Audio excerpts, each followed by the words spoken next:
Shalom, everybody. Peace of the Lord to all of you. Uh, Happy, great Saturday, Sabbath. And I wish all of you having a good time. And the best time for me is the time we spend either learning or teaching. Days goes, years goes in your life. And what makes you different is not what you eat. Yeah, maybe food can impact your health as physical body, But what makes you a different person is your education. The more ignorant you are, the more shallow, and the more even that will impact your physical behavior. The more educated you are, and the more you are a new person. And education, is not a degree. Like I learned in my life, as you know, I graduated from universities, I have master's degree. But it's not the degrees who made me educated.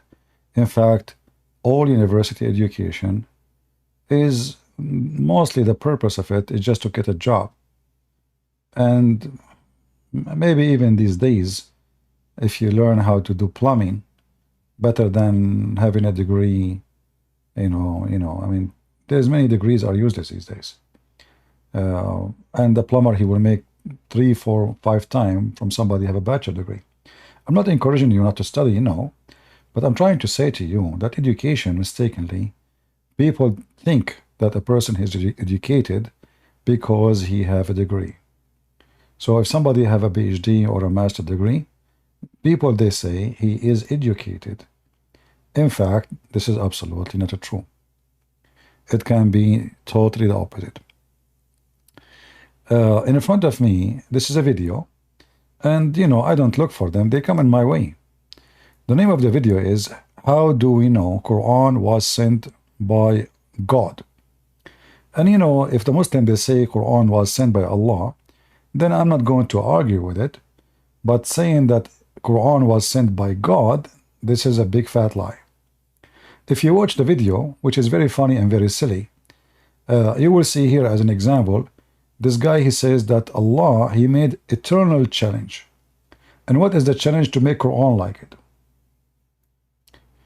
If you remember yesterday, in my previous video, we have a Muslim, he is from those, the Arab who do invade Africa, the white Arab, and they capture black African and send them to Europe in the old days as slaves. So he is descended from those Arab who go for a hunt, to hunt our brothers and sisters in Christ in Africa. And he was shocked when I showed him that too many chapters in the Quran and verses is taken from Umar al-Khattab.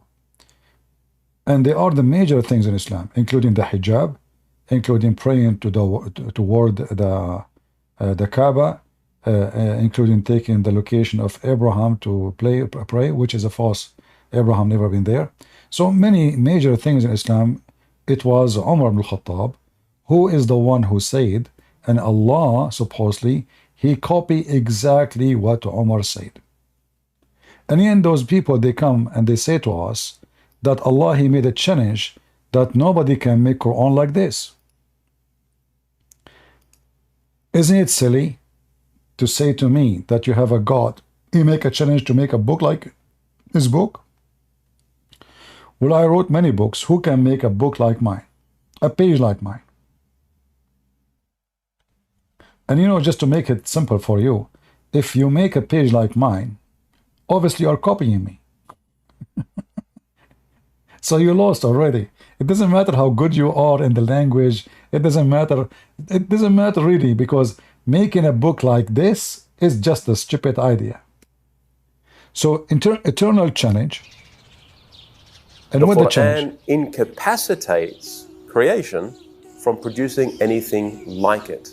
You cannot imitate the Quran. You can't produce something like the Quran. And in fact, in 3 different places in the Quran, Allah challenges creation to produce. And then you go to the Quran, you will see Allah is quoting the quote, quoting the end. Allah is quoting Sulaiman. I thought nobody can quote the Quran. I mean, nobody can make Quran. But the Quran is a book of he said, she said. I mean, just to show you how stupid this Quran is. Who is the one making the Quran in this chapter as an example? Even the name of the chapter, as an example, chapter 27, it's called the chapter of An-Naml, which means ants. Why it's called ant? Because the ant is talking. So here you see how stupid, silly, the stupid religion. They claim that Allah, to prove that the Quran is from God, that Allah, he said, can you make Quran like this? When the Quran is quoting the ant, which means the ant is the one making the Quran. And look at this, the story. Sulaiman is flying in the top of a flying carpet with all his kingdom. It's like a cartoon. It's a cartoon. Even cartoon, they will not make it the whole kingdom flying. According to Muslims, Sulaiman, he have an army in the length of 2,500 miles. 2,500 mile long. Imagine how big the army.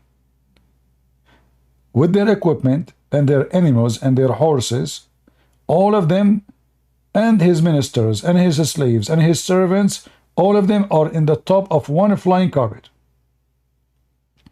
And when Sulaiman was flying in the sky, he heard one ant.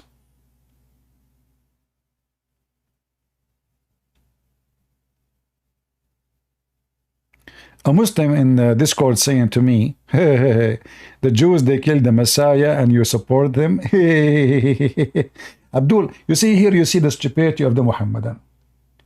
The Muhammadan believe that Jesus was not killed. But in order to convince you that you should not support the Jews or Israel, he say, the Jews killed Jesus and you support them. You stupid idiot. Your God, Allah himself, he support the Jews. You want to show you? Isn't it your God in the Quran says, go and kill the Palestinian, commanding the Jews? In chapter 5, verse number 21, Abdul. And because the Jews refused to kill the Palestinian, Allah get angry from them? Huh? Anyway, here you see another story. Muhammad is just an ear. The Quran, in chapter 9, verse number 60, 61, it says that he is an ear. What does that mean? Muhammad is not even exist as a man. Muhammad is an ear. If Muhammad is exist as a person, Muhammad is a person who copy other people.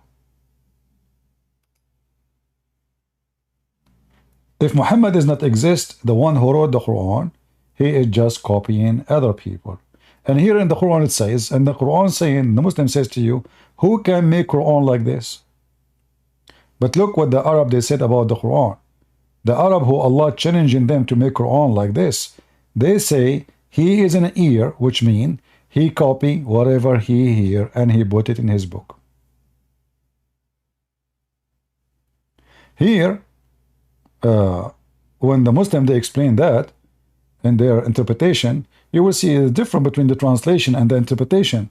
The interpretation says clearly that Allah is an ear, Muhammad is an ear, which means he put in his book whatever he hear from people. And we have tons of example about this. When Muhammad he quote this story, the story about Sulaiman speaking to the ants, this is a story taken from the legend of the Jews. Jews, they tell to their kids, only foolish people will believe in it. Flying carpet, flying horse, Sulaiman magic, Sulaiman penis, all kind of madness. Muhammad, he take the stories,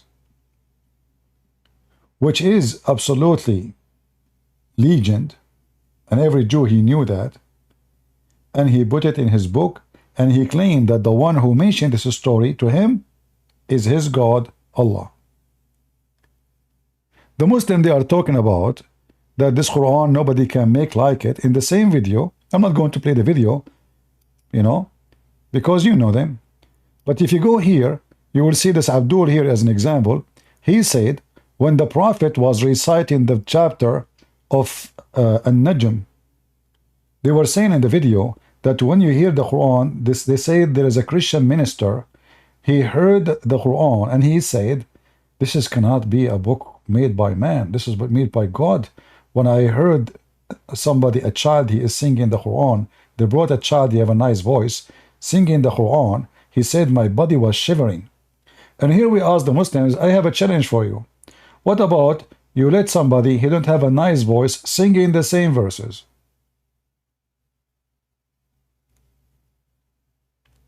Let us see if his body will be shivering. Same time, the person you are singing the Quran for him, he do not know Arabic. In the top of that, why you are even singing the Quran? Isn't it the Quran said that the one who adorned the language, decorate the language, decorate the words, is shaitan? According to the Quran itself, that the one who come with the beautiful language is shaitan.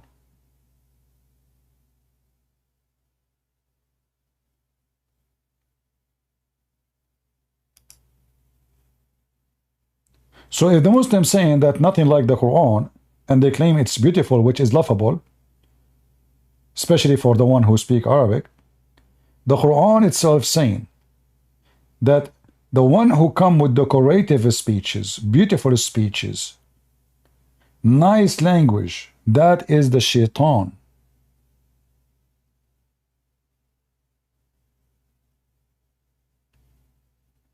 Here, in the verse in the front of you, it says, thus we have made for every prophet an enemy from the devils and mankind.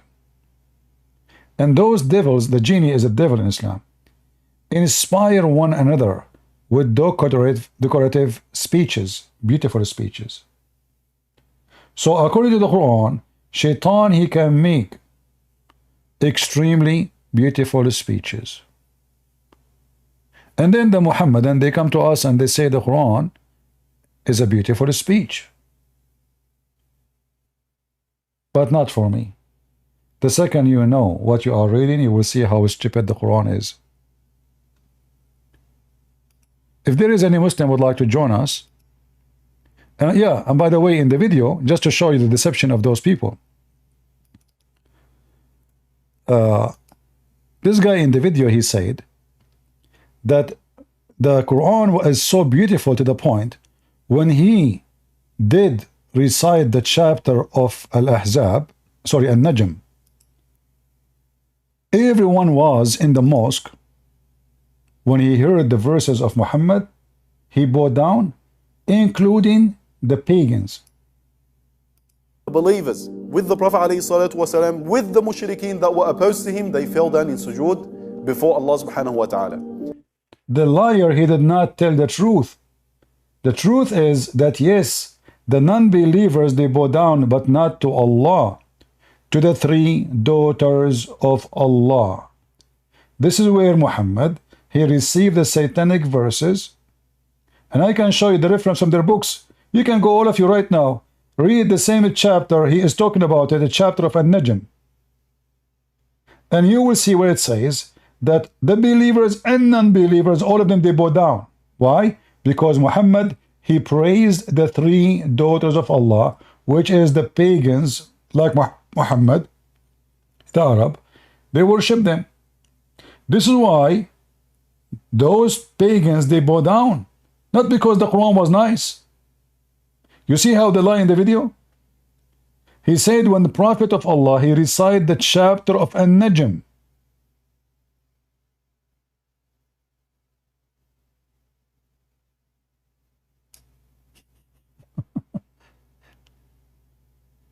because it's amazing.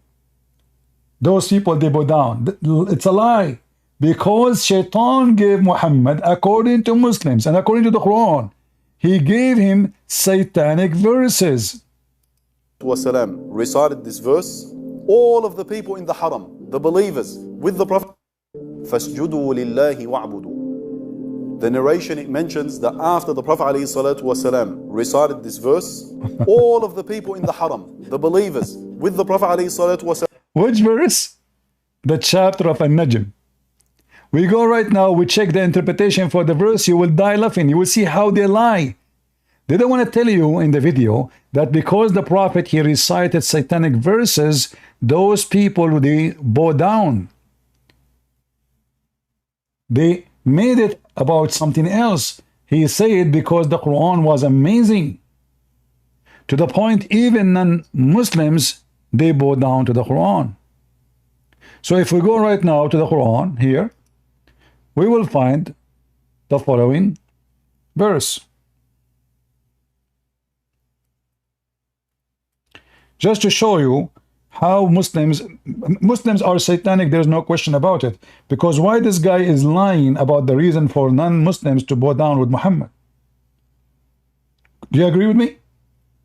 If the Muslims are honest, shouldn't they say, well, the reason those people, they bow down because Muhammad received satanic verses and he worshipped their gods. He worshipped their gods. Muhammad, he worshipped the gods of the pagans. But according to the video, the Arab, the reason they bow down because the Quran was so beautiful.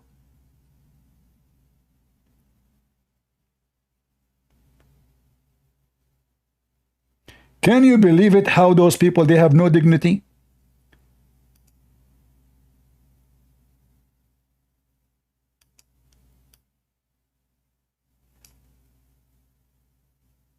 Meaning surah, until he reaches the last section of the surah. ينطق عن الهوى. He can Najm out. Which one? The Prophet ﷺ goes to the Haram, to Mecca, and he begins to recite Surah An-Najm out loud before everybody. وَالنَّجْمِ إِذَا هَوَى مَا ضَلَّ صَاحِبُكُمْ وَمَا غَوَى وَمَا يَنطِقُ عَنِ الْهَوَى. He continues on reciting this beautiful and very powerful in meaning surah until he reaches the last section of the surah. فَاسْجُدُوا لِلَّهِ وَاعْبُدُوا. The narration, it mentions that after the Prophet ﷺ recited this verse, all of the people in the haram, the believers, with the Prophet ﷺ, with the mushrikeen that were opposed to him, they fell down in sujood. What a big, fat, scammer liar. Let us get you busted.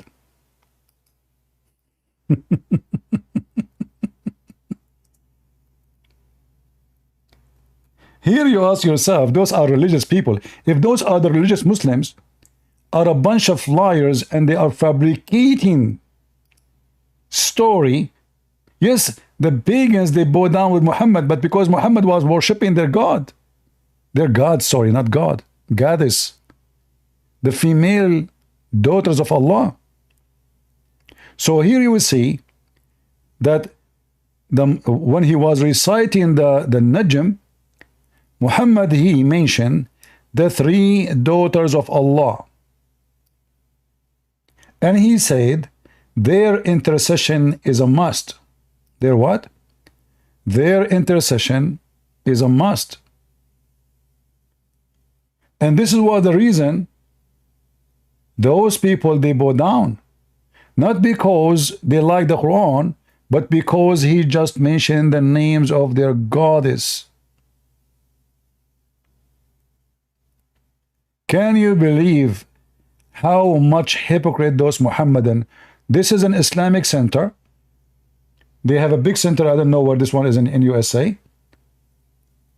And they are lying to their teeth about the reason.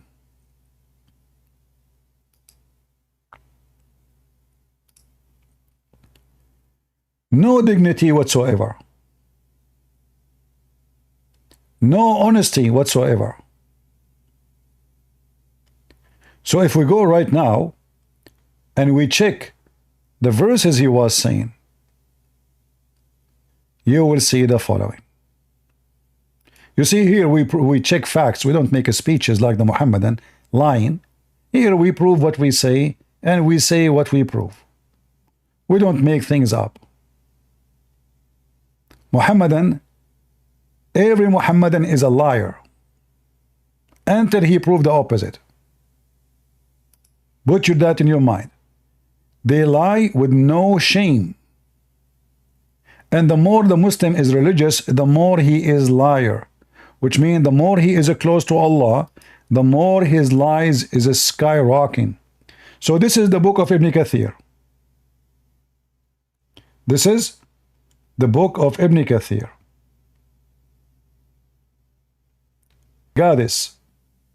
And how many of those who had migrated to Ethiopia came back when they thought that the idolaters of Quraysh had become Muslims? Why?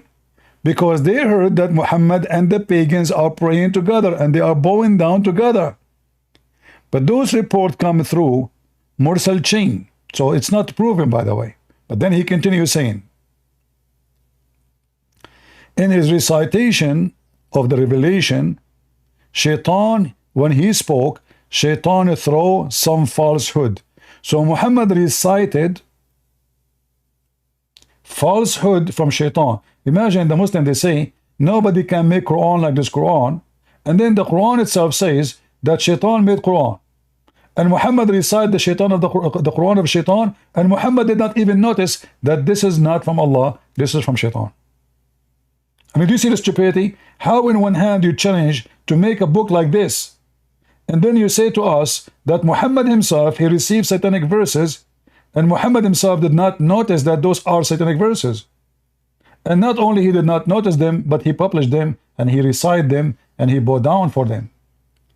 And look, the satanic verses is very clear. He said clearly, the three daughters of Allah, he mentioned their names, their intercession is a must, which means you cannot be saved from the day of judgment of Allah unless you worship the three daughters of Allah. I'm looking here in the English to see where is going to show the story of the three daughters of Allah. Until now I don't see it, but let's see. Maybe it's there. Because most of the time the English Ibn Kathir is different from, yeah, I cannot find it. I cannot find it. Where is the story? I will show it to you in Arabic and you will be surprised.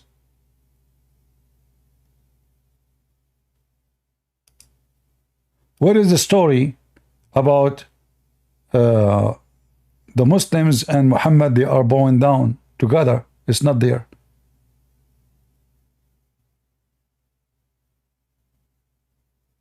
I don't see it. They took it off. Let me show you the Arabic just to show you why you cannot trust any Islamic translation for any book, including the Quran. This is the Arabic Ibn Kathir. I will post the link for you. And this is the official government website of the Kingdom of Saudi Arabia. This is what? This is the official Kingdom website of Saudi Arabia. This is government website. This is not Christian Prince website. Take a note. In this website here, we have Tafsir Ibn Kathir. All what you need to do from your side is to open the link and use Google browser if you are using computer, or you can do it in your phone. Just click a translation, you can translate the page. So Arabic is not a problem because now, thank God, we have technology can translate for you. Here it says, the messenger here did read, he was reciting. Let me translate for you using Google.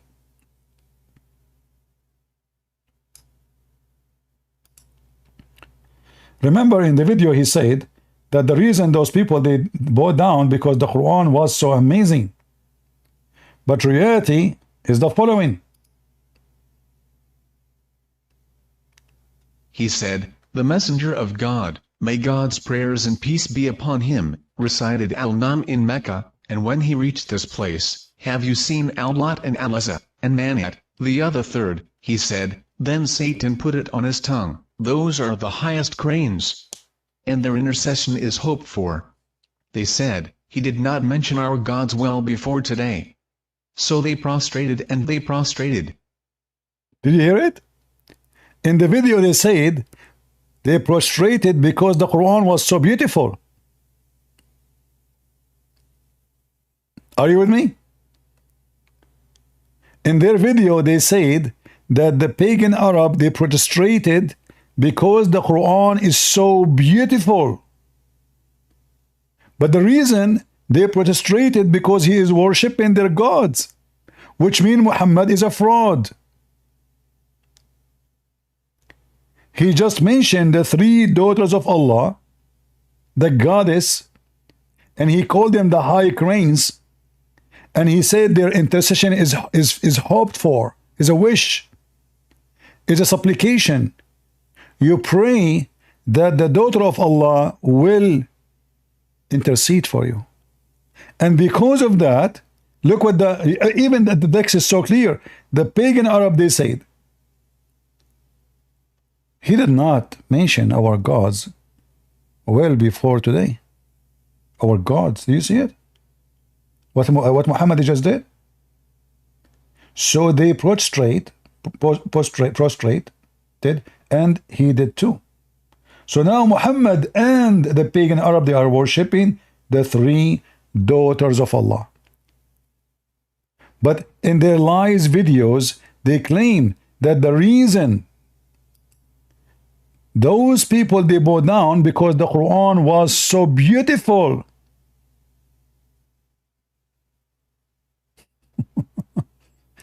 Do you see, Abdul, how we get you busted?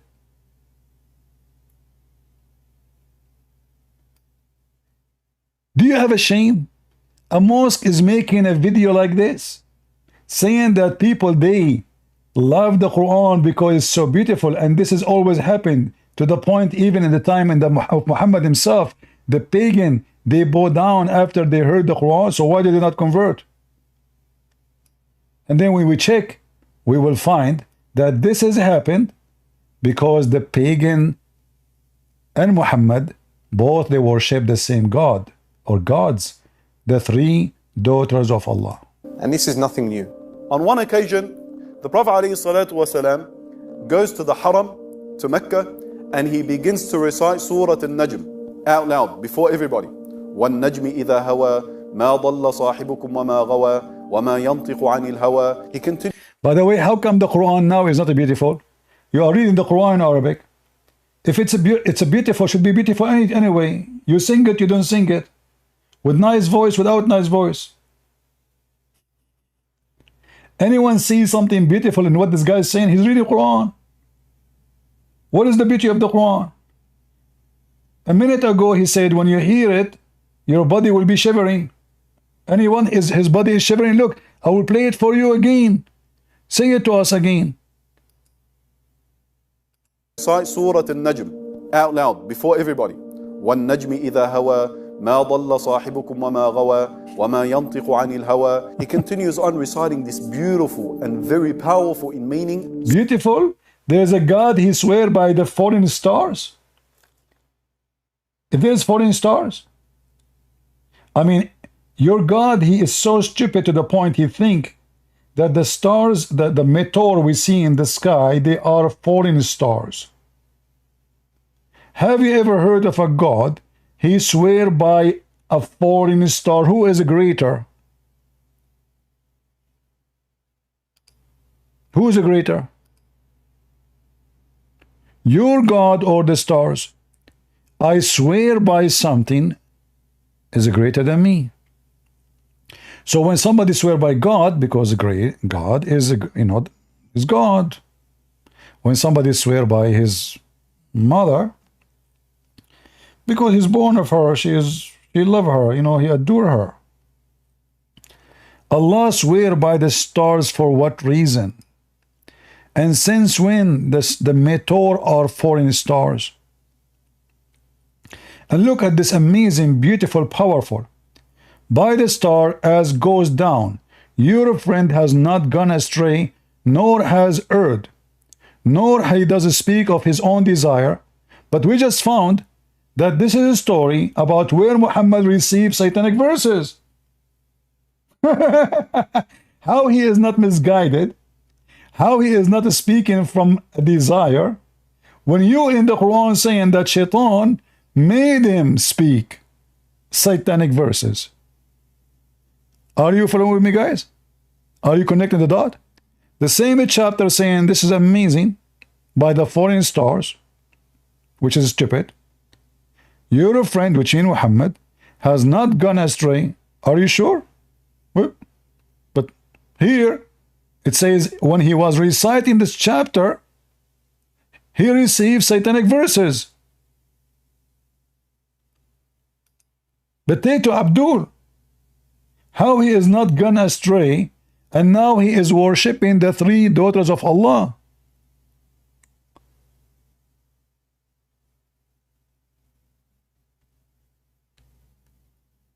Who is Abdul who dare to join us and tell us why Muslims are lying? The only Abdul who can answer this is from Senegal, because he will give you whatever he wants. Go, Blade. Yo, so I mean, the verse is saying, do you not see Latul Uzza? It's not saying he prostrated to them. I mean, there's a commonly known story about the surah. I mean, in general, if we look at the end of Surah An-Najm, there's sajda. So it's known that at the end of the slowly, we didn't understand.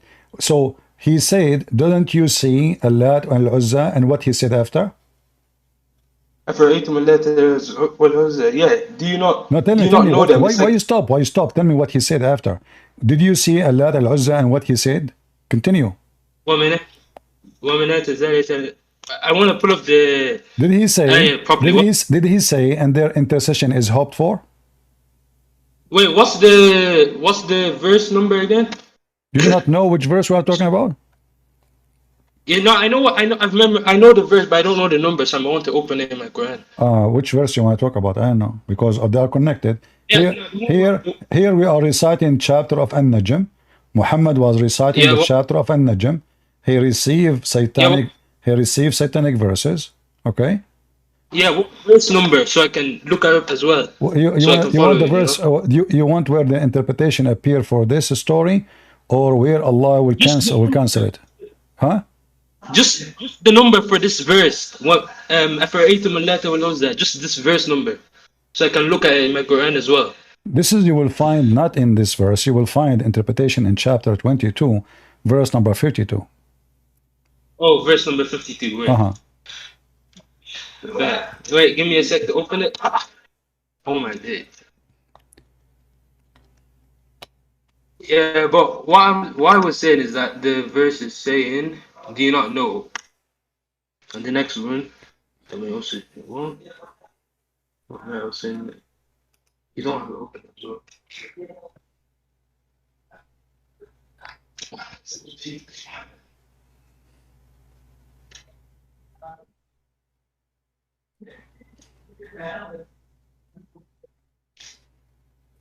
And wait, Surah Najm, verse 52.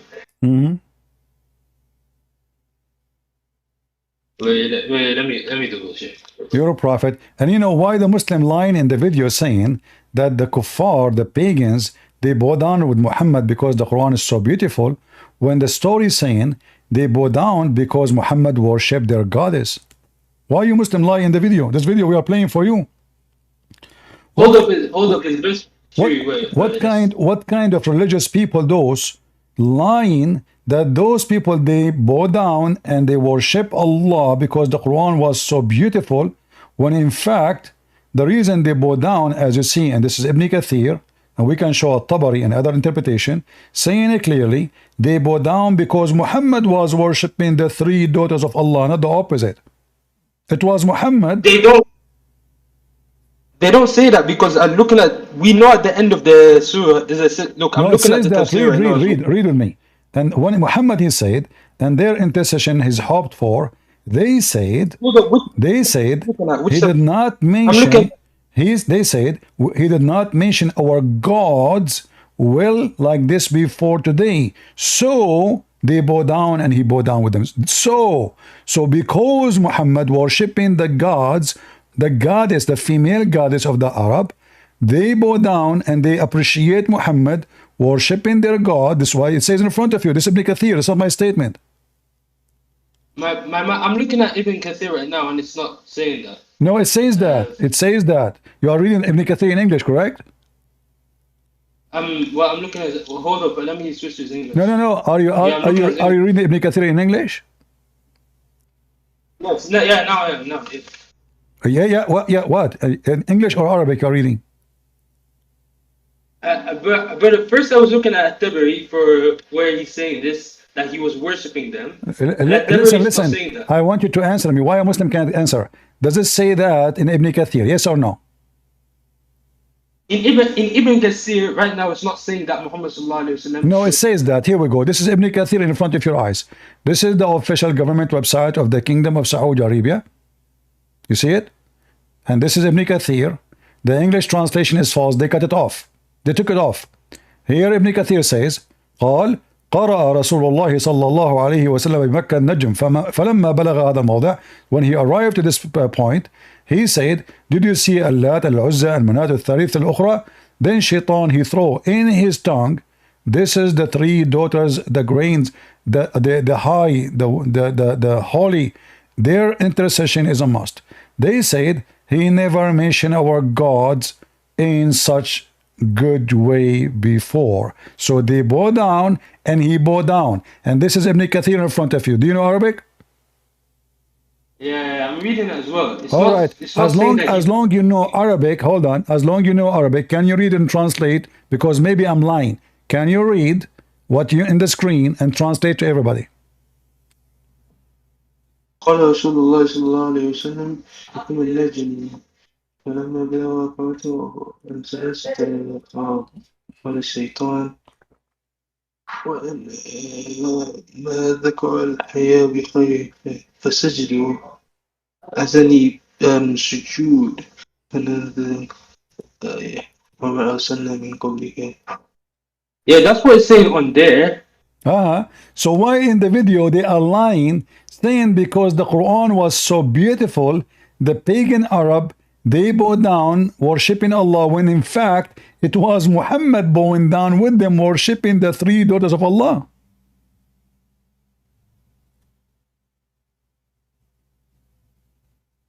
I want to looking at every single what? Every single. Do you need to call a friend? Do you need to call a sheikh to help you? Well, it'd be best to discuss this with a sheikh, you know, because they would have proper understanding. But what this is saying from the sheikh, he can answer better. You think so? The sheikh he can do better job. Why you don't call a sheikh right now? Okay, why you don't call a sheikh right now and let us join us? I mean, I don't know any who have got on speed dial, you know.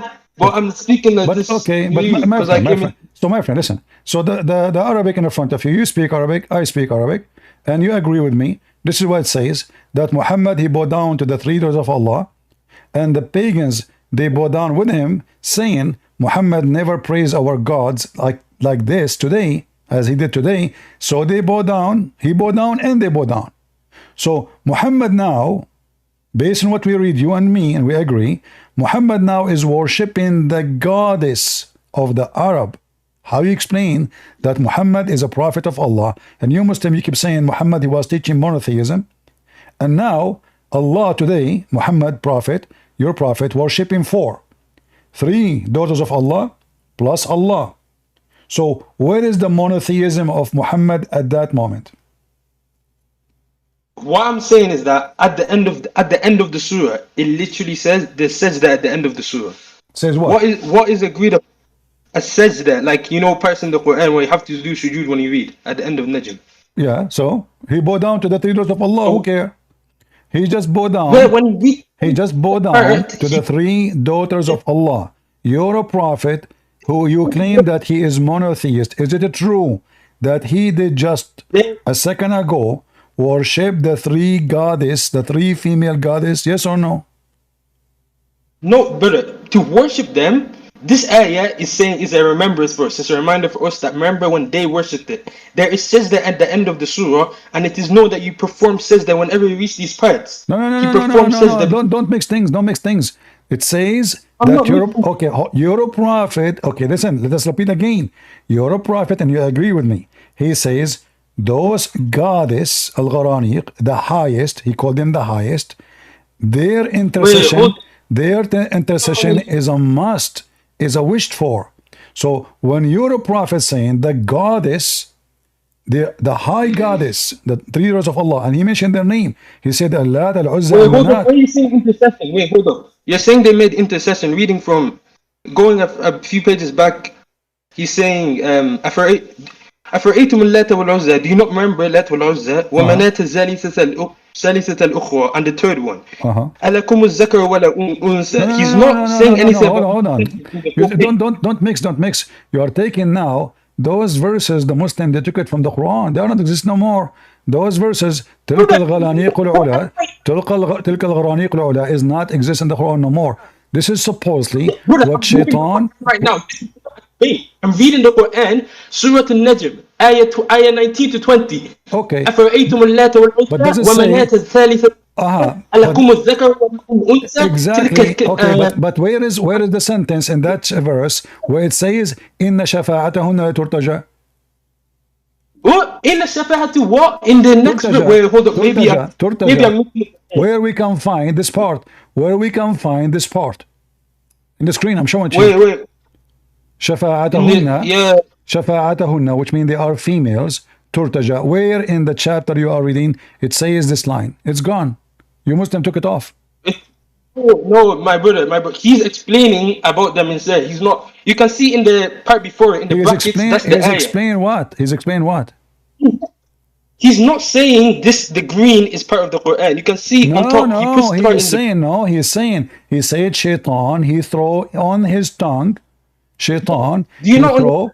In his recitation, Muhammad is reciting Quran. He's not making a speech, correct? No, this is not what Ibn Kathir is saying. When he puts it in the brackets, those are the parts of the Quran. And then he goes on to explain it inside the black and the green. No problem. He puts okay. And then, so Muhammad was reciting the Quran, and Shaitan, he throw on his recitation the following sentence. Do you agree?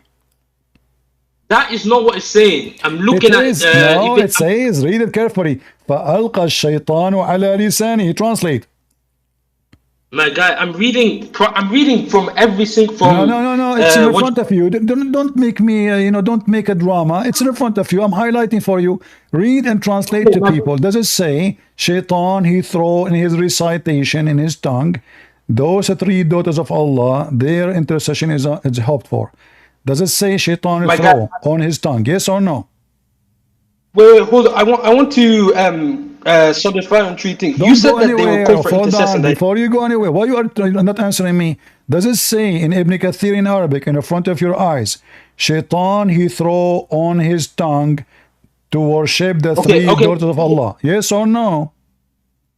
No, that's literally that's what it's saying. أفرأيتم اللات والعزى. It's saying the ayah, and it said call. The Shaitan put this on his word, tilka, on his. He made him say this. Thank you. Tilka. So Shaitan used the tongue of Muhammad,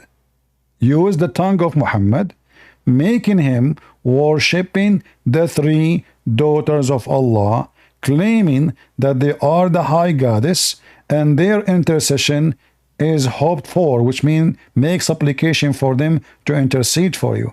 So now, and then, after he said that, he bowed down, and they bowed down with him, correct? And the Arab, they said, he never mentioned our goddess in such good way before, so he bowed down, and they bowed down together. So now, the pagan Arab and the pagan Muhammad both are worshipping four gods, the three daughters of Allah, and the reference in front of you.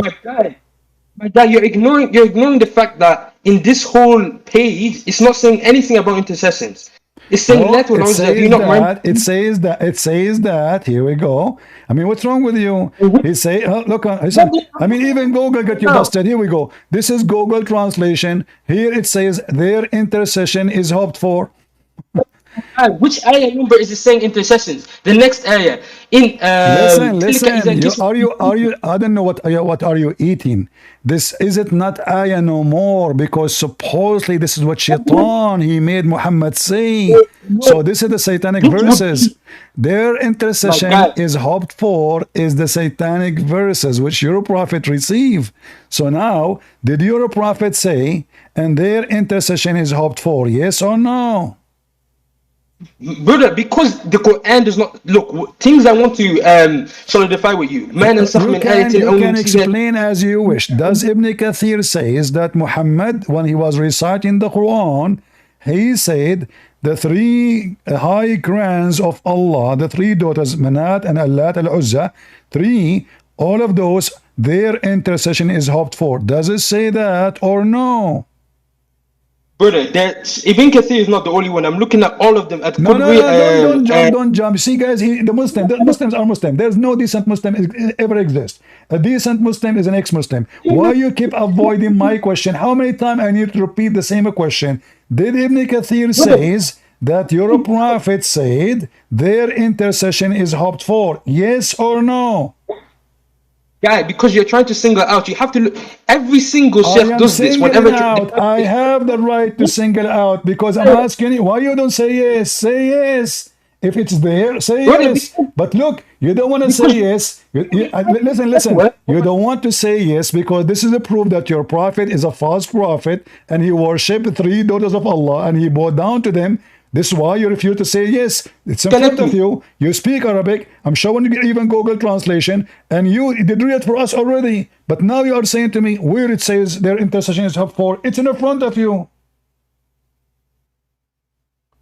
So does Ibn Kathir says that your prophet said their intercession is hoped for? The goddess. Yes or no? You see how they lie? No dignity. The reference in front of them. The website of the official government website of the Kingdom of Saudi Arabia. Government website. It's in the front of their eyes. Still they play games. Can you believe it? Satanic. This is satanic religion. If those people, they have little belief in any God besides Satan. Wait, sorry. I couldn't hear you for a few seconds. Sorry. Okay, so now let me repeat my question for the last time. I'm not going to keep repeating, please. I'm not a kid. You're not a kid. So let's talk as adult. Does Ibn Kathir says that your prophet, when he was reciting the Quran, he mentioned the three daughters of Allah, and he called them the Gharaniq, which means the goddess, the high goddess, the high goddess. Inna shafa'atahunna turtaja, their intercession is hoped for. And then he bowed down, and they bowed down with him. Does it say that? Yes or no? Okay, now that part about calling them the best, that part is addition, because that's what I'm not even considering saying as I'm looking at it right now. I want you to say why you don't answer. Did your prophet say their intercession is hoped for? You said to me 2 minutes ago where it says that. I said it's in front of you. Does it say that their intercession is hoped for? Yes or no? You can bring me the ayah where the prophet says that, I'll agree, but no ayah says that. It's in front of you. This is not an ayah no more. This is the ayah of Shaitan. You Muslim, you took it off from the Shaitan. That's what Ibn Kathir is saying. Ibn Kathir is saying Shaitan, he gave your prophet. Listen, what's wrong with you? Just say that Ibn Kathir says that, yes or no?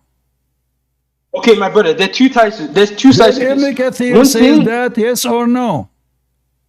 Brother, there are two sides to this, okay? You see, if guys, you want to say that... No, I have no time for talk. I'm not going to repeat the question at 10,000 times. What a bunch of cowards. It's in front of him. Did Ibn Kathir say yes or no? He will not say. Can you believe it, how satanic they are? I just use Google translation in front of your eyes. You don't want to say yes, it says that. Why? Because you are satanic. Because you know, if you say yes, this is what he said, that means your prophet is a satanic man. Let me do the translation again in front of everybody. Here we go. Using automatic Google translation, not Christian Prince, nobody else. in front of your eyes. He said, the messenger of God, may God's prayers and peace be upon him, recited Al-Nam in Mecca, and when he reached this place, have you seen Al-Lat and Al-Uzza, and Manat, the other third? He said, then Satan put it on his tongue, those are the highest cranes, and their intercession is hoped for. Is hoped for. They said, he did not mention our gods well before today. So he prostrated and they prostrated. See? They were worshipping for gods. Muhammad and the Arab pagans, the monotheist Muhammad, the biggest fat lies of monotheism. Muhammad is like Obama. Obama, he go to Israel, he wear the hat of the Jews. He go to the church, he kiss the Bible. He sit with the atheist, he make fun of the Old Testament. He go with the gays, he's a gay. He visit the Middle East, he's a Muslim. That's Muhammad. Muhammad now is sitting with people who they are worshipping the three daughters of Allah beside Allah. The family of Allah, the whole family. Muhammad, he worshipped the three daughters of Allah. He called them goddess. He called them the high goddess. He said their intercession is hoped for. The Arab, they said, wow, that's good. We don't have a problem no more. We worship the same gods. It's in front of you. They said, the Arab, he did not mention our gods well before today. So they prostrated, and they prostrated too, together, worshiping the four gods, the three daughters and Allah. And I keep asking this guy the same question. Does it say that your prophet said their intercession is hoped for? He says to me, where it says that? Can you believe how they lie? I mean, if they are debating someone, he have degrees in the garbage of Muhammad, he speak Arabic better than their God, and yet they deny, and we are showing the reference in front of them in the screen, and still they say where it says that. And just to remind you, when this guy, he took the microphone, he did read it. He agreed in the beginning. But now because he noticed, because you can reward the video, you will see he agreed. He did read. He said, yes, it's a... So now, because now I'm asking him a specific thing, he felt the embarrassment. He felt the danger. Because simply, look what he's saying to me in Discord. He is translating tafsir. So what I should not translate? Guys, my guilt, I'm guilty now. I'm translating tafsir. So what? Because this is what happened. Look in the chat. He admit in the Discord. He said Christian Prince is translating the tafsir. So why you refuse each time I say to you, did Ibn Kathir say so? You refuse to read. Now you just admit it. Yes, this is what Ibn Kathir said. And this is what At-Tabari said. And this is what all the scholars, Muslim scholars, they said. Muhammad, he worshipped the three daughters of Allah. And here you notice why Muslims, all of them, they are a bunch of liars. Why in English, why Ibn Kathir in English doesn't have the story? Where is the story? Where is the story? What we are reading for you now in Arabic, why we cannot find it in the English website of Ibn Kathir? Where is the story? It's gone. They took it off. Because it is embarrassing. Liars, fabricators.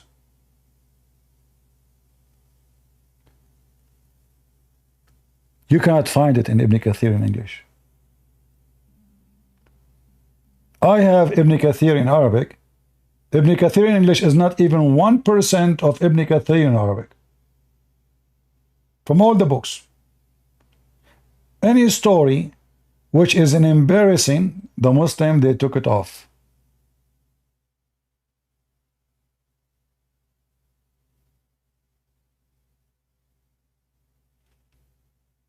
You see it? So here you see why Muslims, why you cannot take Islam from Muslims. Every Muslim is an official liar.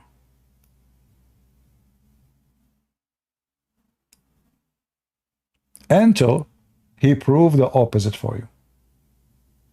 You see, in law, in the court, unless it is Democrat court, everyone proven innocent until he is guilty, like you prove he's guilty. In the case of Muslims, every Muslim is guilty until he proves that he's innocent, because they lie, and they are commanded to lie. And the important for us here that this story is a true story, and the Quran confirm that Allah will take off, will erase what shaitan he throw on the recitation of Muhammad. But here you need to ask yourself, as long as shaitan was successful first time to do so, will shaitan he can be successful second time to pose the same verse here? How we know now that this verse itself, which it says Allah will take satanic verses off, how we know that this verse itself is not from shaitan? Because the story says that shaitan, CP himself cannot show the verse. Are you mentally ill? Guys, the guy saying to me, CP himself, he cannot show the verse. You idiot. You Muslim took it off. This is what the whole story about. Allah, read, are you idiot? Chapter 22, verse number 52, Allah will abolish it. So who is the one who abolished it? It was you Muslims. Allah did not do anything. And the proof Allah could not abolish it, we have the same verse still exists in Ibn Kathir, in Al-Tabari, in Al-Qurtubi, etc. Guys, look at this. When Allah he says Allah will abolish it. Huh? And look at the first translation. He says he throws some misunderstanding.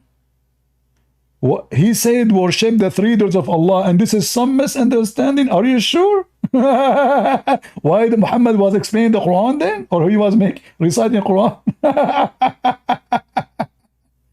I mean, look at those hypocrites. If you change the translator, look at this. This is Sahih International. Let us see. Let us see different potato. He throws some misunderstanding. How he can throw misunderstanding, brother? He was not explaining the Quran. He was reciting the Quran. He was not explaining the Quran, brother. He was reciting. Look. Here is different story. The same book, the same Muslims, different translation. This translation of who? Muhammad Hilali and Muhammad Khan. Never did we send a messenger or a prophet before, but yet when he recited the revelation or narrated or spoke, shaitan throw some falsehood in it. Guys, do you see the stupidity of Muhammad? He just said that all the prophets of Allah, they recite satanic verses. Anyone knows why this is so stupid? Who knows why this is so stupid?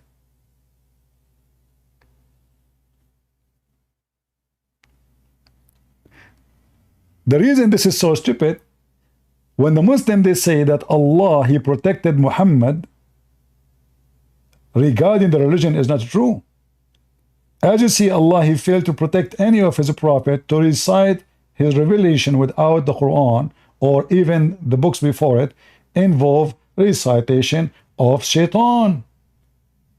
So based in this verse, shaitan was able to compromise all the revelation of Allah in the presence of Allah. It's not only Muhammad.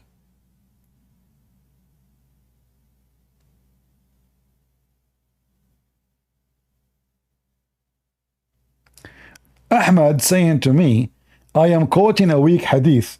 I don't know, Ahmad. I mean, you are so smart because the Quran says that this is true. Guys, does it say in front of, is it the Quran is a weak hadith? Is the Quran says shaitan he throw satanic revelation in Muhammad's mouth? Is that a weak hadith? And about the story I'm showing to you, if this is a weak story, why you Muslim explain the Quran by a weak story? So are you, is that a weak explanation of the Quran? Hold on, I have a caller. Good Prince. First of all, let me explain the weak explanation of the Quran. Zakir, the weak explanation of the Quran. How you can, I mean, we heard weak hadith, we heard weak Muslims, we heard weak, shake, but weak explanation of the Quran. Exactly. So them believe Ibn Kathir, he was drunk. What do you mean? Okay, so Ibn Kathir was drunk. Okay, what about At-Tabari? First of all, At-Tabari is not a Muslim. At-Tabari is not Muslim, so what he is Hindu. Exactly. And actually, I have a proof that At-Tabari was from the party of Modi. At-Tabari was from the party of Modi. Zakir, this is too much exaggeration. I mean, come on, this is too much belief. At-Tabari, he voted for Modi.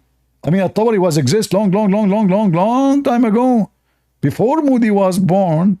Listen, friends, you don't know that politics. Simply, you can vote before even somebody born. As an example, when Allah created the Prophet Muhammad, he knew that he is going to be the best of mankind, so he voted for him before he was born. Oh, okay. That makes a lot of sense. Yeah? So, I'm quoting a weak hadith. No, it's not. And the Quran confirmed it. And this story exists everywhere. And not only that, there's other story says that the shaitan, aka Allah, he came to Muhammad in the shape of Jibreel. What? Are you serious? Yes. So imagine, shaitan, he came to Muhammad and he is able to clone the exact look of Jibreel.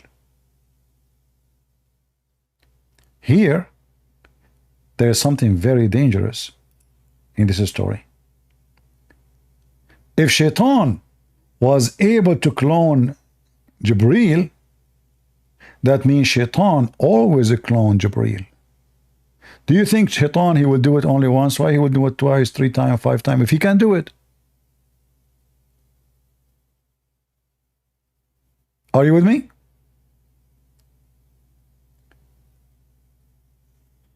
As long as Shaitan, it's so easy for him to change his look and to come to Muhammad as Jibreel. That means Shaitan, God knows how many times, he came to Muhammad as Jibreel. Here is the story from their books. Nothing of my books. Islamweb.net, At-Tafsir al-Kabir, Fakhruddin al-Razi. Here it says that Shaitan, his name is Al-Abyad.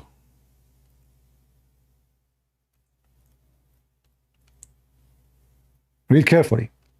Ibn Abbas, he said,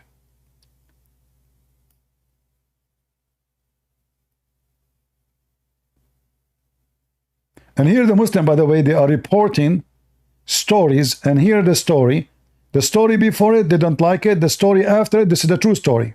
So look, this is the true story now. Ibn Abbas, he said,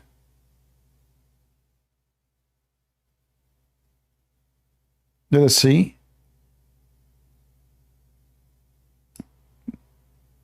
What he said.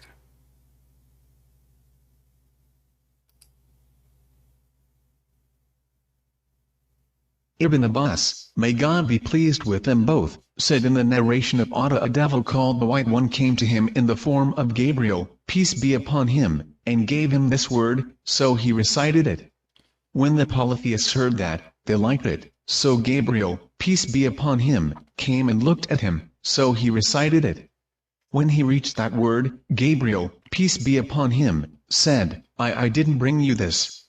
The messenger of God, may God bless him and grant him peace, said, he came to me, coming in your image, and put it on my tongue. Oh boy. Guys, did you hear it? Shaitan, he came in the image of Jibreel. And he gave Muhammad the satanic verses. Who? Shaitan. How he looked like? Like Jibreel. What he called himself? Al-Abyad, which means white, because Jibreel is white. Do you see it, Muslims? Yeah, want the link? No problem. Here we go. No problem. Here we go.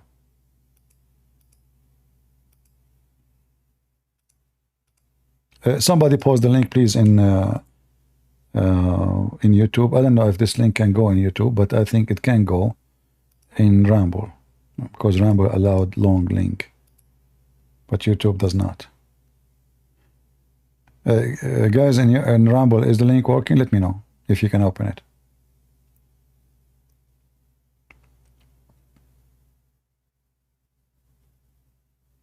So do you see they lie about the reason the Arab they bow down in that video? They fabricated stories. There's no dignity. Those are official religious sheikhs in the mosque. They claim that the reason the Arab they bow down because the Quran they heard it was so powerful, when in fact it was so doomed. It was satanic verses which made those Arab bow down. Do you see how Muhammadan we got you busted? Huh? Do you see how we got you busted? You and your official liars. You go and you make a video saying the Arab before Islam, brother. Everybody when they hear the Quran is amazing.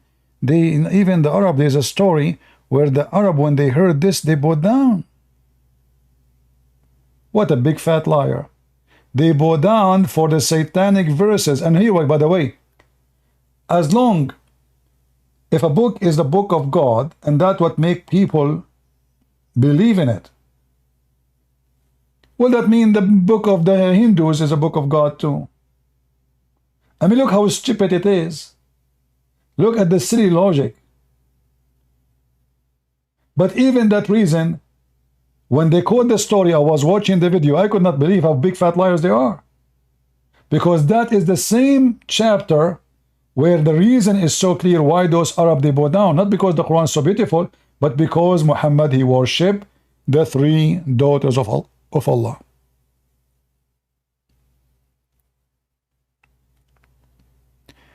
We have an ex-Muslim want to talk? Put your hand up.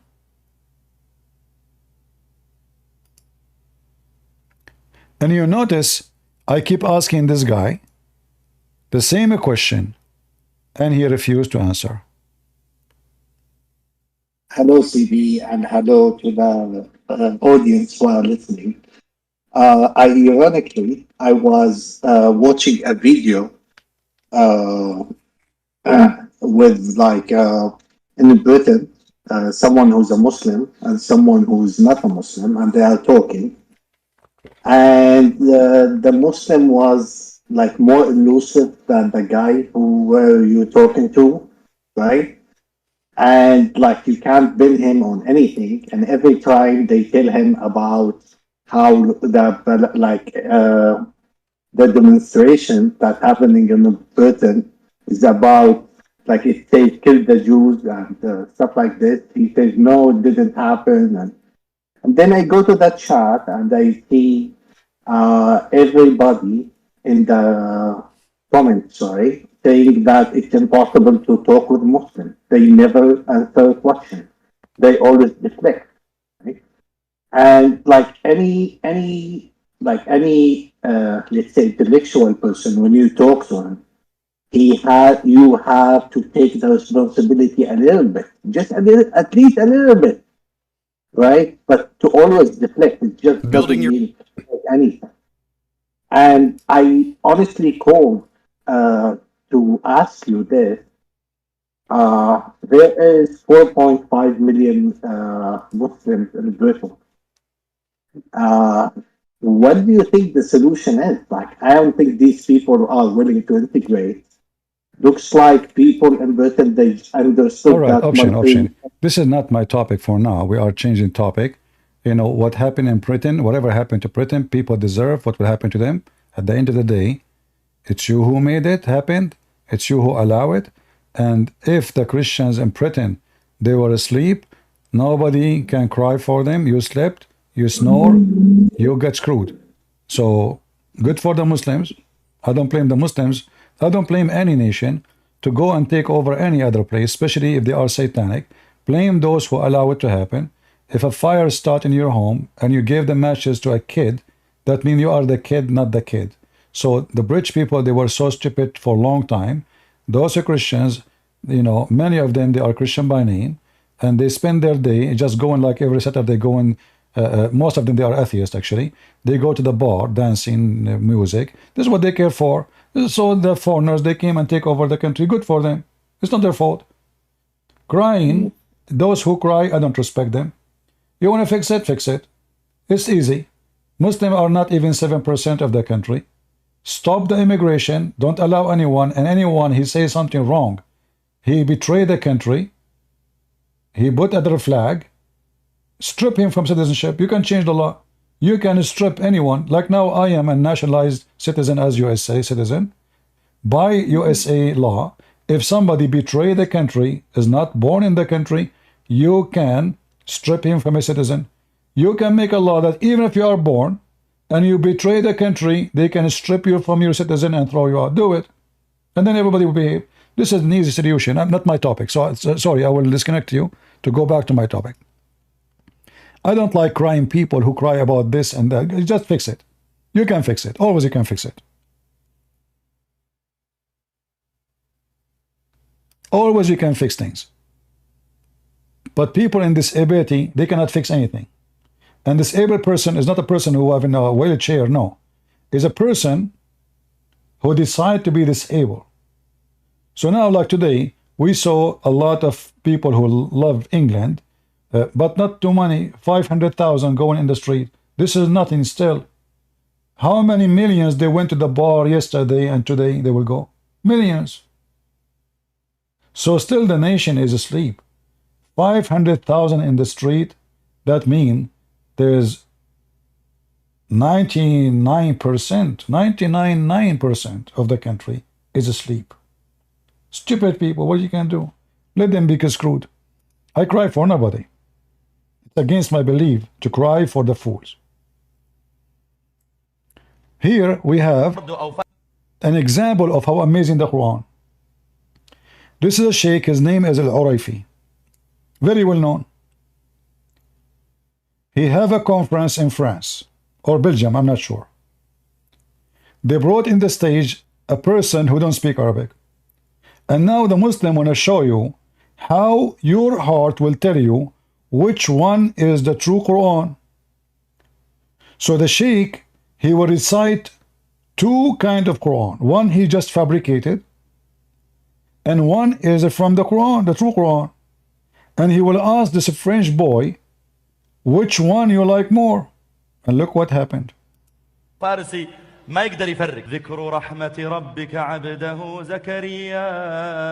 هذه الجملة الأولى وجلسنا معك وأنسنا لك. طيب هذه الجملة الثانية قل له هل شعر بفرق بين الكلامين؟ La deuxième, الجملة الثانية ارتاح إليها. لم تضبط He liked the fake Quran more.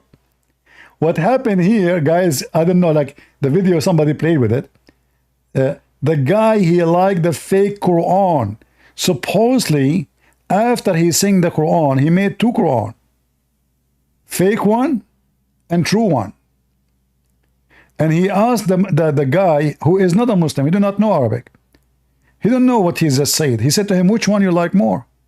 The guy, he liked the second recitation, which is the fake Quran.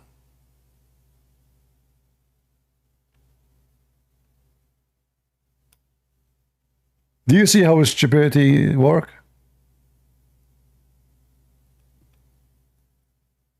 Huh? He liked the fake Quran. And then he said, okay, let's repeat again, let's repeat again. عموما هذه الطريقة هي ليست دائما مع كل الناس يكتشفون. He said, not always this way work, not always work, not always work. Really? So Allah, he failed this time?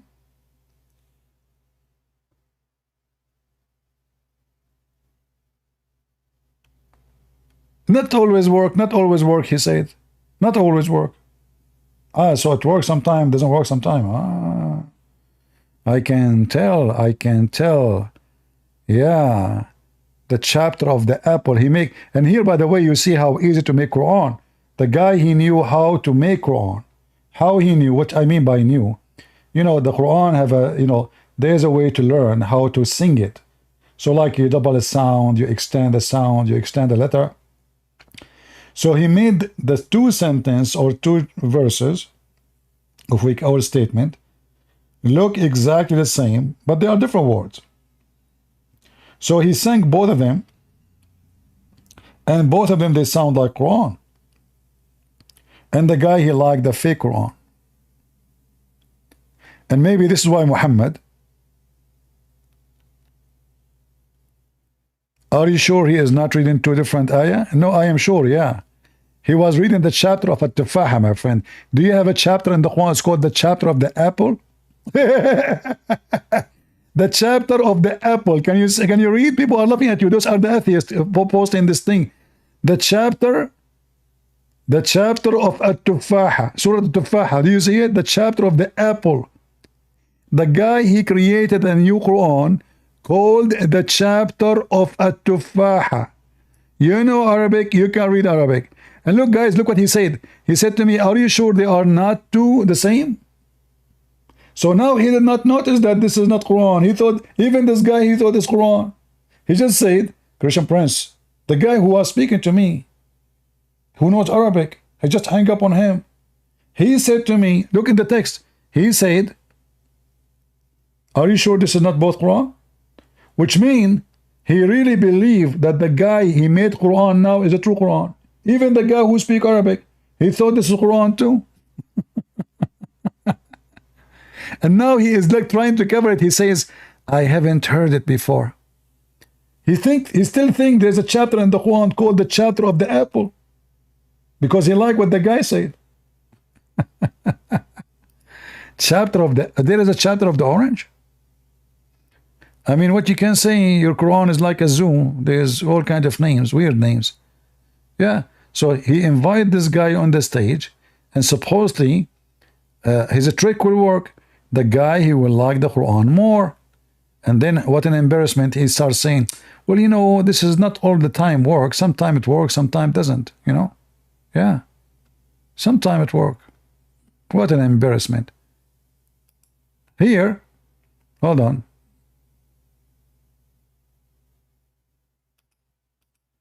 This is the full video, maybe.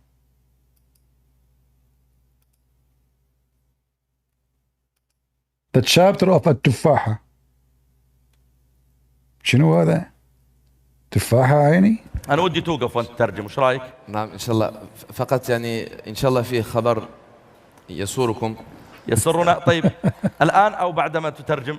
قالوا لي الآن. الآن يلا. في إنسان أظن. طيب أنا ودي تترجم بعدين شوف الخبر. سوف. وعندهم خبر صار لكم. نعم. يمكن يوزعون عليكم على 1000 يورو يمكن. أو الخبر. ما شاء الله. So now this is the guy again. This is the same video. ما شاء الله. They will do a trial.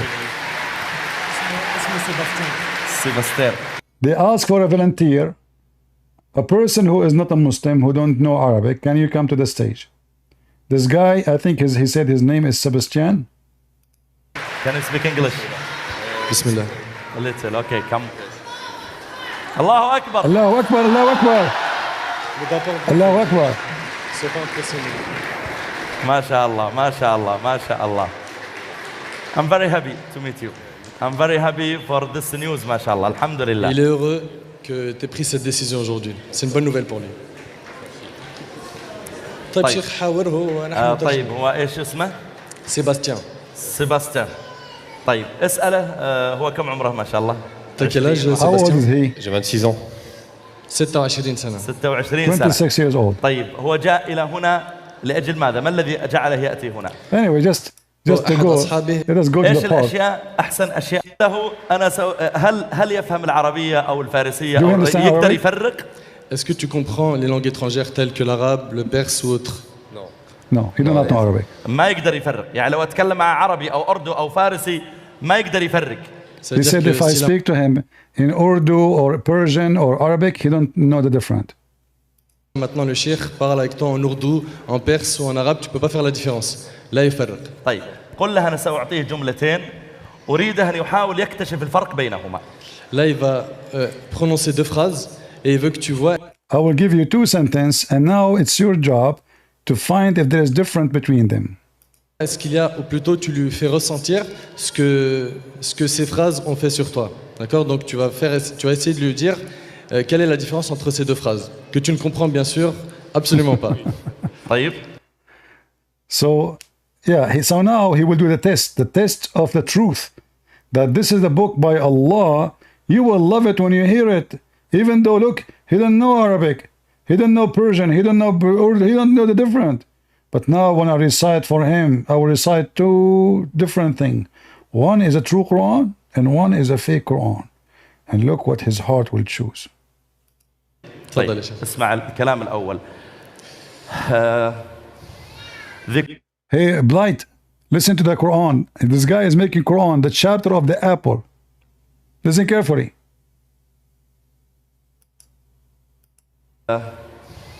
ذكر رحمة ربك عبده زكريا إذ نادى ربه نداء خفيا قال رب إني وهن العظم مني واشتعل الرأس شيبا ولم أكن بدعائك رب شقيا وإني خفت الموالي من ورائي وكانت امرأتي عاقرا فهب لي من لدنك وليا يرثني ويرث من آل يعقوب واجعله رب رضيا. Oh boy. هذه الجملة الأولى قل له. He said this is the first sentence. All right? So this is the first Quran. Remember, he did not say to him this is Quran. He said to him, which one of them, of those two things I will say to you, your heart will make you like more. Your heart. Because remember, he didn't understand anything. So he said this is the first one. Ça c'est donc la première phrase. طيب ياخذ الجملة الثانية. Là maintenant, so now the second recitation. Listen carefully. Second recitation. Il va prononcer la deuxième phrase. Essaye de dire est-ce qu'il y a une différence entre les deux. نحن اجتمعنا في هذا المكان. Now he is fabricating Quran. Listen carefully. This is not Quran. This guy is fabricating now Quran. And then he asked the guy, which one you like more? He said he liked the second one, which means he liked. His heart felt better to the second one, which is the fake Quran. Il va prononcer la deuxième phrase. Essaye de dire est-ce qu'il y a une différence entre les deux. نحن اجتمعنا في هذا المكان ثم جلسنا في هذا الزمان ثم التقينا معك وجلسنا معك وأنسنا لما لقيناك ثم سوف بعد ذلك نفارقك لكننا سوف ندعو كثيرا لك. طيب هذه الجملة الثانية. Ça c'est la deuxième phrase. قل له هل شعر بفرق بين الكلامين؟ Now, did you find any difference between the two? Tu as ressenti une différence entre les deux phrases? Est-ce qu'il y en a une parmi les deux qui a peut-être touché ton cœur? Voilà, la deuxième. La deuxième, الجملة الثانية. ارتاح إليها. طيب. He liked the second one. He liked the fake Quran.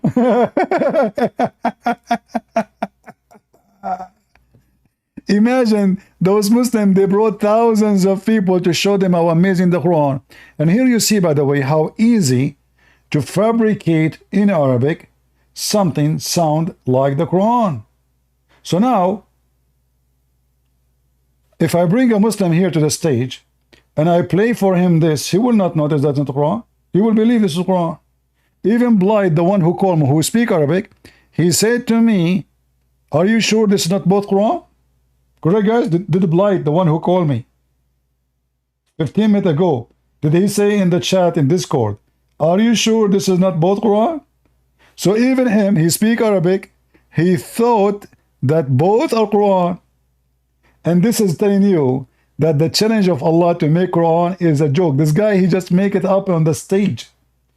We sit with you, we ate with you, we have fun with you. This is what he's saying.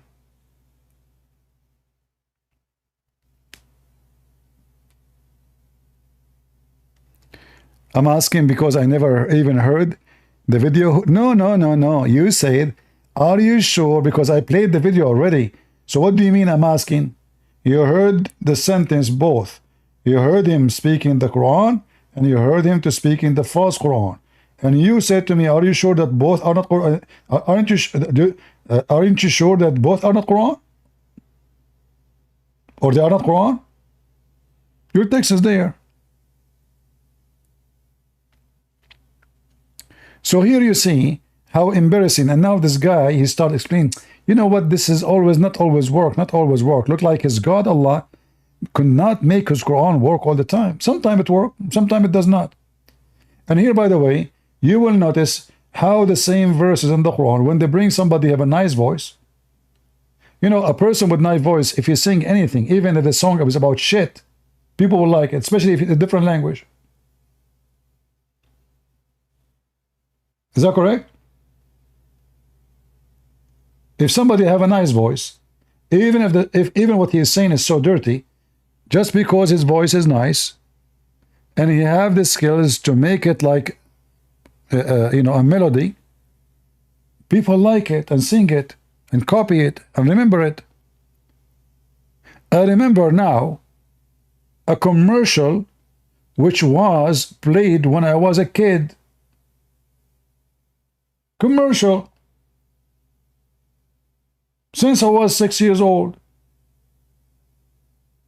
So this commercial is stuck in my head because I was singing it. The music was nice, the word was nice, the voice was nice.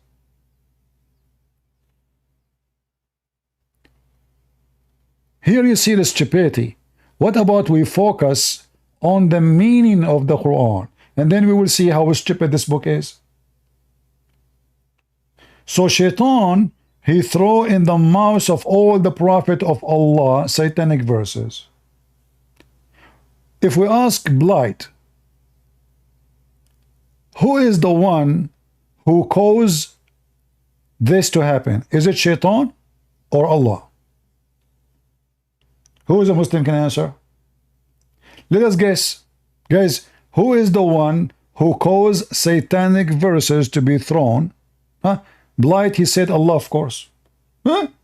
Guys, look. Blight, he said in Discord, he said Allah, of course. So how stupid this religion is. So why the Quran says Shaitan throw the satanic verses if Allah is the one who throw it? People, do you see what he said?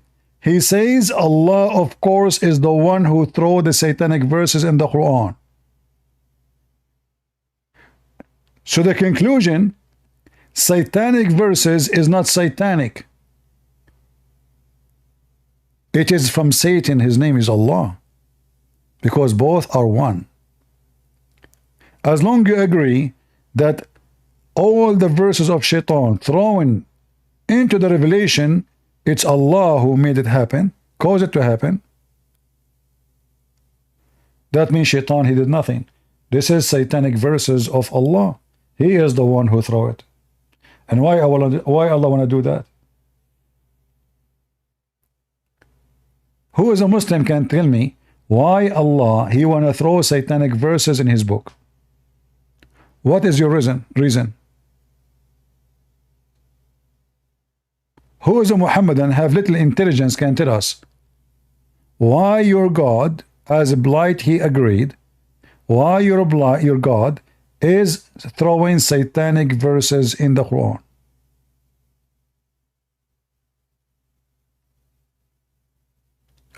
Blight, he answered, he says, Allah, he do as he wish. Yeah, Allah, he do as he wish because it's Shaitan. You know, he have no ethic. Correct, guys? If you have no ethic, you do as you wish.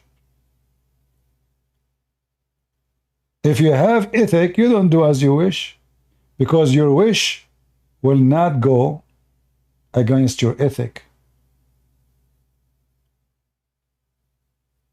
But when you have no ethic, your wish is unlimited. So Allah, he throws satanic verses in the Quran, and then he play. Look at the drama. It turned to be Shaitan. He did not do nothing. It was Allah. He throws satanic verses, and now Allah will take it off. It's like, you know, I shoot you and I will save you. I mean, why you save me? Why you shot me anyway? What is that? What a joke. And then they say to us that the book of Allah is preserved by Allah. No, it's not. You just agreed that Shaitan is Allah and Allah is Shaitan, and the one who is throwing satanic verses is Allah himself.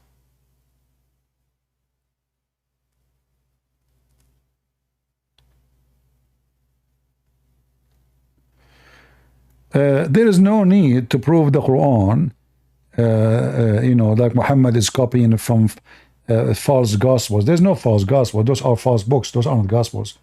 However, there's no need for those. But Muhammad himself, in the same page, he got himself busted. Look, the verse here in front of us says Allah will take off the satanic verses, but the verse after it says the satanic verse is still there. And he make what shaitan is thrown as a trial. Well, if Allah abolish it, there's no trial. That means he did not abolish it. That means satanic verse is still there.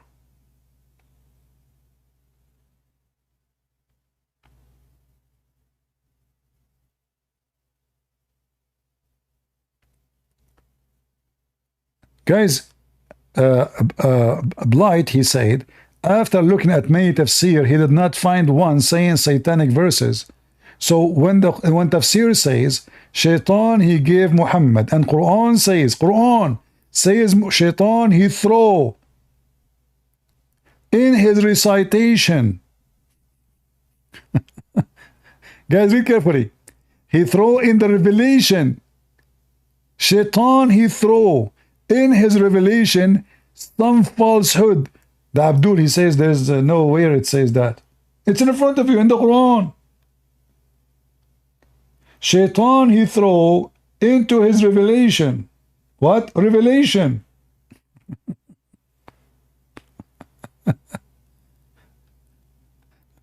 I never met a Muslim, he is not low IQ. And look what he said. And despite not, say, next Allah abolish it. Okay. It's too late. What you are saying to me, that you have a daughter, she lost her virginity, and now Allah will stitch her vagina. Well, she is not a virgin no more. And the book of Allah is not a virgin no more. Shaitan, he have intercourse with the mouth of Muhammad. And he have his orgasm on the mouth of Muhammad. Satanic verses. And now your prophet, God, saying, he will wash the mouth of Muhammad from the Satan orgasm. Too late. Excuse my language. Just to make you understand how severe what we are talking about. When Shaitan was able to throw on the mouth of Muhammad, where was Allah? And how come Muhammad did not notice that Shaitan is on control?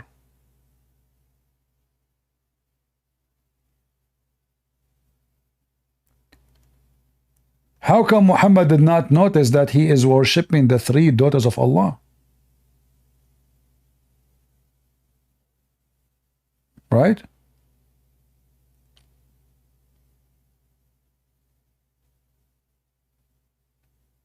He could not notice. As you see, few weeks after, the angel Gabriel, he came to him and he told him, I did not tell you those things, what you did, Muhammad.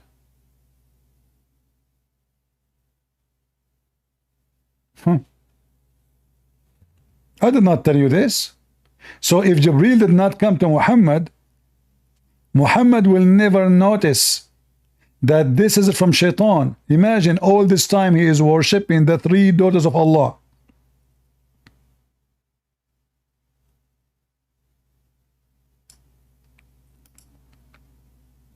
And he did not notice.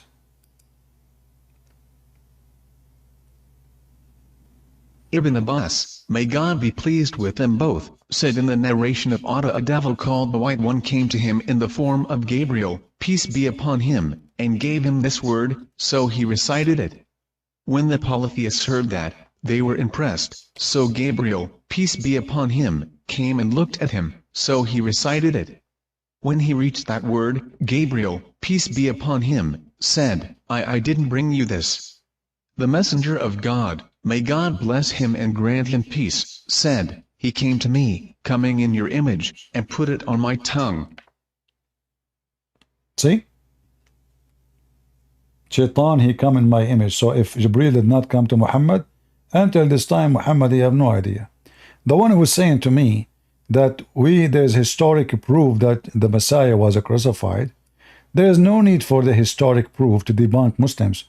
The Quran itself proved that the crucifixion is true. Why? Because the Quran said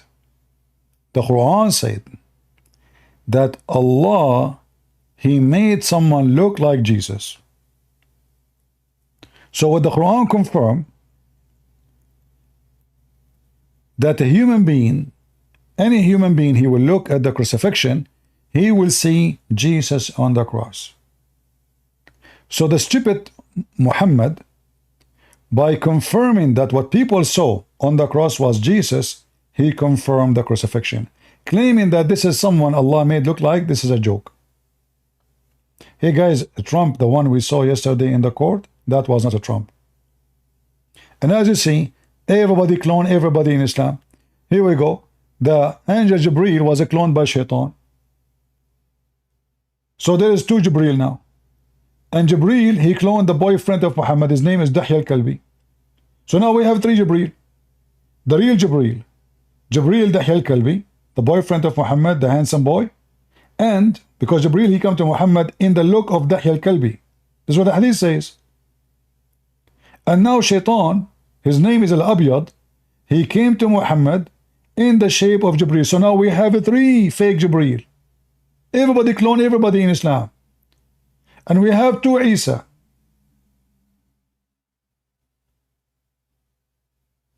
Everybody clone everybody.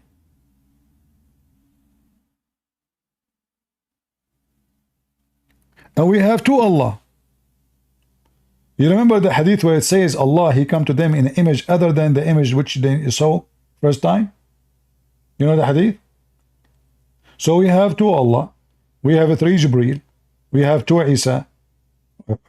Maybe Muhammad is not Muhammad. Maybe Muhammad is a clone.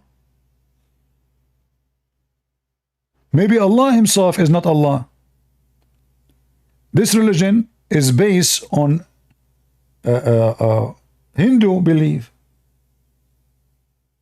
This is what the Hindu believe. You die, you come back. You clone, either you clone yourself again, you clone something else, you become a cockroach, or you become a cow, or you become a goat, or you become a bird. I don't know what Sadhguru will become.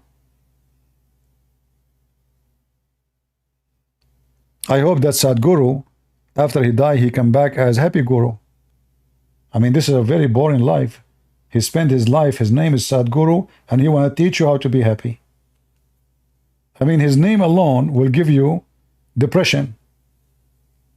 Hey guys, I invite you to Sadhguru so we can learn how to meditate and get happy.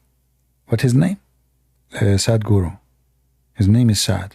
Yeah, and his wife, because she was so happy to know him, she committed suicide according to him. I mean, the guy is so good in making people around him so happy. Yeah, she killed herself by yoga, as he said. Another Muhammad, another scam. I never heard of somebody can kill himself by yoga. Trust me, if that happened, my mom, she would do it every day. Just to get rid of me. But it doesn't work, trust me. She killed herself by yoga? So you play yoga, you would commit suicide? Sound like yoga is very good, huh?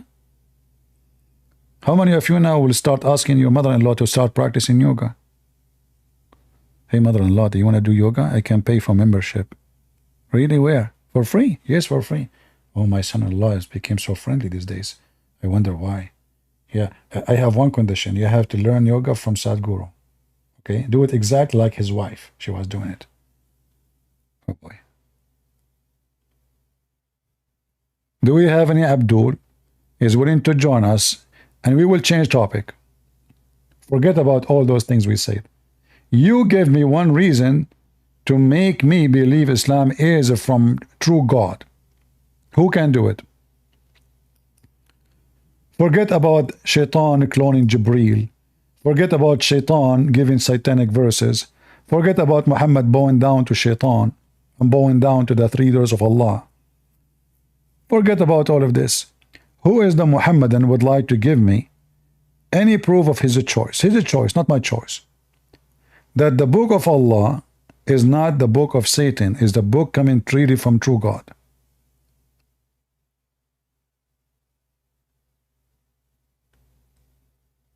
All right?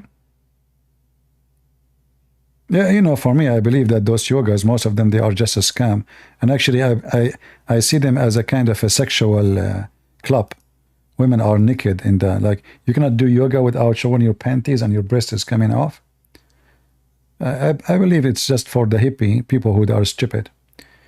Go blind. Tell me a reason that your prophet he received truly a book from God, true God. Give me a reason. Good reason. So you want a solid reason of the Quran being wahy? You know, the Quran or anything. Give me a reason that Allah is a true God or Muhammad is true prophet, whatever you wish. Well, hold up, let me look through my days. You can search Well, Google. I mean, yeah, I mean, if you look at the, well, you know the Dome of the Rock in Jerusalem? The Dome of the It's a Rock in monument. Jerusalem? Uh-huh. You know of it? Yeah, what about it? Yeah, me, I see it as proof that the Quran stayed. It just more proof that the Quran has been unchanged for how many years is that?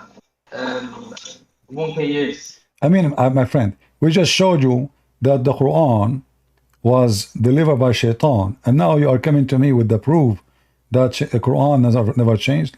Let us say, for the sake of argument, Quran never changed. Hold on. For the sake of argument, Shaitan never changed. But are you saying to me that the Quran you have today, do you swear by Allah that the Quran you have today is never changed? Never changed. It's like the meaning and the wording. Well, never change. There's other meaning. I mean, there's when I say never change, never change. So never change or never change or change. It never changed the way it came from Allah. Yes, that's what we go with. So what is the first chapter your prophet he received from Allah? Where we can find this in the Quran? Is that chapter 96? Let me type that up. Huh? What chapter? Wait, let me type it out for you. What chapter is? The Muslims do not know. They don't know. They are learning from me. Chapter 96. Yeah, chapter 96. So you just said the Quran never changed. So if Allah gave Muhammad Quran number 1, and now Quran number 1 is Quran number 96. So who is the one who changed the location of the Quran? Well, actually, that's a good question. I won't lie. So yes, we know that Iqra came first, and there's other ones. Baqarah, parts of Baqarah, we know it came last, and all that. So there's a hadith. There's a lot of hadith on the topic, but I'll give a short one. So it was narrated by Ahmed, Abu Dawood, at-Tirmidhi. I'll skip the isnad. And it was basically like, what made you put Anfal next to Tawbah, and what made you put, and why did you not put Bismillahir Rahmanir Rahim at the start of Tawbah? This is part of the hadith. And then Uthman radiallahu anhu said, Muhammad sallallahu alayhi wasallam used to receive the revelation of surah with many verses. When they were revealed, he would call his scribes and tell them, put these verses in the surah where such and such is mentioned. Al-Anfal was one of the first surahs to reveal in Medina, and Al-Bara was one of the last parts of the Quran to be revealed. Its stories were similar to those mentioned in Al-Anfal, so it was taught to put it as part of it. The Messenger of Allah was taken, died while explaining whether it was indeed part of it, so they were put next to each other. And the line Bismillahir Rahmanir Rahim. So basically, the ordering of them was given to us by the Prophet Muhammad sallallahu alaihi wasallam. Is that an authentic hadith? No. It is. What rating? Its rating is Sahih. It's narrated by Ahmed. Either you say to me it's authentic or not. Is it authentic or not authentic? Sahih. So yes, it's authentic. It's authentic. So guys, take note. He said it's authentic. So Muhammad himself is the first one to change the word of Allah, because Muhammad have no right to change No. anything. Muhammad is just a warner. You just said everybody heard you. Everybody heard you. And I asked you, is that authentic? So now you have no excuse. You said, yes, it's authentic. So you are saying... Did I ever say the wording? I said he changed the plate. Look, in the hadith, it says, why was Tawbah put beside Al-Fal? And in the hadith, Muhammad he said they were put together because they had the same topics. So he did not change any part of the actual verses. He changed because when you take sentence out of their places as Allah gave it to him, that is a corruption. If I write a book and I made a sentence in page number 1, and then you take my sentence to page number 50, that is what corruption is about. Even your Quran confirmed that. The Quran says that those who change the words from their location is the one who doing corruption. Is that correct? See, the thing is that this is what do you call it? This is how Allah said that you should do it. No. You cannot say to me, this is how Allah you should do it, because if Allah He said this is how you do it, it should be in the Quran. Because remember, Muhammad received revelation either by something called Hadith Qudsi, which is a scam, or Quran. Neither of them, it says what you are saying.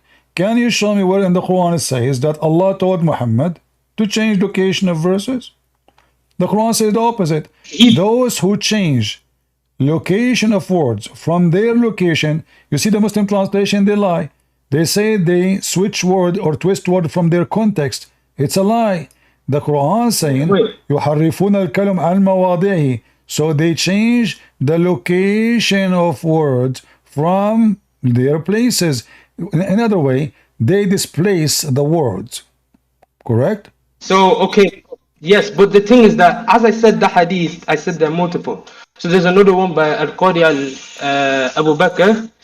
The order of the verses is something that is obligatory and binding. So listen, so now what you confirm to me, that you're a prophet, he did not leave the Quran as Allah gave it to him. He started playing with it. You said that, everybody heard you guys. Did he say the prophet told them to put this one here and that one there? You said that. And this, yes, and this hadith is telling you that Jibril told them where to put each verse. So that means Allah told him. If Jibril unless we want to listen. Yes. If Jibril told him to do that, Jibril had to receive verses from Allah. Because the Quran says, because this is contradiction. Allah says, the one who changed the words from their right places, he is a bad person. He is betraying God. So those people who change location, they are not good people. And now you are saying to me that Allah, why Allah want to do that? Are you saying to me Allah, when after he gave Muhammad the Quran, he found that he is wrong, and he decided to change the location of what he said? Now that's a slight debate, because angels they do not have it's a peak of the debate, but they're generally agreed on not to have free will. So if Jibril told him to do X, then it is usually agreed upon that Allah told him to do X. My friend, what about free will now? In Islam there is no free will. I'm saying listen, focus with me. If Jibril told Muhammad to change the location, why even Muhammad he accept? Shouldn't he say, if Allah give it to me this way, why I am changing it? Did Muhammad ask him why I'm changing it? Okay, so we know that Jibril is the one, as we know from the first verse, who gave it to him. It came to Jibril.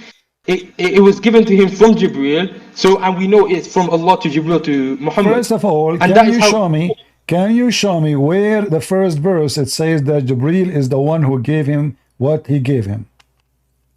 Where it says Jibril, where the name Jibril appear? Where the name Jibril appear? So chapter 96, I don't see anywhere the name Jibril. Where is the name Jibril? Where is the name Jibril? There's no name. I think it's mentioned somewhere else. Is it true that the one who told him that this is Jibril, it was the cousin of Khadija, Waraq ibn Nawfal? No, It's because Prophet Muhammad sallallahu alaihi wasallam, he was physically there. Nobody told him. He was there and then he ran home. It's from his own. Okay, give me a proof that Jibreel told Muhammad, I'm Jibreel. Go ahead. Well, sure. Wait one sec.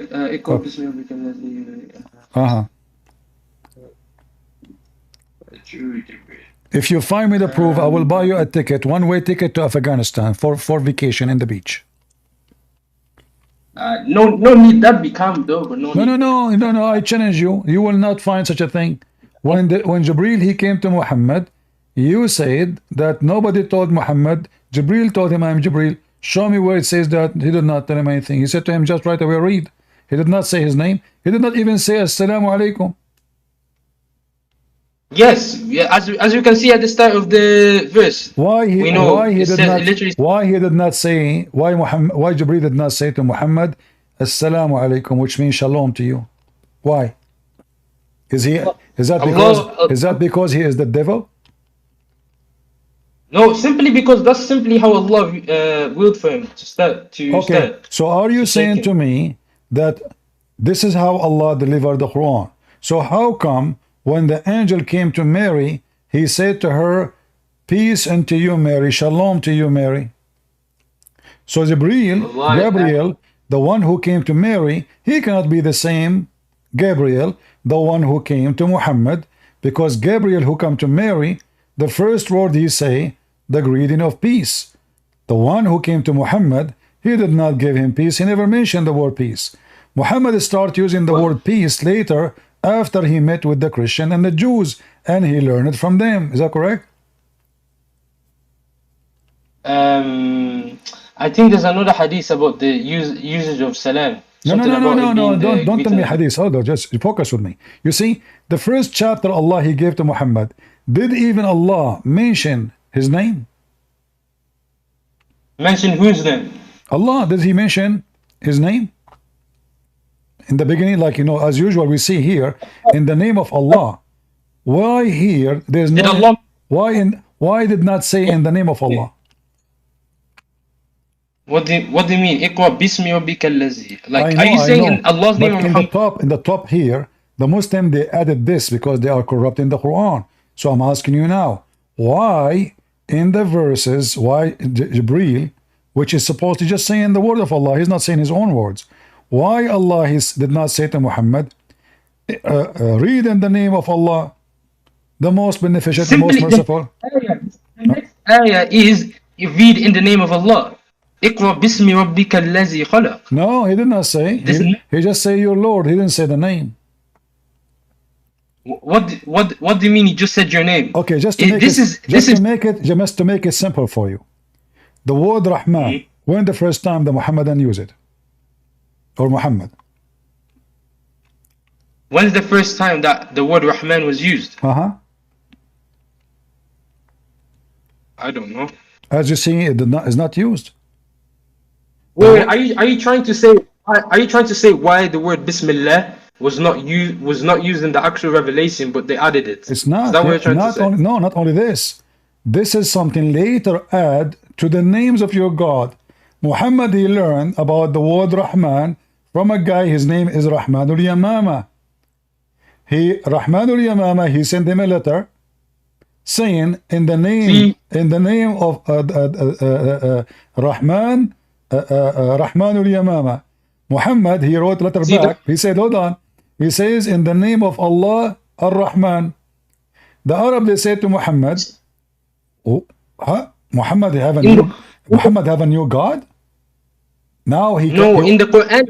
Hold on. In the Quran itself, refers to himself as Allah. I'm asking you, if Allah, his name is Ar-Rahman, why Allah did not mention his name to Muhammad until the guy Rahman al-Yamama show up? Well, I don't get how you can confirm this, because Allah subhanahu wa ta'ala, he says he's Ar-Rahman ar-Rahim multiple times in the Quran, in Medina, in Mecca surahs. My friend, I will take you to your level. Obviously, all of you Muslims, including the Sheikh, they do not know what they are talking about. In chapter 17, verse 110, they ask Muhammad, Why you are invoking Ar-Rahman? Why? You can read the tafsir. Because they never heard him saying Ar-Rahman before. Wait. It's a new name. He used to say Allah. He used to say Allah. Wait, hold up. Suddenly Muhammad, Wait, he is using the word Rahman.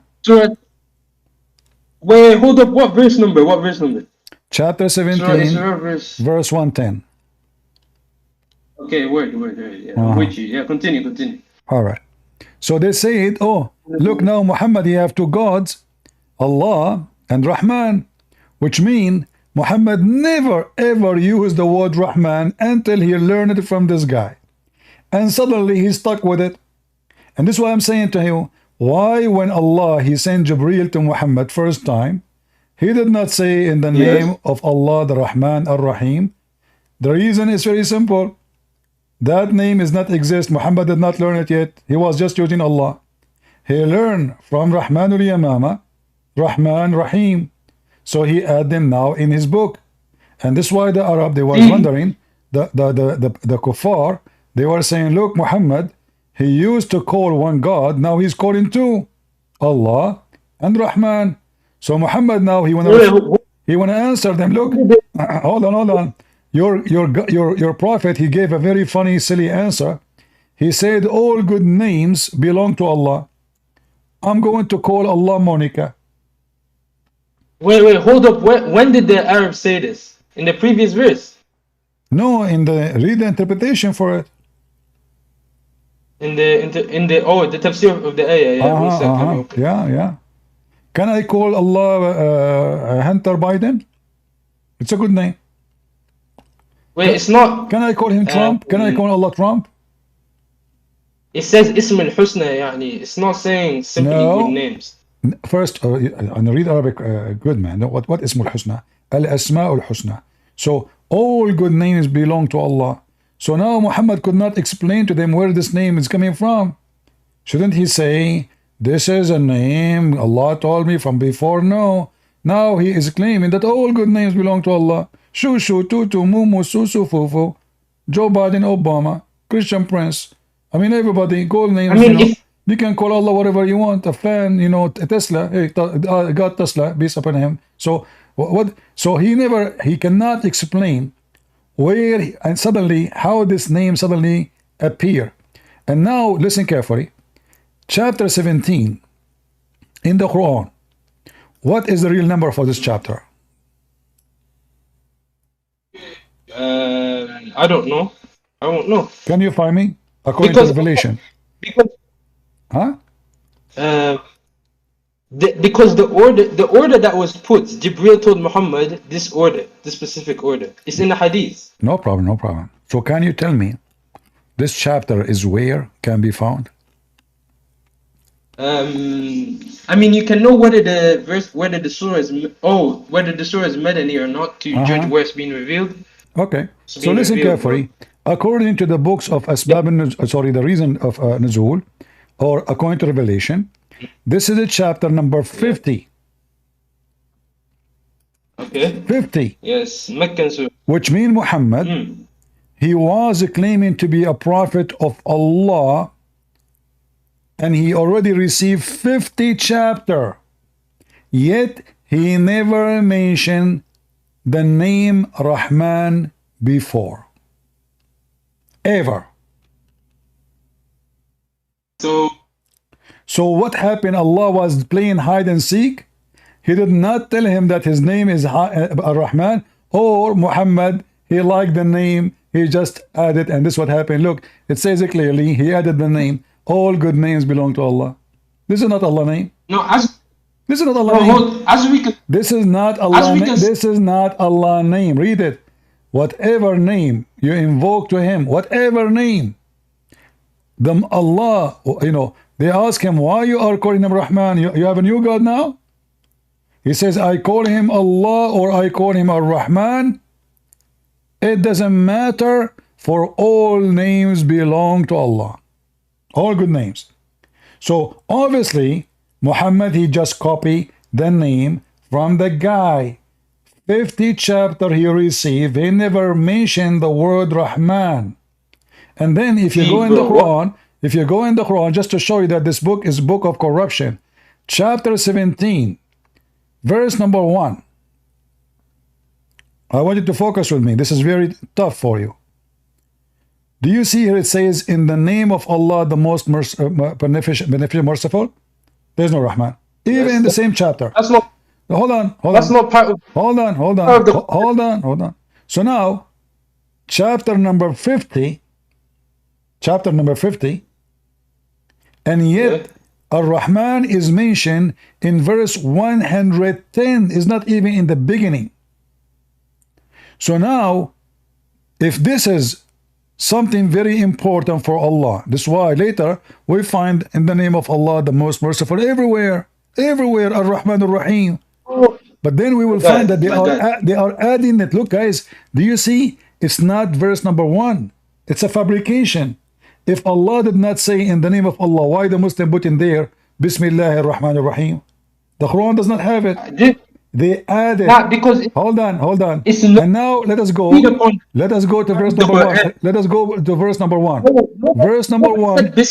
Hold on. Verse nobody said verse. Okay. Verse number 1 in the Quran is what verse in Islam? Verse number 1.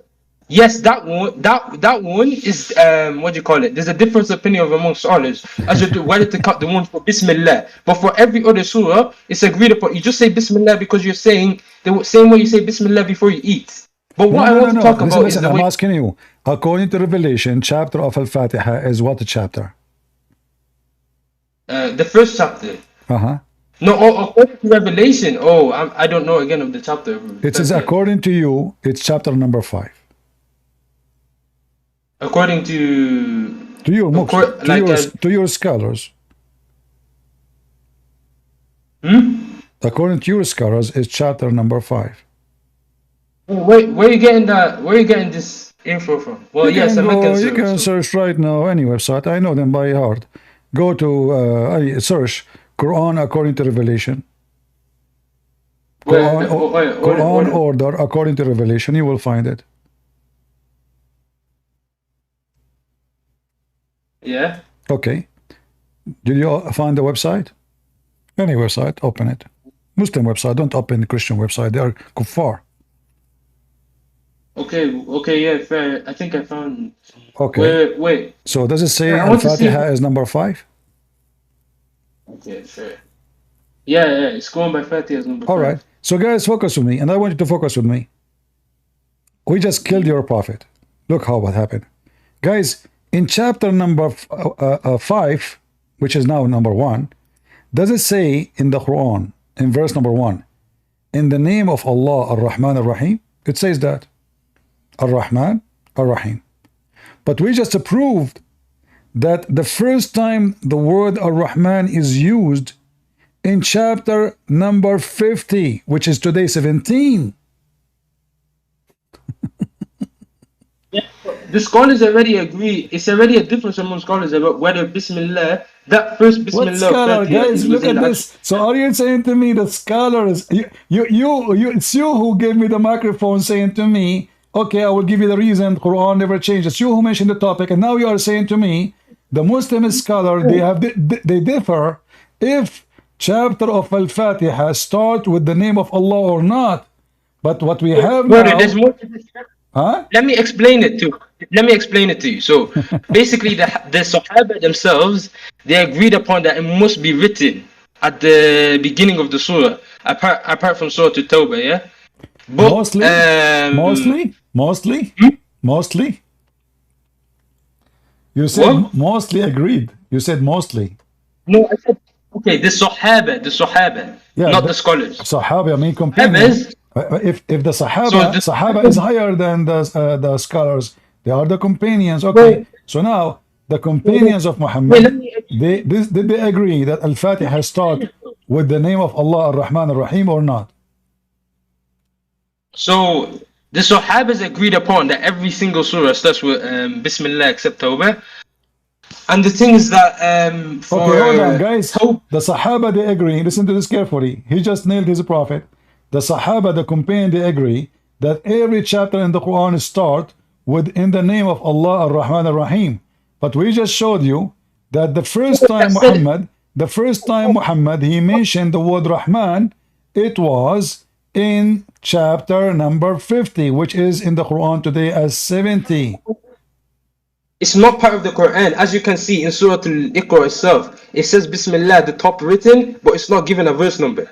You simply, they agree, you are saying, okay, no, hold on. Okay, in chapter of Al-Fatiha, okay, chapter of Al-Fatiha, is it verse number 1 or it's not? That is what I'm going to. So basically, the scholars, they have a different opinion regarding this Fatiha only, because the rest are known. They're not actually the verses. Quran, guys, I thought the Quran is a preserved word by word, perfect by perfect, and now the scholars, they disagree. They have different opinion if this verse is part of the chapter or not. Yes, my guy. As you can see, whether you have it or not, because Bismillah will be read, whether you have it or not. But the thing is, because in like who Surah care about happy, my you friend? Who care about being happy or not? Focus with me, Abdul. Focus. Too much hashish. Listen, this is not about happy or sad. I feel sorry for you. You just said that you Muslims are not sure if this verse is part of this chapter or not. So somebody added. Because as you see, the first time Ar-Rahman appeared, it was a chapter number 50. So there's no way that in chapter number 50 it appeared first time, but we find it in chapter number 1. My boy. So, what was I trying to say? It's that, oh my days. Brother, I've lost my train of thought. Yeah, now continue. How old are you? Huh? How old are you? Does it really matter?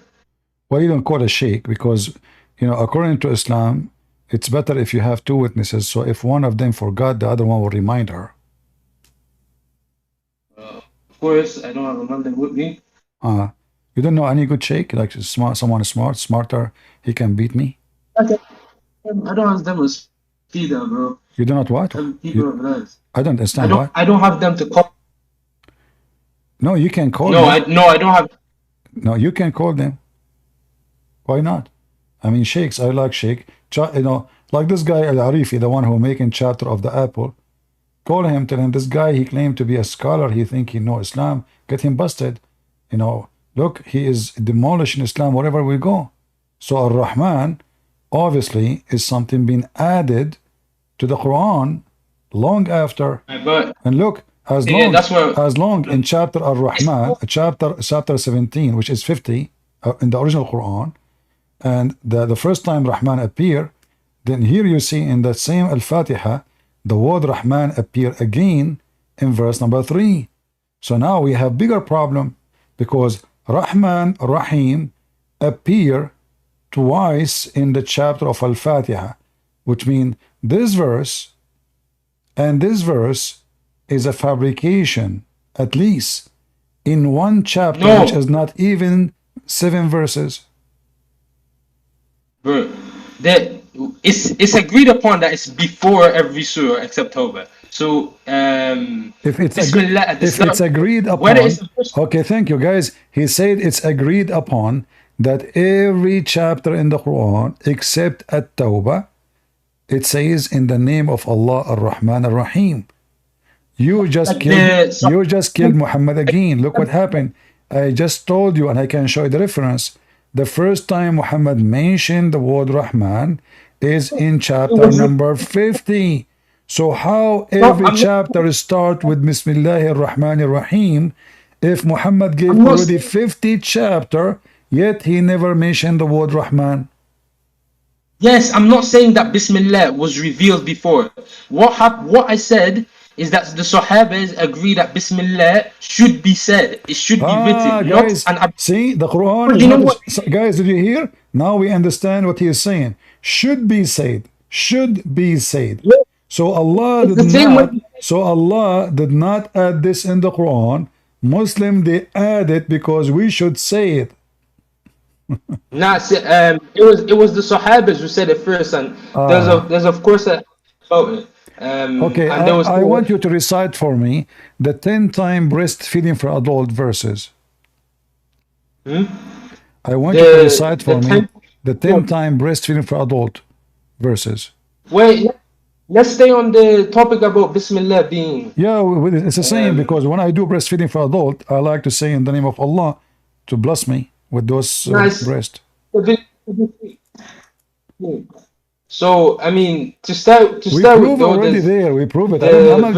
I'm not going to repeat it 100 times, but we want to continue with the preserved Quran, because Muslims, when they say preserved Quran, is a joke. By the way, I like the idea of preserved Quran, because that will mean preserve stupidity, and then the Muslim, they cannot say, oh, this is somebody added. So by saying preserve, they cannot claim that somebody put stupid things in the Quran, so they are more in trouble. This is why me myself, I don't care really for Quran preserved or not. I like it to be preserved so I can love more, and Muslims have no excuse to escape. Like a Muslim, if he say the Quran is not preserved, then when I showed him the sun set in muddy boiling water, he can say, oh, this is not Allah said it, it is somebody added there. But now, because they say the Quran is preserved, that they did not give them any chance anymore to escape the immunity that Allah do not even know where the sun set. And look what happened here. The verse of a stoning of a breastfeeding for an adult, which is something I really love. Thank you, Muhammad. Thank you, Allah. I wish we have this in our belief, man. 10-time breastfeeding for adult. What about 12? I think that would be nicer, 12. 15.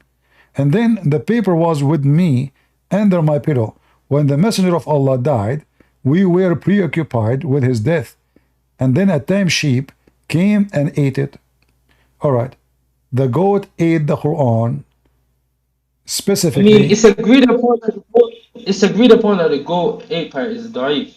That part. But the part about it's da'if? actual breastfeeding. This is da'if? This is da'if? Yes. So why here it says Hassan? Huh? Yeah, brother, you know Hassan. Hassan itself is not strong grade. A second ago you said da'if. Hassan mean good. Brother, there's multiple opinions on the hadith from different. Hassan is good. One of the names of your prophet's grandsons is Hassan. Is that correct? Yes, but some people say this hadith is sahih. So Hassan is good or bad? Okay, what I'm trying to say is that there's multiple opinions. Why you don't answer? Hassan is good or bad? The majority of opinion on this hadith is that it's da'if. Hassan, don't tell me majority, you're lying. This is Sunan Ibn Majah, and this is an authentic book. This is Sahih Sunan Ibn Majah. The Muslim Sunni, they have 6 Sunni Sahih authentic. This is one of them. 6 writers. And this is one of them. And now I'm asking you, the word Hassan, does it mean good or bad?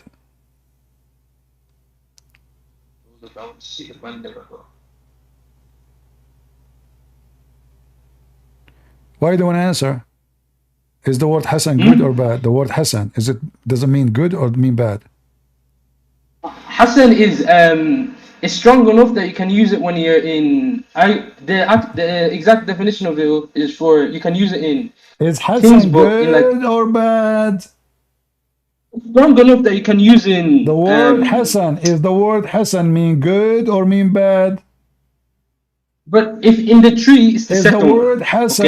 Okay? The word Hassan, does it mean in Arabic good or mean bad? Bro, there's 3 ratings for hadith. The word Hassan, guys, you see, speaking to a goat is easier. He is scared to say it mean good, because this is what Hassan means. The grandson of Muhammad, his name is Hassan, which means good.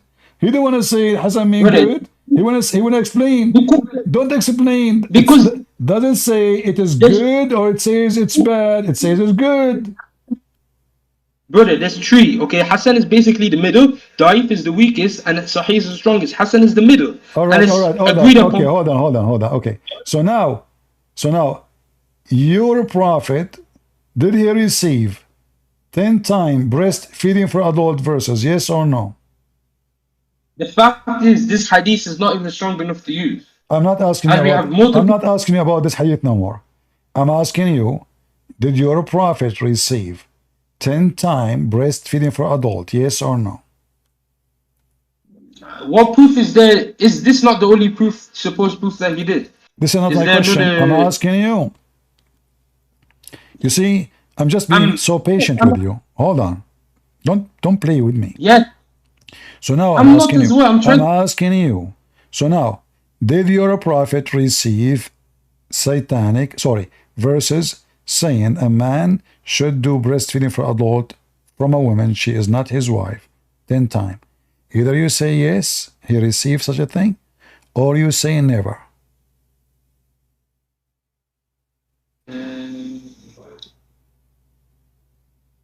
What's that? I'm looking at different thingies. Uh-huh. Okay, yeah. So the multiple versions of each version of this hadith, they all agree on that part, that verse did exist. That verse did exist. And it Thank was you very removed. much. So it is sahih. So now, where is the verse?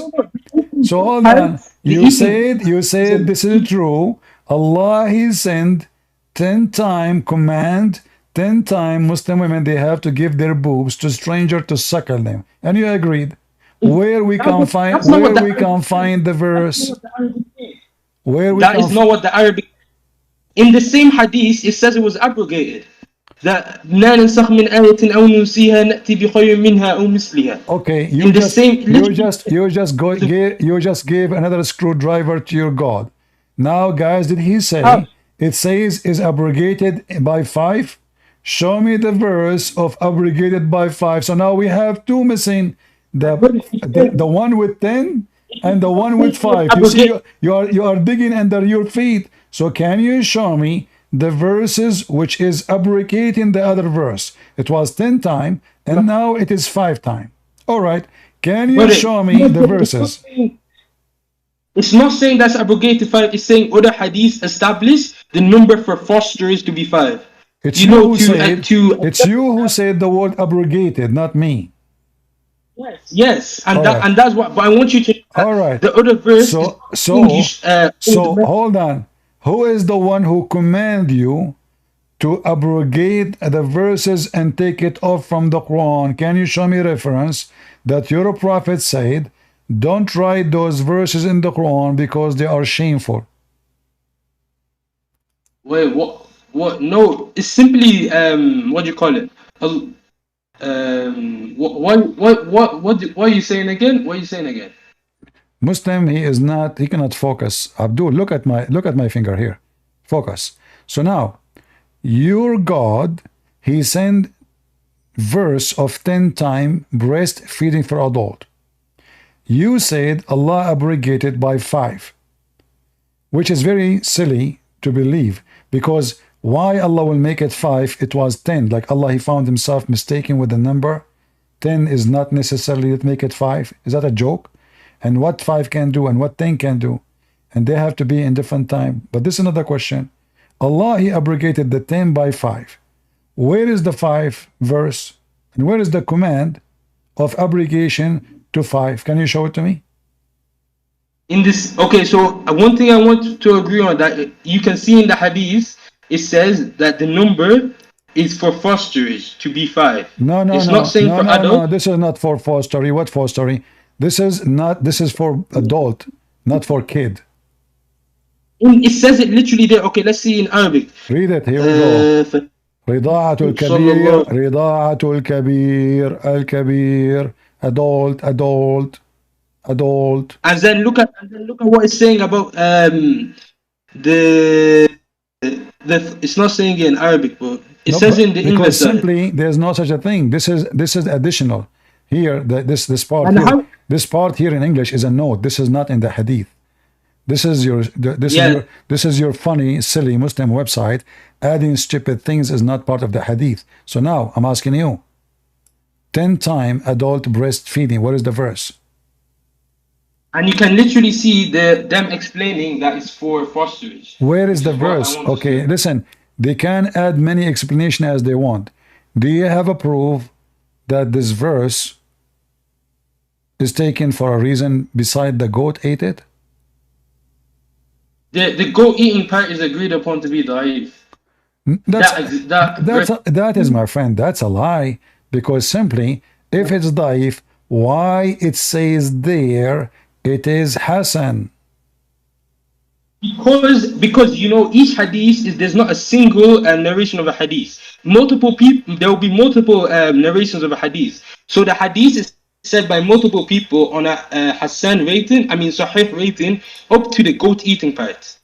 Do you get where I'm going with this? No, I don't. You know, what I am saying, if Allah He sent such a chapter, and you confirm that chapter was there, who is the one behind deleting this chapter from the Quran? Allah subhanahu wa ta'ala says himself, مَا نَنْسَخْ مِنْ آيَةٍ أَوْ نُنْسِيهَا نَأْتِي بِخَيْرٍ مِنْهَا أَوْ مِثْلِهَا. So are you saying to me, okay, guys, translate what you said so people can laugh. مَا نَنْسَخْ, nothing is abrogated, مِنْ آيَةٍ, nothing is abrogated from the Quran. It's Surah Baqarah, wait, pull up the verse, Surah Baqarah verse, around the end of Juz 1. Wait, I'll pull it up myself. I have it in the screen. So now, Allah, He caused verses to be forgotten. Did your God Allah says He caused the Quran to be forgotten? That is not what it says. It says, it's an explanation in English for us. مَا نَنْسَخْ مِنْ آيَةٍ. No, it's the word to forget is not... it's not there? The word forgotten not there? No, I'm saying the English's explanation for us. No. It's basically saying that... I said to you, you see, you Muslim, now you're trying to find out, you are so scared. Does it say to cause you to forget, or not? Does it say cause you to forget or not? The ayah is saying Allah can remove the existence of a ruling of verse. It doesn't say cause you, it doesn't say cause you to forget. It doesn't say cause you to forget. It says, brother, that you can see them use the word to explain it better in English, man and stuff. Like what? Does it say the word forget? Does it say the word forget? Yes or no? No. Guys, doesn't say. I never met a Muslim is not a Abdul liar. Here we go. It's in front of you. So, and where in Arabic does it say forget? Man and sah. When this is the word, what's the word for forget again? It's in front of you, Abdul. In front of you. Potato. Nunsiha. Why every Muslim every Muslim is a potato? Nunsiha is to forget. It says nansakh. Oh, you talk about nunsiha. You see, I should kick you out from here a long time ago, but I'm being patient with you. You see how patient I am with you? I mean, you keep saying it's not there, and then I get you busted. You say it's not there, and I get you busted. So your God, He calls you to forget the Quran. But you call me and you say, you want to prove to me that the Quran never changed, when even your God saying He will make you forget the Quran. So now let's go back to zero. So the verses of breastfeeding for adult, did Allah cause you to forget? Did Allah cause you to forget the 10-time breastfeeding for adult? Brother, what I want you to understand, why I was saying about not forgetting is because He said... Don't explain. It's confirmed now. It's a confirm. It's in front of us. You cannot lie about it. So now, who is the one who made the verse of 10-time breastfeeding for adult disappear? Is it Allah or the goat? Allah or the goat? The goat part has been agreed upon to be da'if. But what I'm saying is that is false. In the website I showed you, it says Hassan. Secondly, as long you confirmed that the verse came. What is the verse? What I'm trying to say is that didn't you say Allah? Yes, He sent 10-time breastfeeding for adult. You said that, correct? What I'm trying to say is don't try to say. Just give me the answer. You agree that Allah sent down 10-time breastfeeding for adult. Did you agree or not? Brother, the hadith, if we go back to square zero, the hadith Did you agree or not? The hadith is not even strong to begin with. I'm not talking about that hadith. I'm asking you, repeat what you said. Do you agree that Allah, He sent down a command for Muslim women to give her boobs 10 different times to adult? Yes or no? Brother, look. let's focus on the hadith is literally all the hadith says. I want you is, to say yes or no. Already you said yes, you forgot? You said yes, the scholars, they agree that Allah He sent verses of a breastfeeding for adult. You said that already. Yes, I'm trying to make sure I explain it as properly to you. No, So, I don't want you to yes, explain. I just confirm. So confirm what you said to me because before. So did Allah I need- send the breastfeeding for adult verses, yes or no? so yes, from multiple. Okay, yes, okay, hold on. Don't explain now. Yes. So now, as long you said yes, hold on. Now you can explain. Now you can explain. As long Allah He sent verses of 10-time breastfeeding for adult. Where is the verse? Does the same hadith not say it was abrogated?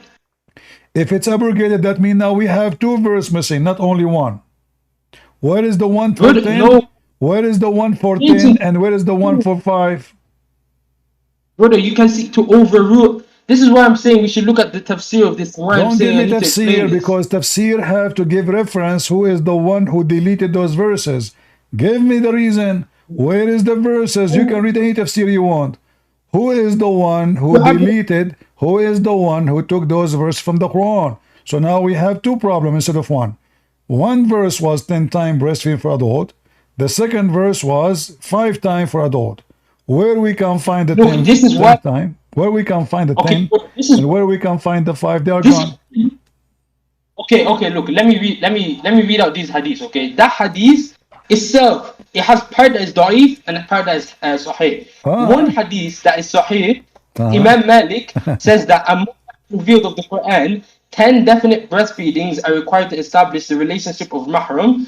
Then that was abrogated and replaced with 5. Another from Yahya ibn Sa'id. It was revealed in the Quran that 10 breastfeedings are required to establish the relationship of mahram, then 5 are required. Another, so you can see where I'm going with this. There's no No. You are going nowhere because you are being an idiot. Because simply you are mixing between breastfeeding for a child and breastfeeding for adult. Breastfeeding for adult does not make a man a breast. Okay, let us make it simple. Is a breastfeeding for adult make the man forbidden for the women? Brother, what I'm saying here, I'm saying for a man, and this is what the hadith is saying. It's saying to be a mahram. No. It doesn't make you a muhram. It doesn't. No, brother, this is why I need to explain it. Okay? This is why I'm trying to explain it. No. You say to make you a muhram. It does not make you a muhram, which means the man still can have sex with the women, correct? Brother, this is why I'm saying you should let us explain. We should look at the tafsir. Anyway, the ayah in the Quran that's referring to this, the ayah that's referring to 5, I'm pretty sure it's وَالْوَالِدَاتُ يُرْضِعْنَ أَوْلَادَهُنَّ, or it's another one. I'm pretty sure it's وَالْوَالِدَاتُ يُرْضِعْنَ. So listen, make it simple for me. I want you to tell us what is the purpose of this breastfeeding for adult? For the mahram status, that is what is said in the hadith that are sahih that I have 4 of, okay? Not this one, the one about the goat eating. Anything that has the goat eating is, I'm reading this word for word, Muhammad ibn Ishaq. Why you never give me an answer, Frank? Why you want to give me a speech? Just give me the answer. What the purpose of this breastfeeding for adult? Does it make the man forbidden from the women to have sex with her? So if a woman, she gave her boobs to the guy, and he played with them and he sucked them 10 different days, is he still can marry her and have sex with her, or he cannot? Brother, this is why we need to look at the tafsir that explains better for both. You can look as much you want. Give me the answer. The hadith, okay, I'm trying to explain it to you as best as I can. Don't explain now. Give me the answer and then explain. So can the man still have sex with this woman after breastfeeding for adult? Yes or no? I cannot give you because I don't even know the complete fatwa on this. Because what the hadith is saying, is saying it was revealed in the... So now, what is according to your understanding, what is the logic of this 10-time breastfeeding adult? Why Allah giving your wife command so she can give her breast to the neighbor? What is the point?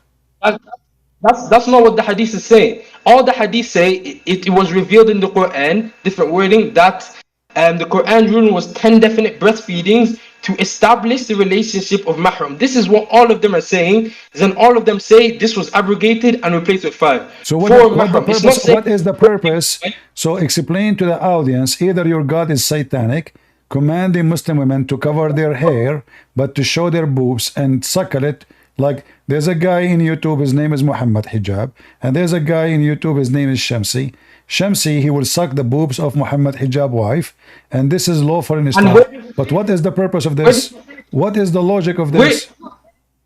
It's saying that the ruling of those 10 breastfeedings to establish the relationship of mahram. No, It's it does to, not. like, No, it does you know not. what is really? No, it does not. Yes, that is a Okay, I lie. have- That okay. If you want to disagree okay, with you want disagree. do you want to get me busted?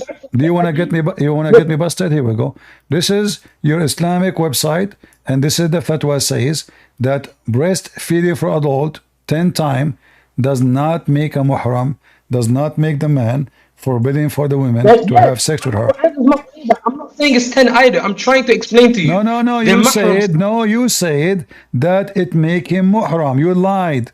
It doesn't. Brother, I'm trying to explain. I'm not saying that either. You said that already. Now you try to change what you said. You said that it's recorded in YouTube. So listen, this is the title. This is the title of the fatwa. The fatwa number 3901.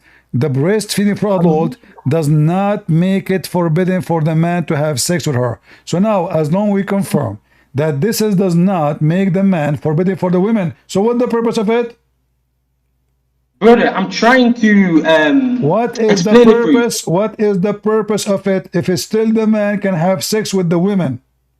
What is the purpose? What is the reason to command a Muslim woman to give her boobs to the neighbor 10 times?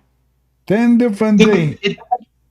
The hadith does not say this. The hadith says, and I'm saying again for the 3rd time, it was revealed in the Quran that 10 definite breastfeedings are required to establish the relationship of mahram. This can refer to the foster,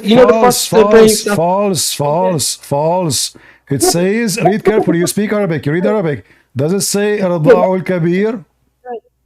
Let's look at the tafsir. We are not talking about nursing a child. We are talking nursing a man. Sexual thing. So now the word hadith. Okay, you're looking at Hassan hadith. I'm looking at 5 Sahih hadith, and the wording used here is 10 definite breastfeedings. Okay, it's not saying 10. No, they are talking about. Okay, there is 2 kinds of breastfeeding in Islam. There's the one for the baby, a child, which is a normal thing everybody do, and the one we are talking about is about for giving the woman her breast to an adult. So now I'm talking. Okay, hold on. So are you saying your prophet did not command? Are you saying the Quran did not command Muslim women to give her breast to adult? What I'm trying to say is that we should look at what the hadith is saying. What you saying we should look? You look and give me the answer. Give me the answer. Did your prophet command? Did your prophet command Muslim women to give their boobs to adult men? Yes or no? The hadith, I'm not saying the hadith is saying breastfeeding. So can you say? So is it for adult or no? Is it for adult or no? It's not saying for adult. So the hadith. So it is. Is it? So I don't care. Tell me the answer. Tell me your belief. Do you believe that the hadith is speaking about giving the breast to an adult, or it doesn't never mention adult? This is not my belief, bro. We still need to look at the tafsir of the ayahs and try to understand it. Let me get you busted. Let me get you busted. Do you see the chapter name? The chapter of a breastfeeding for adult. Do you see it? Where? Yes. So how you say this is not what it is if the whole chapter is about breastfeeding for adult? And not only that, your prophet, he commanded the Muslim women, you are a liar, man. You have no shame.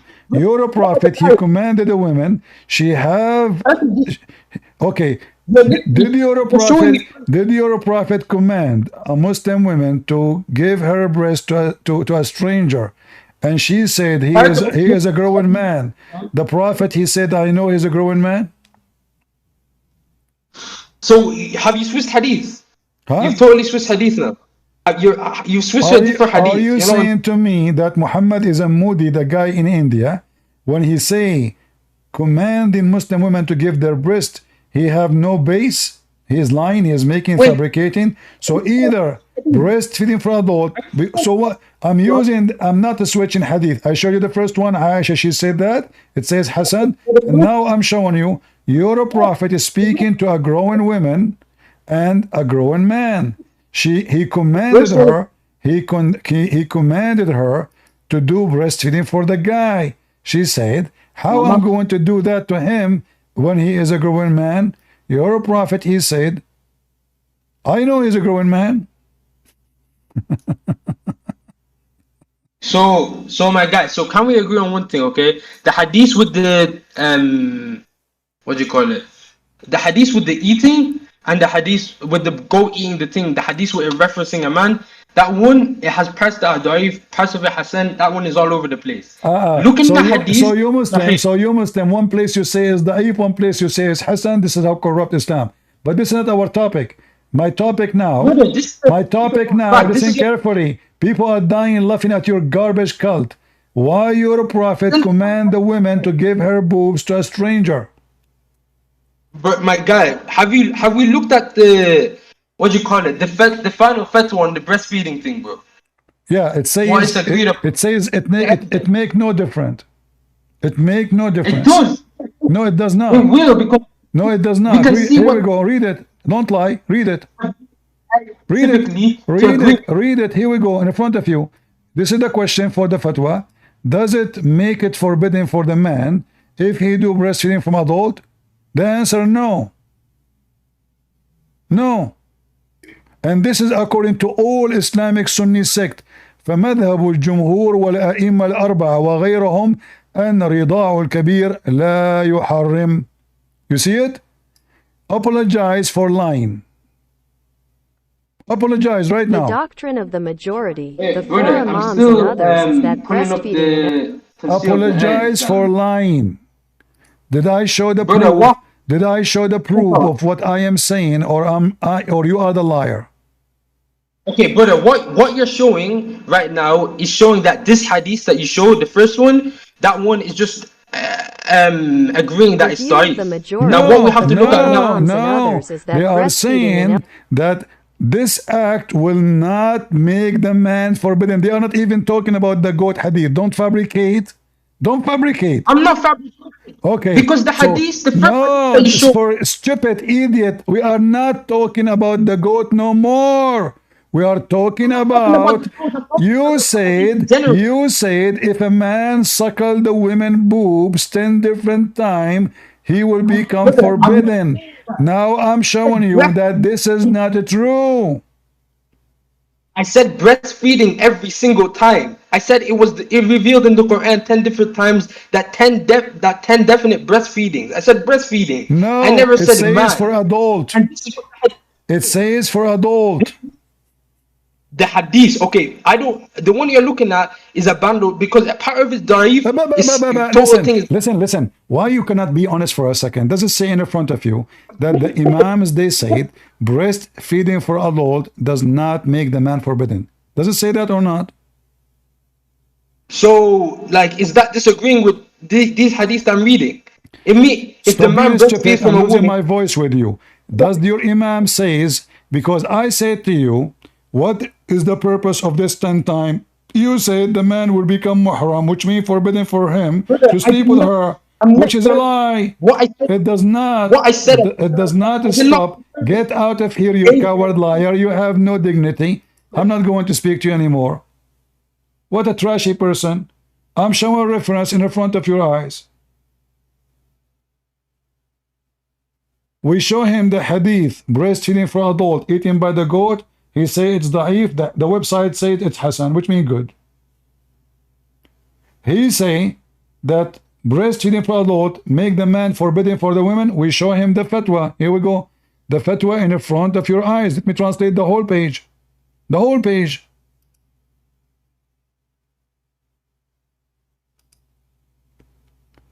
And this is the title.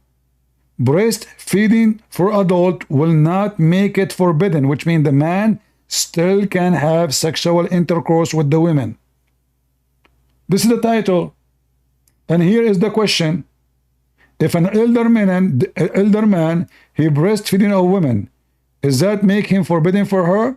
The answer, no. The doctrine of all the major four Islamic sects, Muslim Sunni, they have four scumbag sects. All of them, they agree that the breastfeeding for adult person will not make him forbidden for her. Aisha herself, she used to command her nieces to do breastfeeding for adult. The wives of the Prophet, they used to practice it. We show him the reference. We show him to read. We say, it's in front of you. Does it say that or not? He refused to read. Each time I say to him, does it say that in front of you? He don't want to read. You are a big fat liar. You said, yes, it make it forbidden. No. I'll let you post the link. Here we go. So everybody will see that every Muslim is a liar. When I say every Muslim is a liar, I am not exaggerating. Honestly, this is the truth. Be my witness. We are showing it in the screen. You can open now the page, use Google Translation, the fatwa there. In fact, there is the same article in English, but you need to find it. The same article in English.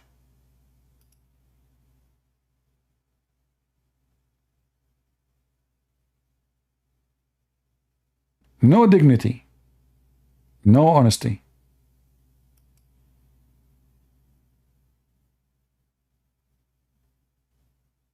It is impossible to find a Muslim, he is not a liar. I mean, imagine we are showing a reference in front of them in all languages. Still they deny it.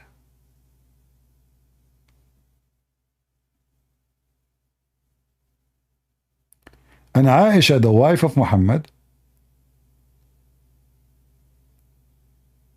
she was commanding her nieces to do it too. What a religion. The whole country, men is going to Muslim women houses sucking their boobs. But remember, those women, they are conservative. They cover their hair, but you can play with their boobs. That's amazing religion. A woman, she's, she go in the beach, she cover herself, she's wearing hijab, she look like a zombie in the beach. But then you go to her in the car, you say, can I suckle you? Oh, sure, mashallah. Which boob you want to start with? Huh? The reason he don't want to answer, I asked him 1,000 times. What is the purpose of this? He lied, he said, it make the person forbidden. This is how stupid this religion is. Therefore, if you forbid adoption, how breastfeeding will make you adopted by the women? Muslim, they forbid adoption. Do you see how stupid those people are? If you Muslim forbid adoption, how if a man suckle your wife boobs, did he become her son now? And then we show you here that all the scholars agree that this act will not forbidden you from having sex with this woman. So what's the point?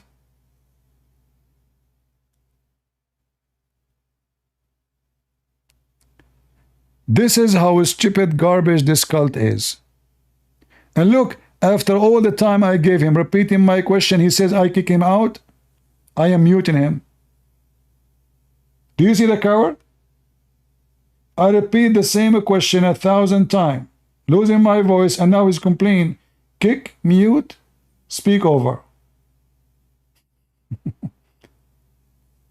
Until now you did not answer. You lied, you said that this will make it forbidden. We got you busted. Your scholars say no, it doesn't. So if you want to come back, I will bring you. But you have to read what I'm showing you. Aisha, she command her nieces to do breastfeeding for adult. And you have to do it in 10 different times. You said that the hadith doesn't say it says 10 times, but doesn't say for adult. You are a big fat liar. The hadith says 10 different times for adult. 10.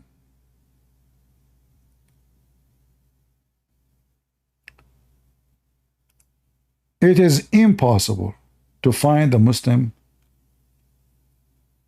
is a Muslim. They are not Muslims.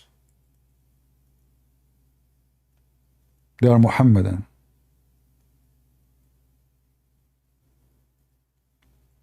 They are ashamed of their religion.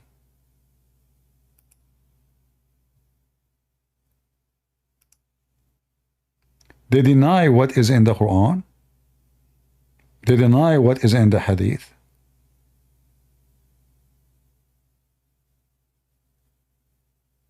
And it's clear.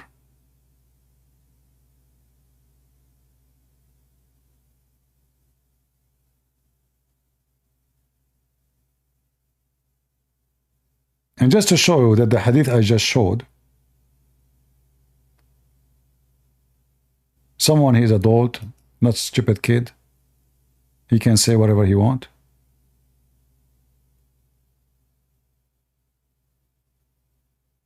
Anyone?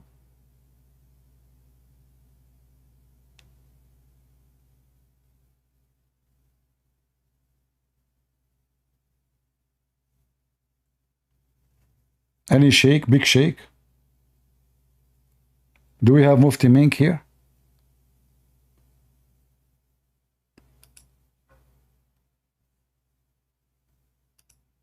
Okay, let's see. Maybe you have someone else.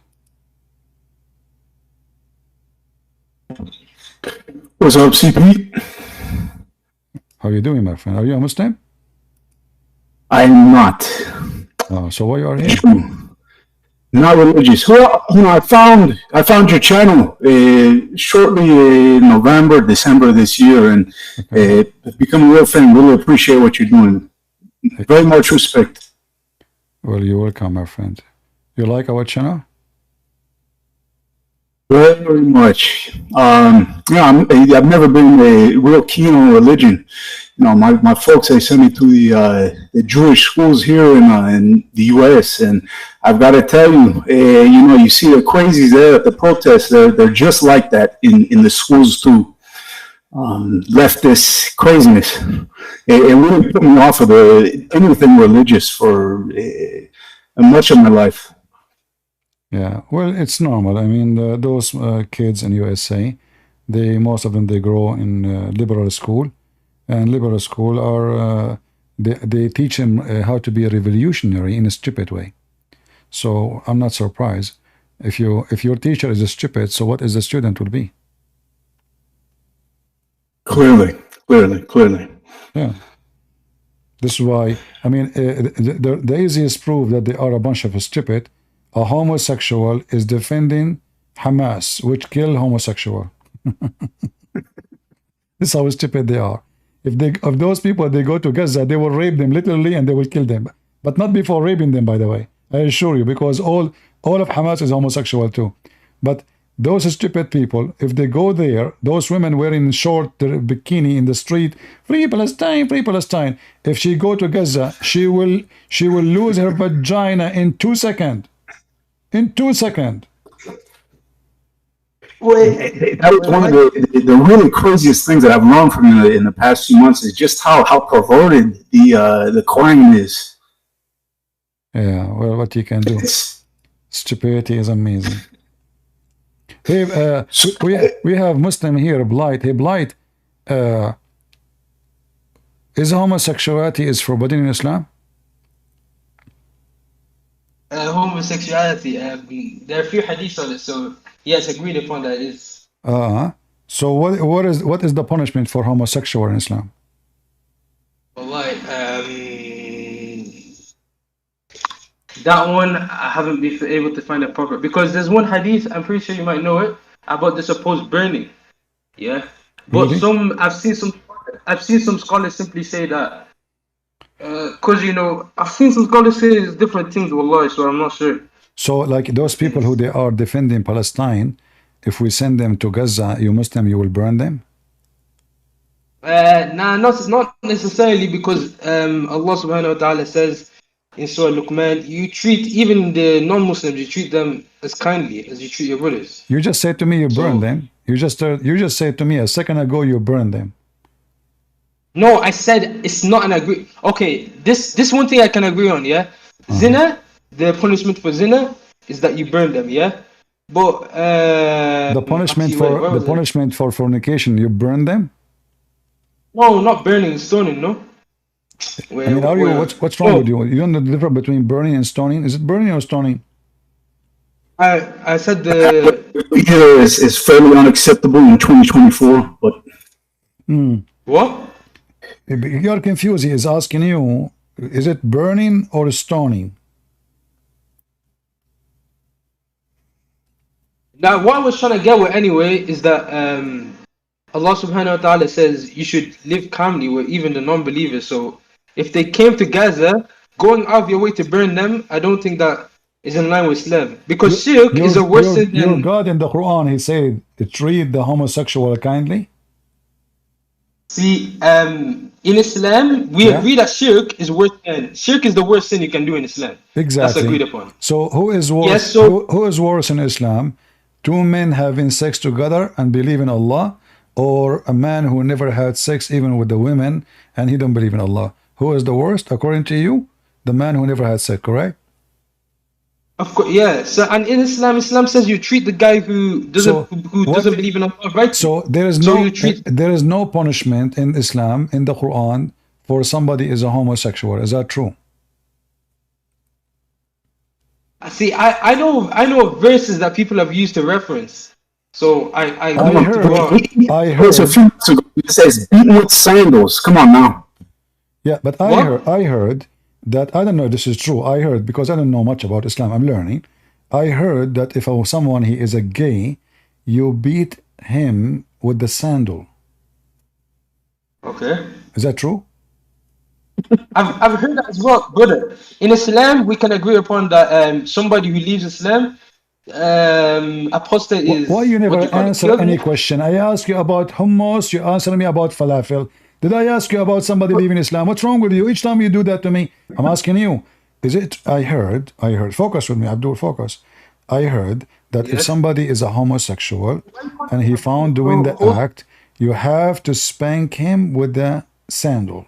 True or false? I've heard that as well. I'm not saying it's backed by the Quran. So how come in the Old Testament it says the punishment for such a thing is death, but in Islam, this is Moses, but in Islam, the punishment is spanking the guy over his butt with sandal? He will get more horny.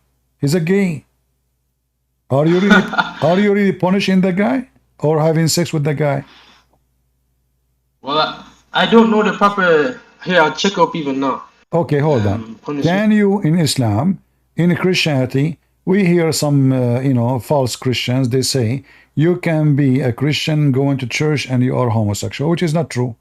But in Islam, is it true that you can be an imam and you are a homosexual?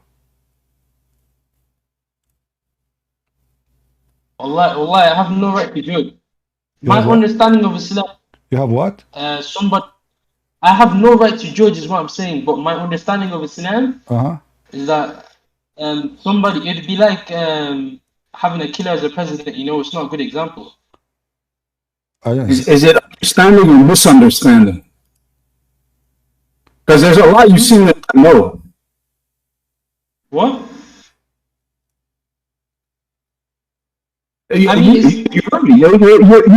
asks questions, you don't answer them. So is it that you don't know, or you misunderstand, or what is it? Why are you unable to answer the questions? No, I'm trying to be as unbiased as possible. He said it's can a homosexual be an imam, and the fact is I've got no right to judge, and my understanding is that is be like putting a killer as a president, Okay, I will make it simple for you. Was your prophet homosexual? No, of course. So why he used to put eyeliner 3 times a day? Eyeliner? Yes. Oh, hole. Yes, that does not translate directly to eyeliner, you know? It's the same way men of then. What? It's not khol and eyeliner will be like both men and women used to wear khol. So it's not something like there's a verse that says men who imitate women. So right. he's not imitating by wearing khol. Oh, he's the not. same way Okay. Yes, okay. like the same way. So You get me? So I heard that people they use eyeliner for medicine. Your prophet was sick, or he used it for to be pretty. I'm pretty sure you just use it for. Actually, I'm not. Wait, where did you get? Come on now. I don't know is an acceptable answer. You're speculating. He never has an answer for anything. Okay, forget about this. Is it true that your prophet? No. Is it true that your prophet? Is it true your prophet? He never received Quran except in the clothing of Aisha, which means he wear women clothes, and then Allah sent him Quran. I mean, we already know Surah Al-Iqra. He did not wear Aisha's clothes. We know Surah Al-Tawbah. What he was wearing? What he was wearing? It was in. I'm not sure if it says his clothes, but it said he ran home, and then Khadija covered him, and he was like, "Cover me, cover me." So you agree? So you agree that your prophet he wear women clothing and he received Quran? No. Look, I know the hadith you're referencing, but the hadith, it does not say he wore Aisha's clothes because see, the thing about Islam is that intention matters a lot. Okay, what is the word? What is the word thawb? What is the word thawb mean? Yes, the word. You know yourself, the word thawb can refer to. Okay, there's three narrations of the hadith. Don't tell me you know. Don't tell me you know. I'm asking you what the word thawb mean. Give me the answer. Thawb. Yeah. Okay, but there's three narrations of the hadith. Oh boy, my friend, what's wrong with you? What is the word thawb mean? You see how much patience I need?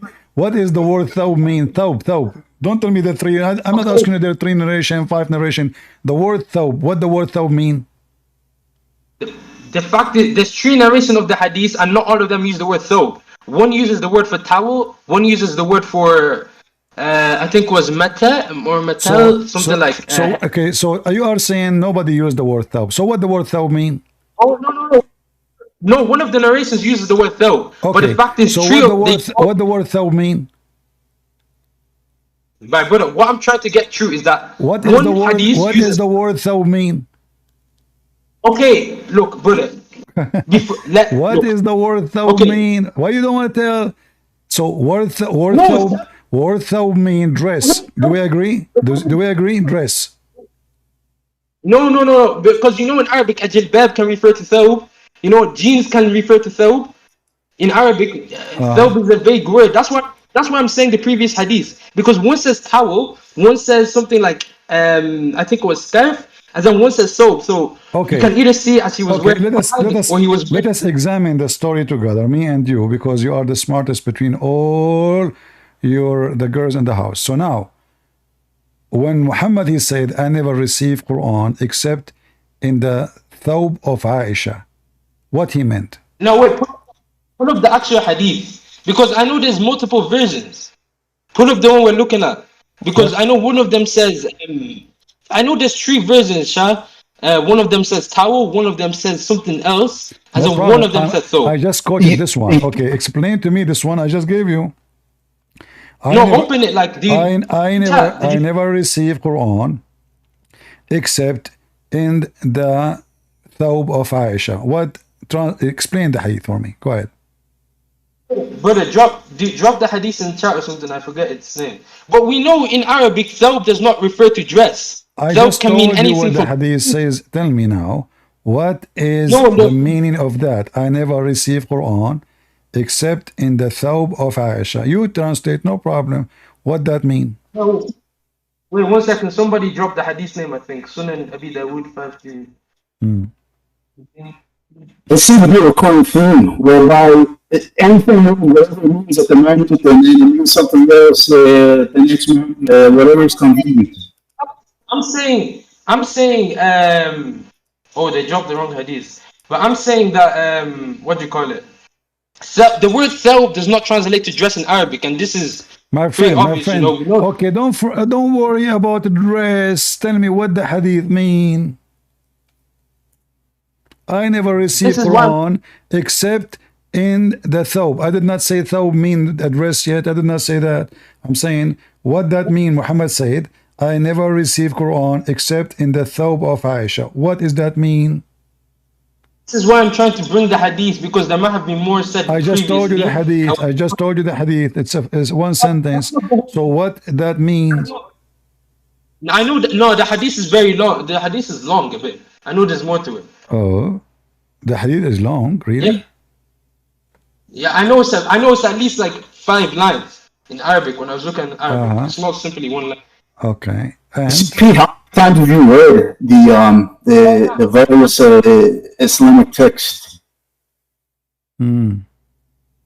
I'm pretty sure it's Sahih though. I'm pretty sure it is Sahih. So? Tens, hundreds.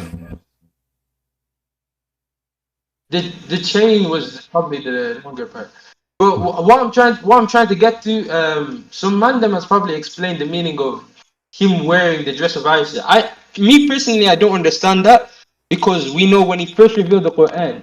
So you don't understand that? You don't understand? So now you told me 3 version of it, 4 version of it, 5 version. At the end, the answer is I don't know what Muhammad is saying. No, let me explain to you what I'm trying to say. What I'm saying is that Tell me now. You see, you said keep explaining, but you explain nothing. Okay, Muhammad said, I never received Quran except in the thawb of Aisha. What does that mean? You tell me, let me explain to you. And then you start saying to me, there's a 3 version of the hadith and blah, blah, blah. But I'm not asking you about how many versions. Tell me what this hadith mean. Either you say I know or you say I don't know. Okay, so what I'm saying is that the parts that I do understand that the word thawb is not referring to a dress and him cross-dressing. The second part that I'm sure of is that the word thawb, because in the 3 different hadiths it's using different words. Second part that I'm sure of, that at least from my understanding, is that he did not receive Iqra. He was not married to Aisha then, from what I know of. And there's parts like Surah At-Tawbah, or parts of Surah At-Tawbah, when he was in the cave with Abu Bakr. He was not. They were running and all that, like him wearing the clothes. I don't understand. So anyone understand what this guy is talking about? What this guy is talking about, my friend? When Muhammad he said, I never received Quran except in the thawb of Aisha. What does that mean? This is what I'm saying. Drop the Arabic so we can analyze it together, bro. Because are you saying to me you do not know what the hadith is saying? But you can explain it to me without knowing? What? Are you saying to me, you give me an answer, but you do not know what I'm talking about? You're breaking up, or is it just me? When you are answering me now, you keep saying to me, drop the hadith. You were saying nowhere it says, and you told me it's mentioned in 3 places. So now you do not know what hadith I'm talking about, or you know what hadith I'm talking about. I know what hadith you're talking about. I'm asking for the Arabic so we can, because I don't remember the whole hadith, but I remember these specific parts that about him putting on a belonging of Aisha in the 3 different hadiths. What I'm sure of is that it doesn't use the word thawb in each of them. That part I'm sure of 100%. It uses the word like towel in one, thawb in one, and something else in one. So what I'm not sure of is the other hadith says what? The other hadith says what? One is saying thawb. It says Malta or something like that. I know it says meme and something like well raw. I know it says towel when I looked at it. It did not say guys. Did you hear what he said? Okay, let's switch this one. Muhammad he never received Quran except in the towel of Aisha. Explain that to us. Yeah, this is the final part I'm trying to explain. I don't understand that, because I know there are parts of the Quran where he was maybe even this one need understanding.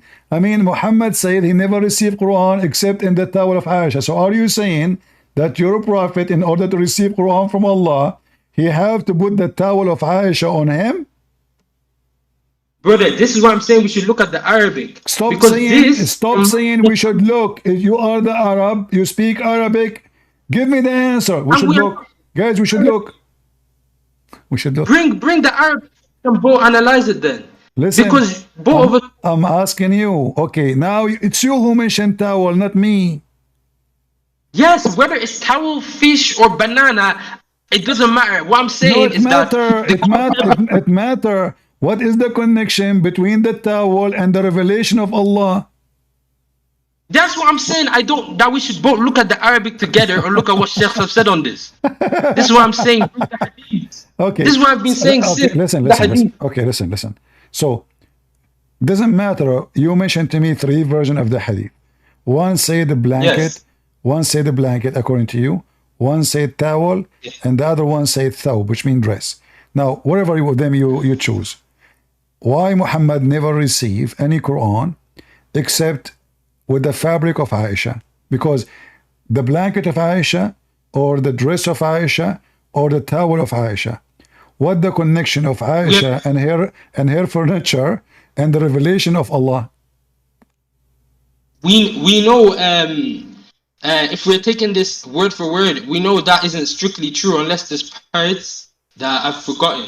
But we know, like when he was in the battle, he received the Quran. When he was in the cave with Abu Bakr, I'm pretty sure as well. And before he even was married to Aisha, we know he received. So that, for what I'm saying is that I don't understand if this is meant to be literal or this So is guys, not. what he is saying, his prophet is a big fat liar, because this is cannot be true. Because Muhammad, he received Quran. You just said that, everybody heard you. Muhammad, he received Quran. Hold on. Muhammad received Quran before even he married Aisha. So how he say, I never received Quran except with the clothing of Aisha? What's the hadith number again? Brother, I can't see the screen. All of those hadith I've shown you, it's in front of you. And the hadith No, in Sahih al-Bukhari, you can find it says لا تؤذني في عائشة فإن الوحي لم يأتني وأنا في ثوب إلا ثوب عائشة امرأة إلا عائشة. Yeah, that's literally what we're saying, word for word. So now your prophet, he lied, because you just said that he received Quran. You said he received Quran when he was with Khadija. He received Quran when he was in the cave. But now your prophet claimed that he cannot receive Quran unless he is wearing any clothing of Aisha. Brother, what? Okay, look, hadith, they need context. Okay, there's a hadith saying that whenever you see the Jews, you should push them to the side. But when you look at the other hadith, you see this is referring to the time of the wars. This is not saying everyday thing. That's false. So this is what I'm saying. That's false. That's false. Because in the time of the war, your prophet, he killed them all. You are a big fat liar. Your prophet, he said, no, he said, don't initiate. No, this is before even the war. Don't initiate the Jews, Salam, and the Christian, not only the Jews. And if you meet any of them in the road, force them into the narrowest alley, which means force them to walk in the sewage. So now let's go back to zero. You're a prophet. Did he receive Quran? Did he receive Quran when he was in the house of Khadija? The answer, yes. So did Muhammad lie when he said? Did Muhammad lie when he said he never received Quran except in the clothing of Aisha? What I'm saying is that even hadith need context. The first hadith I stated, when you think it's an everyday thing, but then when you look at the other hadith, there is no need for context no more, because he said never receive. So it's not connected no more. And here we go. This is the hadith in front of you. It says في ثوب امرأة لا تؤذني في عائشة فإن الوحي لم يأتني وأنا في ثوب امرأة إلا عائشة. Don't hurt me in Aisha, because I never received Quran in any women clothing except the cloth of Aisha. You can, if you want to be literal, it does not mean always. You can say, but what I know, I don't. He said I never. Okay, fair. Never. I don't understand this. Never. You can understand it however you want, but who care about what you are talking about? Abdul, let's just get out of here. You say I try to be nice to you as much as I can, and you say to me you can understand as you want. Your prophet says I did not receive any revelation except in the clothes of Aisha. You say to me you can understand whatever you want. I did not receive any. Guys, isn't it clear? I did not receive any revelation except in the clothes of Aisha. Your prophet was a homosexual, like Joe Biden. And there's a connection between his wife panty and the revelation of Allah. And if you want to say to me blanket is even more stupid, So now Muhammad, Allah will not talk to him unless he put a blanket of Aisha on him. Why? The holy blanket of Aisha.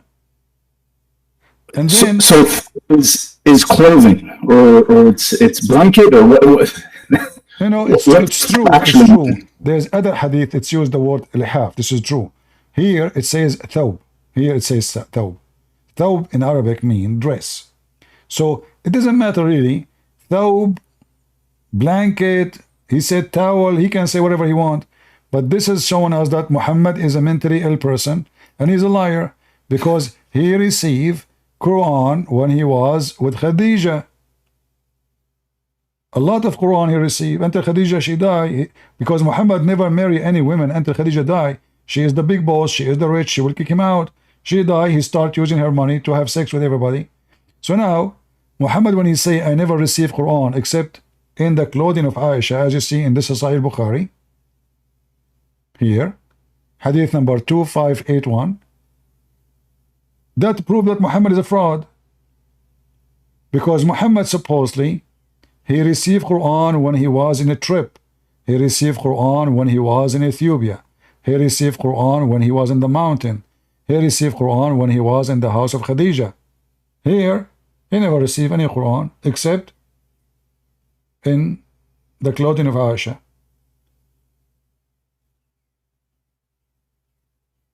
Aisha, she was not born when he married Khadijah. So we cannot say he borrowed the panty of Aisha when he was in the house of Khadijah.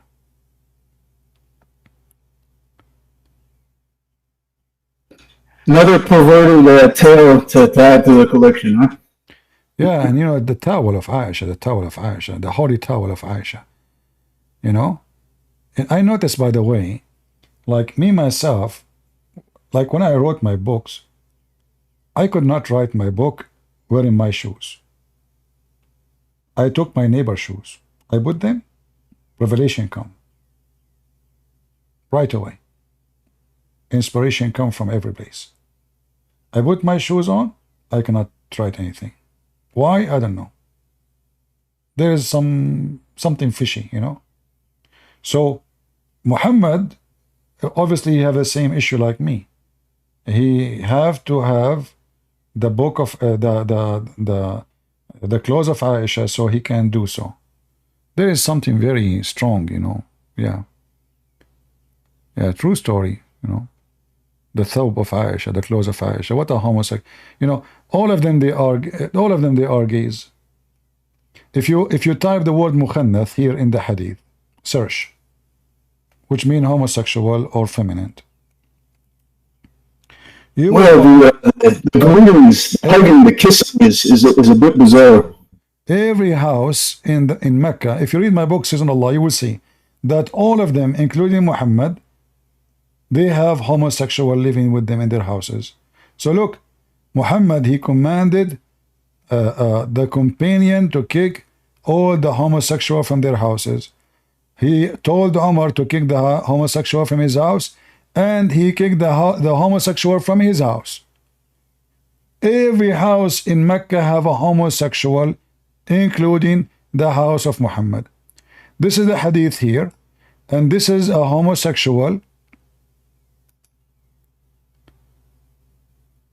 offering another homosexual for sex to the sister or to the brother of the wife of Muhammad. The effeminate man said to Salama, brother, Abu Abdullah, if Allah should make you corner Taif tomorrow, I recommend you to take the daughter of this daughter here is not a daughter. This is a gay. He's talking about the homosexual. She is so fat, all right, but he's talking about a gay. She shows 4 folds of a flesh when she is facing you, and 8 when she turn her back. Now, this is very hard to explain, excuse me, it is so sexual, but this guy is telling the brother of the wife of the Prophet, tomorrow you will attack that Taif, and if you conquer, guess what? We should reward you and sleep with this guy, who is, they call him she. So that's the other element of the quote unquote religion that's really bizarre. It's so much of it is about conquering and the and jihad and all the rest of it. You know, I've heard a lot of speakers reference the religion now as rather than Islam, jihadism. Yeah. Well, there is a group of Muslim men. They come to the caliphate and they say to him, "We are tempted by a gay. He is our imam." The caliphate, he says, will follow him and do the good deed of a prayer.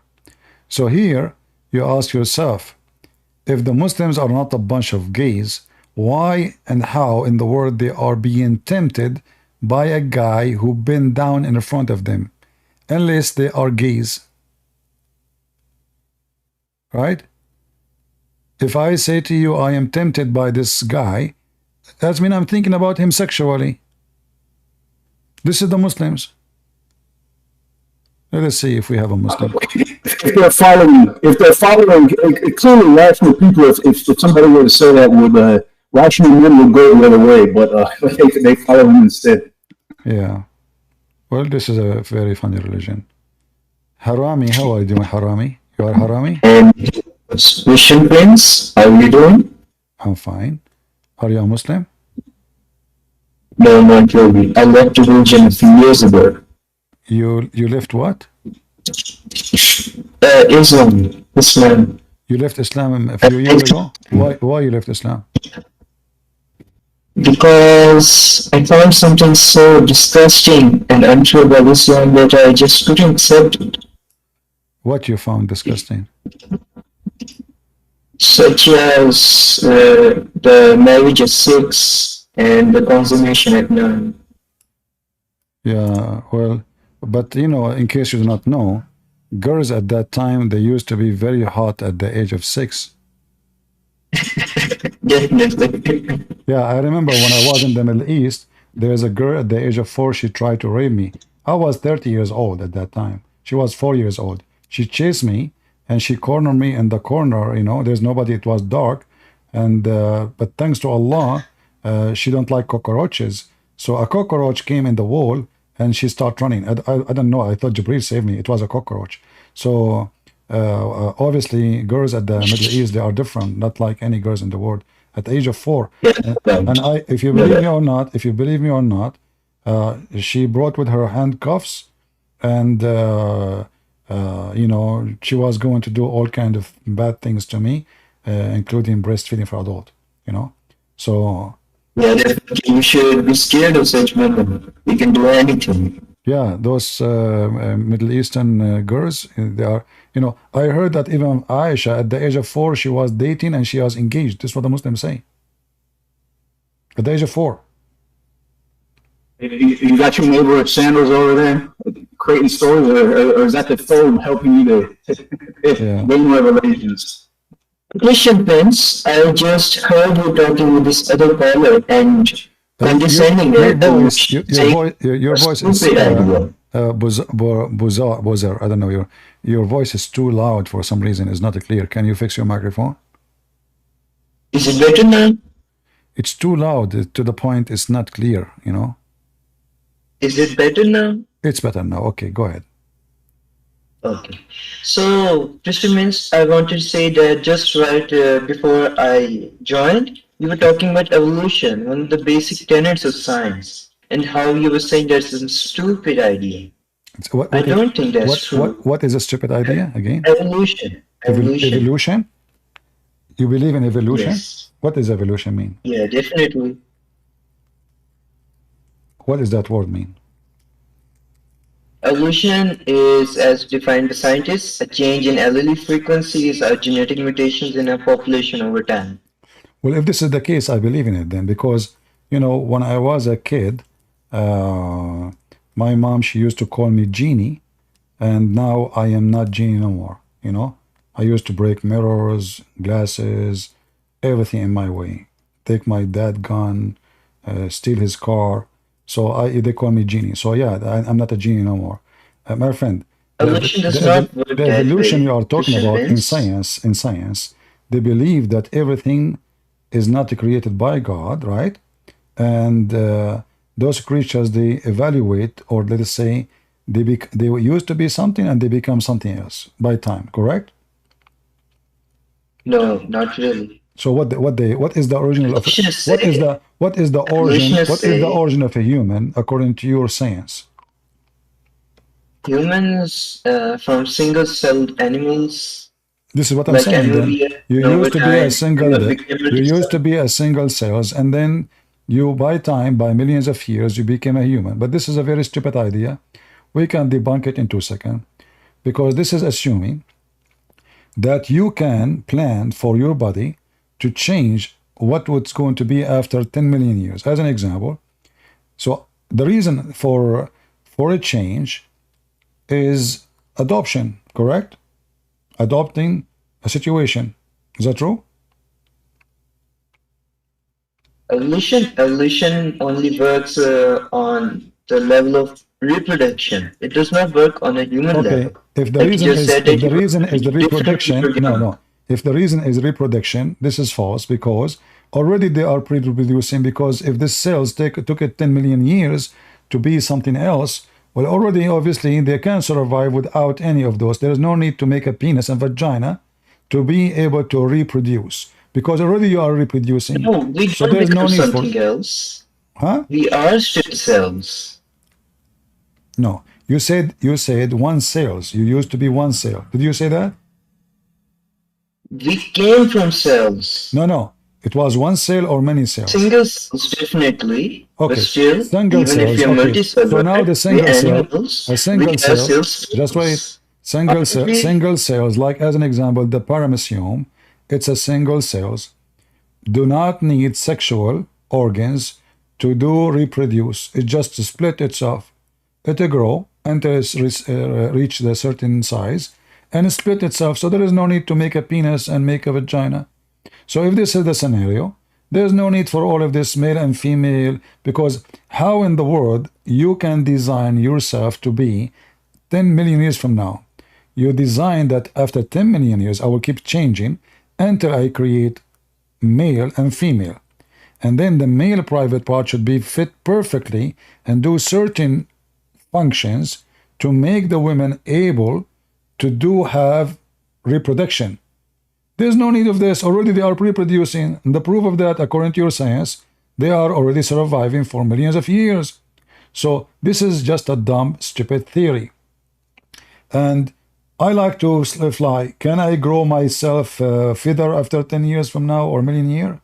That is stupid to say. No, you can't.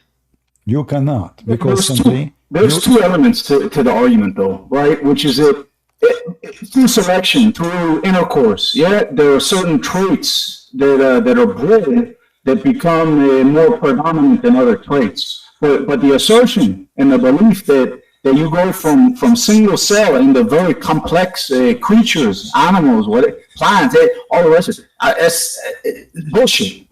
Yeah, I believe that God, He gave us the power of adopting situation. As an example, my families are from the mountains, therefore their body is different. So like big shoulders, big chest, their voice is different. They can breathe longer because in the mountains there is less oxygen, and they have to adapt to a situation.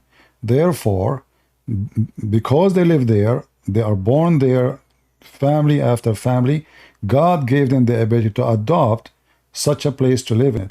If you go and live suddenly in the top of the mountain, very high, like Himalaya, you are not used to be there. You will have difficulty. You will have difficulty to breathe. But this is okay. But what they are saying, talking about, is just a fiction. There's no proof of it. It's false. It's just an idea. There's no proof of this. All of this. There is animals prove the opposite. There is proof of this. There are scientific papers on this. The whole community believes in this. My friend, all your there papers. Are even species, you just say there it. are even You just say it. You just say it. You just say it. I'll let you speak for such a long You time. just said papers. You just said papers. I will give you other paper.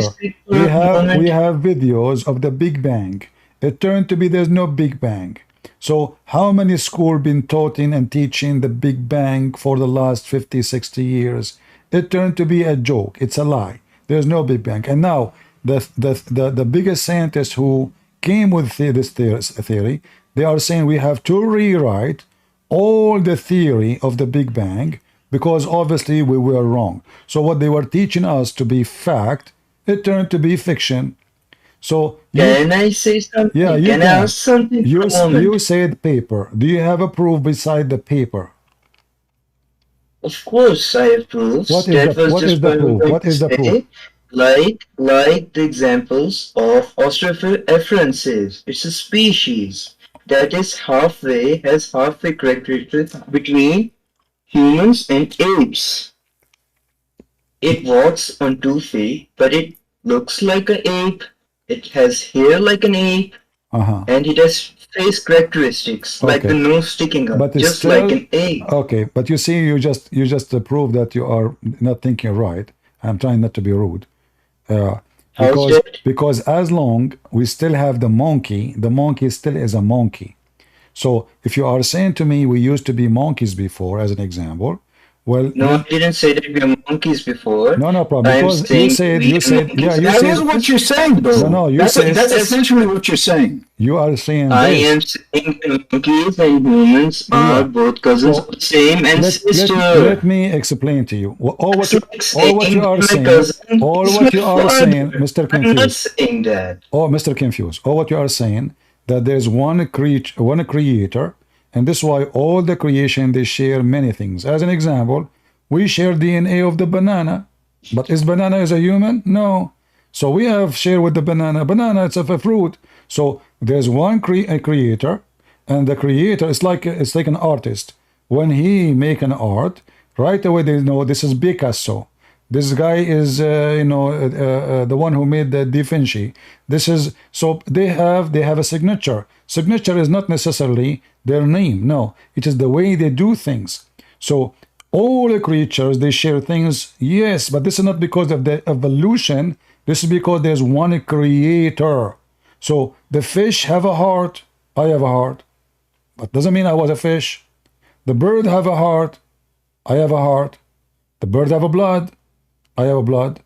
Even the blood is red, but doesn't mean I was a bird. So all of this because we share one creator. The artist who made us is one. So his fingerprint, which means his art, show in every creation. So similarity of creatures is because of one creator, not because you used to be a motorcycle and then you become a car. The motorcycle is made to be motorcycle, and the car is made to be a car. Produce babies. Motorcycles can produce babies. Who? Evolution works with reproduction. Who can make babies? Evolution does not work on non-living things.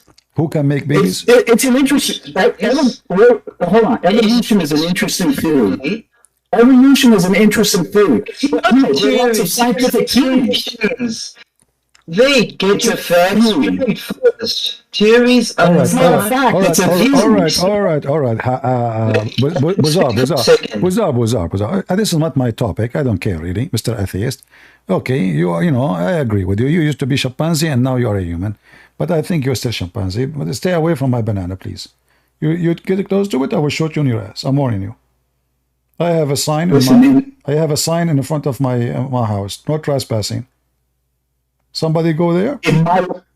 Boom, boom. In my lifetime alone, they went when I was in school, they taught 9 planets, including Pluto. Then they removed Pluto down to 8 planets, and then a few years later, they added it now. Yeah. Science. Anyway, this is not really important for me. He can imagine himself whatever he wants. I think the origin of those people, they used to be potatoes, and that's why I call them potatoes until now. How you explain to me that a Christian prince, he called a human being potatoes, unless he believed that the origin of those people are potatoes. So here we go, I agree with you. If you decide you are an animal, you are an animal. What they can do to you, And there's no point of me. I mean, imagine I am going to debate a person to convince him that you are a human, not a donkey. You want to believe he's a donkey? Okay, you're a donkey. What I can do? You're a chimpanzee. You're a chimpanzee. You know, have fun, but stay away from my. You know, go to the zoo, do whatever you want. You know, people are stupid. Yeah. Same time, you say to him, "Are you willing to have sex with your mom?" He will say no. But aren't you an atheist? You don't have any rules, any book. Why animals, they have sex with their mom? Have you ever heard of a dog? He believe his mother is haram. You know. Have you ever heard of a rat? He think his sister is forbidden for him. So either you are a rat. So long as she's a chimpanzee, it's okay. You know, in fact, in Islam, chimpanzees are Muslims. You know, like there is a story about a female chimpanzee, filthy chimpanzee. I don't respect her. You know, actually, I was going to marry like a monkey, but I changed my mind after I saw this hadith, because you know monkeys are cheap. And you don't need too much to make her happy. Just give her a banana. You know, that's easy. So during the pre-Islamic period of ignorance, I saw a she monkey surrounded by a number of monkeys. That is Mimi Hijab and Ali Dawa. They were all stoning it because it had committed illegal sexual intercourse. So here we go. You see, the Muhammad, he believe in the evolution you are talking about. Yeah. Muhammad even, he said the Jews, Allah, he made them pigs and monkeys. The only different, he believed in the verse, you know, like they used to be human, they became monkeys. And you believe that you used to be monkey, you became a human. That's it. Okay, well, stupid people, what can I say? You are what you believe. Now, is it followed by all the sects, or is it just a Shia or Sunni or? Oh, the Shia, they have stories like this. The Shia have even more funny stories. You know, Shia, they have the most crazy stories. Sunni. This is Sunni here, but Shia, they have way more stupid stories. Like as an example, the Imam al-Baqir, he created an elephant from mud, and he commanded to fly him all the way to Mecca. Elephant. I mean, this guy don't want to use like a flying carpet. No, elephant. I mean, the flying elephant. So if I say to you, I have a flying elephant, you would die laughing at me. But the second you say the Imam al-Baqir, he did that, every Shia, he says, this is a true story. Who dare to say it's not true? That cock is messing with their heads. Is that what? The cot, the flower that they chew, the drug, the cot. Okay. Ahmad, he was here. I don't know why he left. Ahmad, what you left? What happened to Ahmad? I thought he want to talk. Okay, MR, thank you very much, my friend, for joining. Maybe we can have a Muslim. You're welcome. Thank you. Do we have any Muslim would like to join us? Anyone from the Muslim, he saw this incident about the female Muslim monkey committing intercourse? What do you think? Why the Jewish calendar 6,000 years since Adam? Okay, Ahmad, you want to join me? And I will ask you the same question. How many thousand years since Adam for you as a Muslim? If you are a man, you come to the stage and ask me the question. Is that fair, guys? And then you will see Ahmad, he will make poopy and pee in his pant. So Ahmad, the same question you gave me, you gave it to me, I answer you, I will give you the same question. What say you? Do you dare? Potato. All of you are potatoes. Go check your wife, she is doing breastfeeding for adult for somebody. You're worried about the 6,000 years now?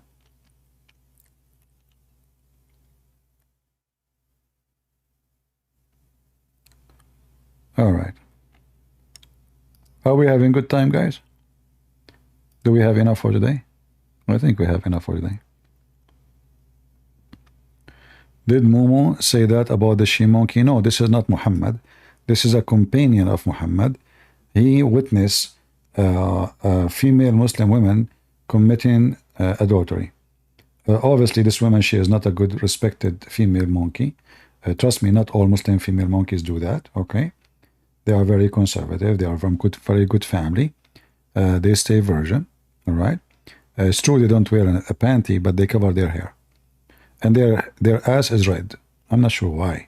I mean, first time I saw a monkey and the ass is red, I was like, what the heck? Is that the guy was debating me yesterday? I took it like, there's no way this is the same person, because look, his ass is red. So I came to the conclusion it might be ultimate fart from, ultimate fart, the thing. All right. Yeah, I mean, very weird. This stupid female monkey. I mean, who in the world want to trust to marry a monkey after this? Who in the world want to partner with monkey? No way, haram. Look, you trust the monkey just because other person, you have a better banana than yours? Huh? She go around. If you read the story, actually, the whole story, you would die laughing. It says that her husband was sleeping over her arm, snoring, and then another young monkey, he blink. You see blinking, what can I do? I don't blink. Because, when I used to be a cowboy, I learned that you blink, you die, You have to be looking carefully because you shoot first, right? You blink, you die. Don't blink. But so I could not really blink to her to take her first, but there was a monkey there. So he blinked to her, and then she took her arm from under his head slowly, and she went behind the tree. Look what she is doing behind the tree. Everybody go behind the tree, especially Muslim, to piss, except this female monkey. She was pissing off her husband.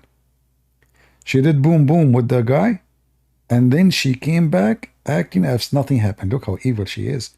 She put her hand back underneath of his head, and he did not notice anything in the beginning, but then he smelled the sperm. What the heck? The guy, he went crazy, and like, how in the world she have sperm semen there? At that time, you cannot buy it.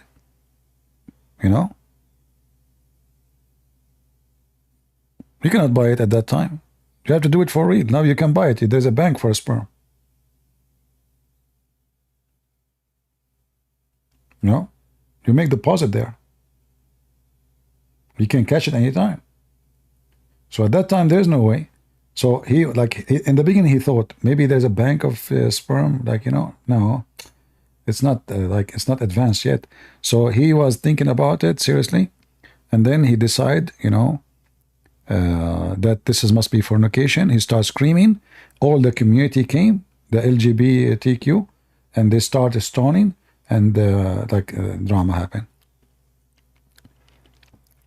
Yeah. Any Abdul?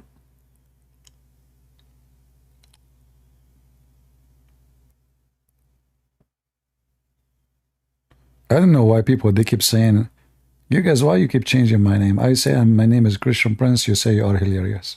Crazy people. They can't even remember my name. I say, you are hilarious. No, I'm not. If he show up here, I will let him speak to you. Hilarious is not here. Weird, cuckoo. Do we have any Abdul? He is not a cuckoo, which is mission impossible. The monkey Muslims, the monkey she was doing boom, boom, boom. Really? I mean, this is serious story, right?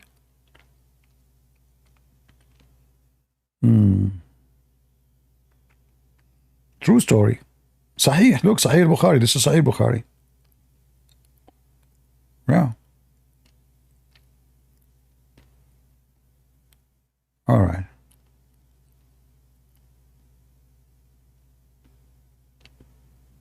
Any Muhammadan, Mayday, Mayday.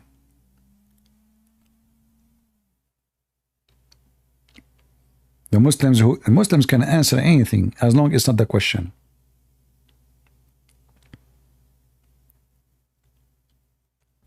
What I'm eating, I'm not eating anything. I bought those drops for my voice because I'm speaking for many hours and my voice hurt, So I have those drops. I bought them from Amazon. It says there,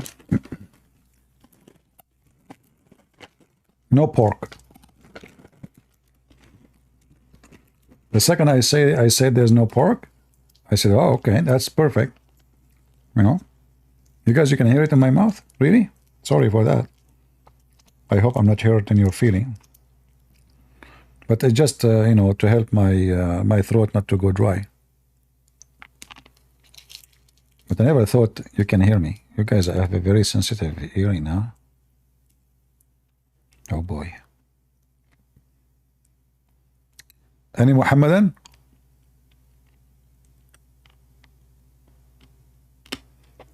Can you share with us? I mean, those people, they want to get my books for free, my time for free, even my throat drop for free. I mean, oh, there you go. And I go bankrupt. And then they join Patreon for free. If you go to Patreon, I have like 7,000, maybe 8,000. Not even 1% of them they donate. They love it for free. Everything for free. Perfect. I mean, what you can say? No comment. No comment. Yeah. What are huri? Hur, it's not an Arabic word. Muhammad, he is copying a word used in Aramaic language and used in Persian, but mostly the origin of it is the Persian language. It's a woman who they can see through their bones because they are so white. You know, those Middle Eastern, they have their own let us say standard for beauty. You remember we just showed you the hadith about the guy. He said you go and you marry this woman, she is fat, she come with 4 and leave with 4. You remember the hadith? So the reason he is advising him to go for her, because her beauty, he mentioned that she is fat, right? You might not understand why, like he is saying, is he saying something good? Is he saying something bad? No, he's saying this is good, because in the old days, a beautiful beauty is connected, especially for women, if they are overweight. I mean, you can use the word fat. People are politically correct. They say it's not nice. Well, this is what the language uses, whatever it is. So, here you notice that he is describing for him that if he became victorious in conquering, he should go and take this homosexual, calling her she, saying that she is fat. What is the word fat? It should be here, fat. Where is fat? No fat? It should be there. Here we go. She is so beautiful and fat. Do you see it? So you might not understand what is the connection, because being fat make you so beautiful in the old days. So if a woman in the old days, she is skinny, she is slim, she don't have big butt, you know, she have to be huge in order to be considered beautiful. That's why Muhammad, he liked the wife of his son. Why? Because the hadith says she was so big and beautiful and the most perfect woman of Quraysh. So her butt, maybe she was like 72 inch.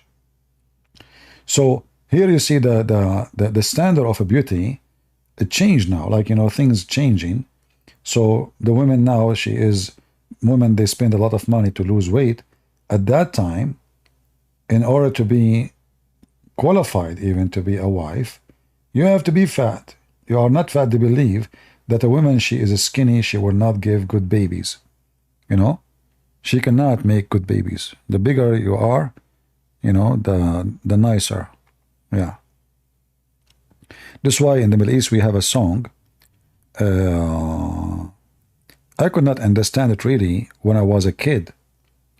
So the song saying that this is a girl, she is so beautiful to the point the camel could not carry her. So I heard the song from everybody. But I never understood what is the relationship between her beauty and the camel is not able to carry her. But then when I start, educating myself, I learned that she is so beautiful to the point she passed the capacity of the camel to carry her. So she was more than 500, 600 kilos, like half size of a car. That's why she is so beautiful, Yeah. So if you are an overweight person, if you go back on time, it was your time. That's why here he's saying she was so beautiful and fat. Yeah.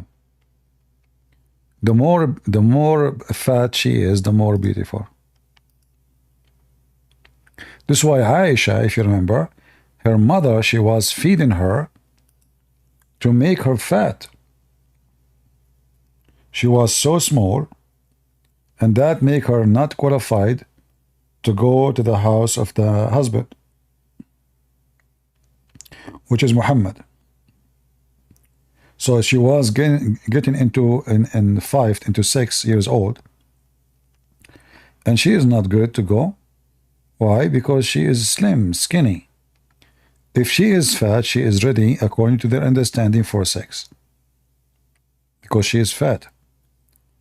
Here you will see Aisha, she is saying, my mother was trying to fatten me up. Do you see it? Fatten me up. When she wanted to send me to Allah Messenger, when she got married. But nothing worked until I ate a cucumber with date. Then I grow plump like the best kind of a plum. See it? So at that time, the purpose of success for women, or let us say the target of a beauty, is to gain weight. Not like these days. Women walk in the street, you think they are like, they have no, they're bones. Look, where are you? There's bones. Yeah. You see those girls, they do fashion program. I feel sorry for them. I mean, they don't even look like a human.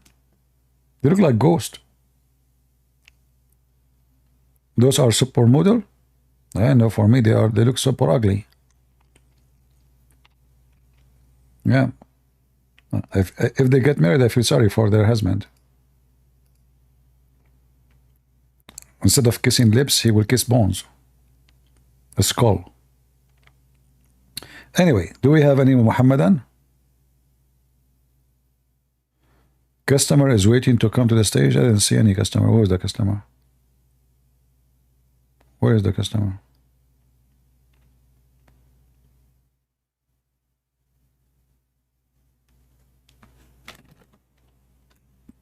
Any Muhammadan? Bilal, wanna debate me? Okay, where is, put your hand up, Bilal. I don't see you, sorry. I don't know, where is the hands? I don't see them. If there is another place you see the hands in Discord. So if you miss it in the chat. I see here it says I have etc. audience, but I don't see hands. Second, the last row. So you guys, you see it, I don't see it? That's not fair.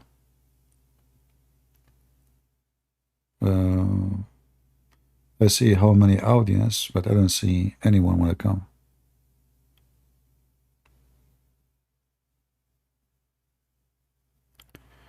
Okay, he just said he don't want to debate me, he's stupid. Okay.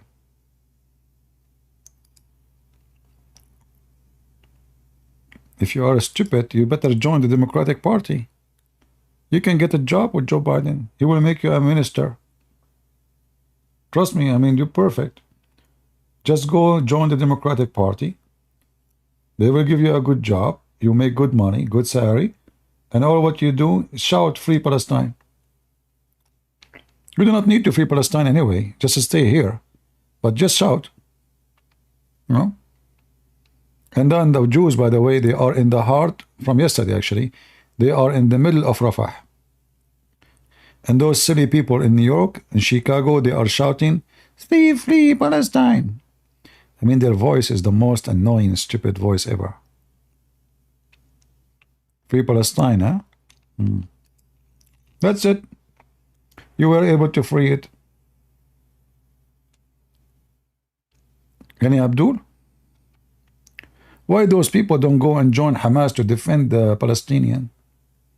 Why you are, you know, all those Arabs saying, having the flag of Allah, go join, do jihad. Bunch of cowards, potatoes.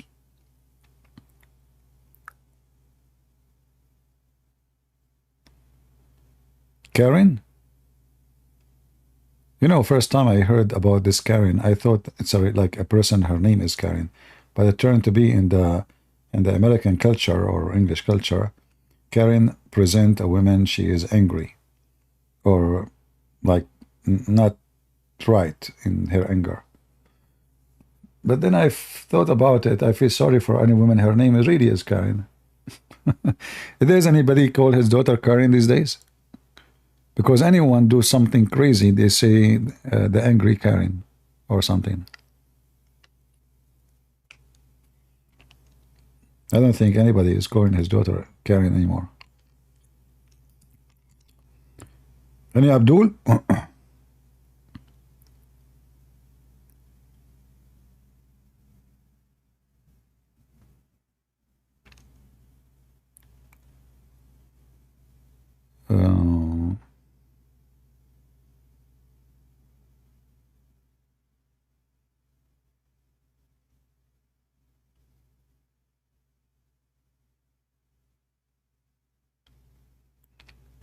This is all what you hear in Long Island? I think if we change the shape of the island, they will change. Let us ask Joe Biden to change the Long Island shape. He can do it. He can have connection with the Hunter Biden. He have a connection with the Chinese. And he can make a paint. You know, he can exchange, like he give them 10 paints for the purpose of changing the Long Island, make it White Island. Yeah, they are going after the poor Trump because he did take a mortgage or something, you know, 10 years ago, 15 years ago. Obviously, this is not about election, absolutely, yeah. Yeah. But you know what? It's going to be really crazy if Trump won the election. Oh boy. Those Democrats, they will have heart attack. Seriously. In fact, like one of the reasons I like him to be a president, just to see what would happen to them. Imagine if the coming election, Trump, he won after all what they did to him. I mean, those Democrats, last time, I'm leaving the country.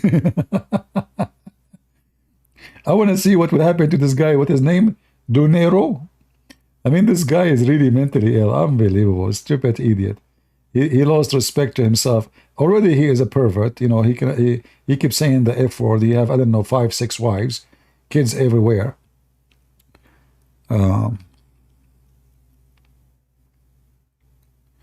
Do you know that Muhammad lit some pictures with Mary and Jesus in the Kaaba after he destroyed the other idol that is written in the book?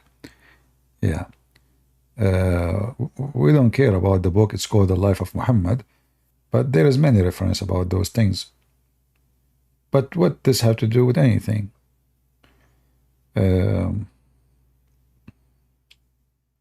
You see, you have to be careful.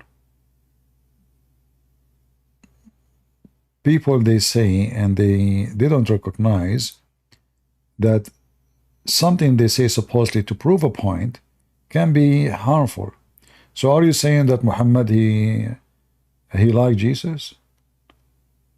Or he liked Mary? Or he liked Abraham? So you Christians, you have to know what you are talking about. Either you believe Muhammad is a scumbag, he have no respect to Jesus, or Mary, he is false prophet, or, you know, why you are saying such a thing? Like, what the point? Muhammad he lit? I don't believe Muhammad he lit anything. Muhammad is a hypocrite man. In order, the same as all Muslims. Like when Umar, the Caliphate, he occupied Jerusalem.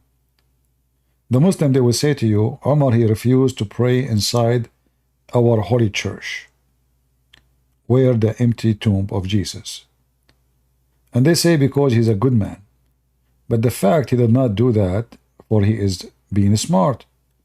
If he do take over the church, that will unite all the Christians at that time to go to war, because now they will receive the news that the church is in their hand, not only Jerusalem. Do you understand? So some people, you know, they go around and they post things, but they don't know that people, they can take it in the wrong way.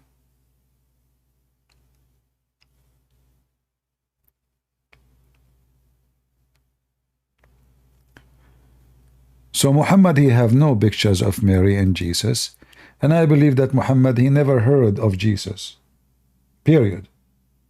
This is why you see Muhammad have a name which we never heard of. Where is the name of Yeshua in the Quran?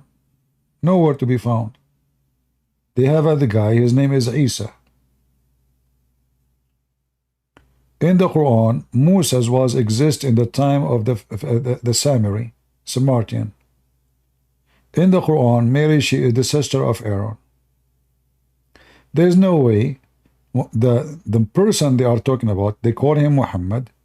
If he is ever exist, he met any Christian in his way. The Christian he talk about, they have wrong name of Jesus. Mary, the sister of Aaron, and Umran is the father of Mary, which is the father of Moses. Moses is exist in the time of Samaritan. I mean, all the history is wrong. Then the only way I can think about it, that the Quran is a collection of false stories written by somebody, and Muhammad maybe never exist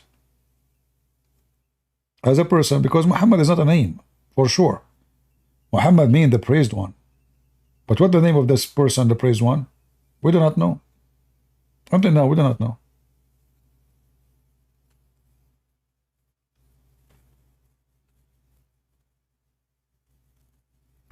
Qatham is, there is a story saying his name is Qatham, but even that, there's no guarantee. Nobody knows. All those stories about Muhammad, written long after Muhammad, and there is nothing can be confirmed. You see, like when the Muslim, they say authentic, what they say to you, that they check, like someone said someone from someone, but they never met all those people. Those who check those hadith, they themselves, they never meet those people. They are dead. So how you can check what is authentic, what is not? No way. Stories. However, for me, when I debate Muslims, I take what they take for granted to use it against them. I don't discuss if this hadith really, I mean, who care? I use it, I laugh at it. You will not see me debating Muslims about, like today, because he mentioned the Quran never changed. But for me, I don't care if the Quran changed or not. Let us say it never changed, even better for me. Because then the Muslim cannot escape the humility of proving the Quran cannot be from God, for it's stupid. So it's for my benefit not to go after the Muslim to prove that his Quran has changed.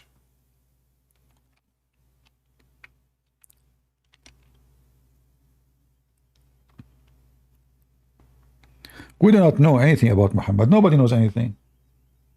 This is why the Quran sometimes call Muhammad Ahmad, sometimes Mustafa, sometimes you know what his name is. You know, according to Muslim, Muhammad, he have 99 names. Allah have 99 names. None of them is a name, obviously. It's a person. It might be a fiction. You see, if you go and read about the Arab invasion to Jerusalem, you will find that people who live there, in their history books, they never said anything about Islam. They didn't mention Islam. They did not mention a new religion. They mentioned savage Arab people coming to occupy them. That's all. There's no religion. So it is possible that most of the stories is a fiction stories, and in certain point somebody started this story, and those Arab, they adopted those stories from, and then the story become like it's a lie. You repeat it, you believe it.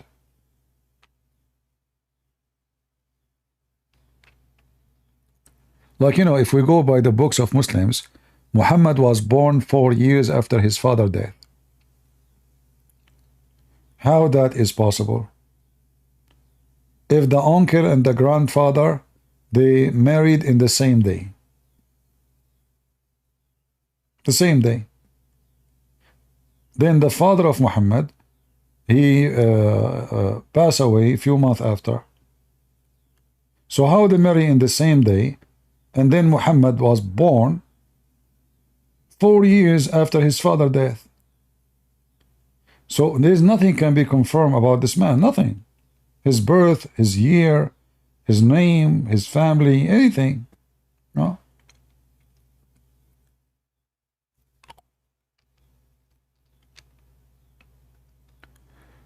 Where we can find reference about Palestine speaking Aramaic?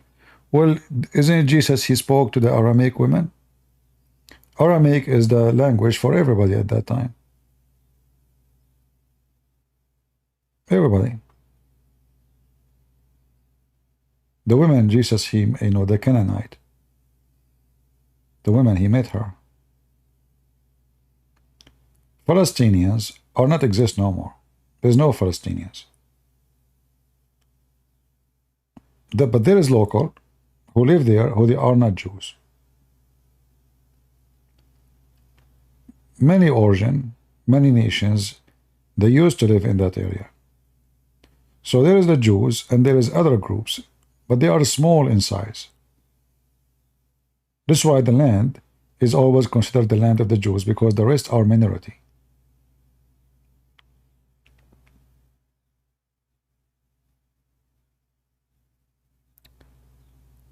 All right.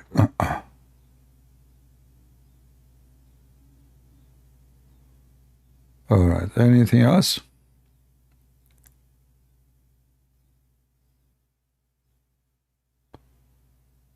Yeah, you know, for me, I'm not here to debunk the existence of Muhammad. I don't waste my time with that, because a Muslim, he believes in something, so you better debate him in his belief. You know what I mean? Why I want to debate him about something he don't believe in? There's no point. So if you destroy his belief, you will make him leave his belief. But if you start saying to him, Muhammad never exists, he will laugh. What are you talking about? He will just leave, you know. There's no point of this argument. But if you want to do like academic study, you can go farther. But this is usually is a study you can make for people who have a very high education, not a normal Muslim who don't even know what we are talking about.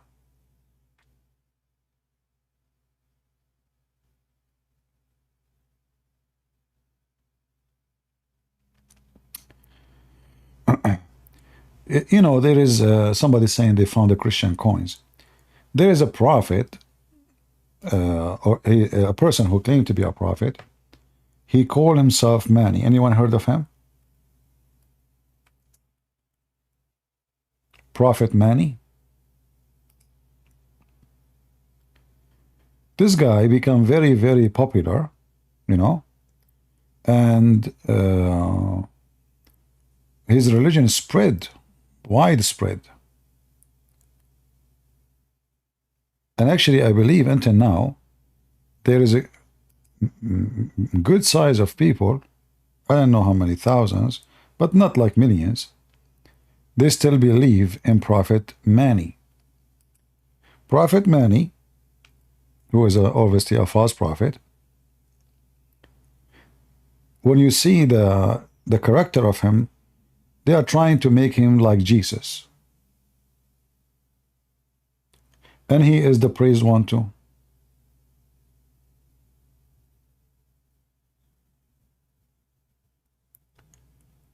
So this guy, he mixed his religion with the Christianity and many things, and Muhammad, he took a lot of his stories from him.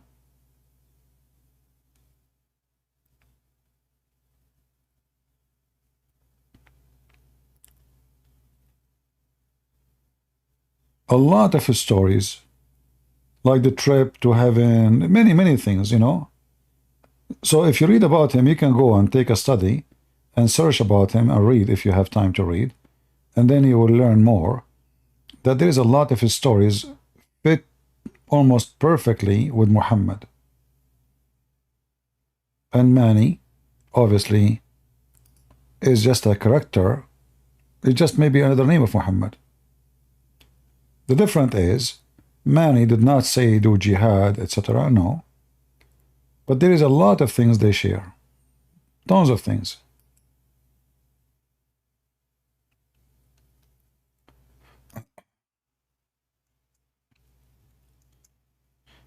Always, if you want to do deep study, you can go farther. And if you want to be really, let us say, a scholar in history, then the best way is not to go to history school.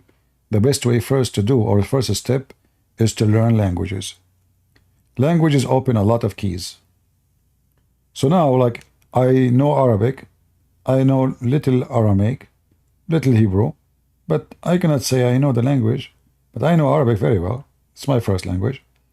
So if I can speak Hebrew, Aramaic, Greek, Arabic, that will give me an open treasure of knowledge. Because language is the keys of every knowledge.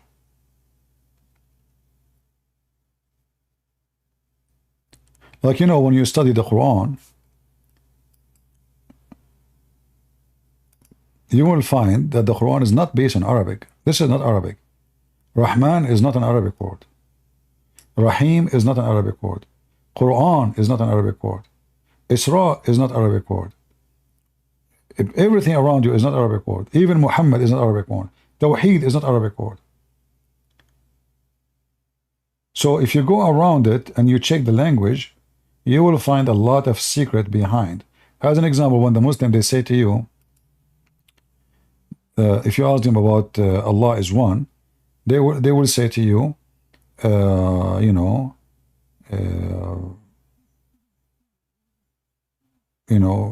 Allah is one person. You say, how Allah is one person? Like, what is exactly the proof? They say to you, Allah, he says, Hu Ahad. But Ahad, this is a word coming from the Hebrew, Ahad, Ikhad.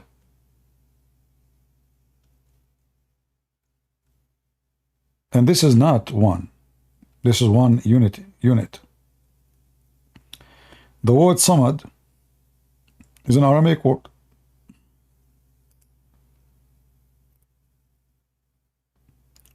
Allahu Samad. Allah is Ikhad. Ikhad. Ahad is Ikhad. It's not one person. It's a unity. It must mean more than one. Like the Bible says, the husband leave his parents, the man leave his parents, and he get married and become Ikhad. The two become Ikhad. That's Ahad. Samad, in the Aramaic, coming from the word Masmud, or Samud, or Masmuda. All of this mean a piece of solid rocks and have a hollow space inside it. And it's used usually to talk about anything is inside. From outside is hard, from inside is empty. In the language today, many Arabian people, they use the word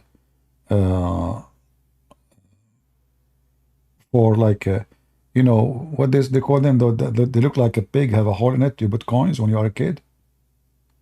What they call it? Like you save your money. Biggie pack. Okay, biggie pack. So this is what samad mean. Muslims, if you read the translation interpretation, you will see how much confused, because they do not know what this word. This is not an Arabic word. Look what they say. The self-sufficient. If you go and read the interpretation, every one of them, he give you different meaning, because they don't know what this word means. This was not an Arabic word. It's not. And most likely, Muhammad was trying to copy a Jew who was trying to refute the Christians about Jesus if he is born.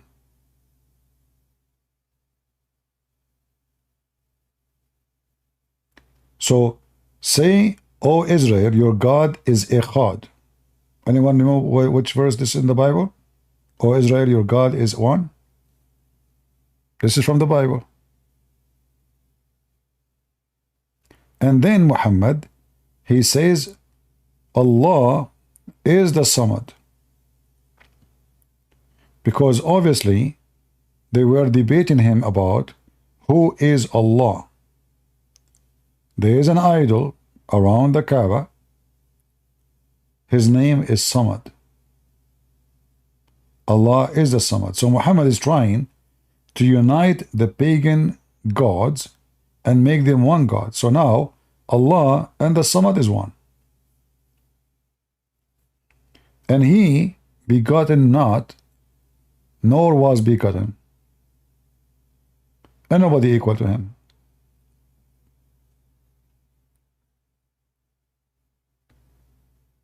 Do you know Gabriel Sawama? He is an Aramaic scholar and said, even today Arab countries have Aramaic names. Qatar, Bahrain. Yeah, exactly, it's true. This is true. Aramaic, not only Arab, the word Europe is Aramaic. The word Africa is Aramaic. When you say Africa, this is an Aramaic word. When you say Europe, this is an Aramaic word. Many cities in Italy is named by the Aramaic, the Phoenician. Very powerful, civilization. The Muslim, they came to destroy it.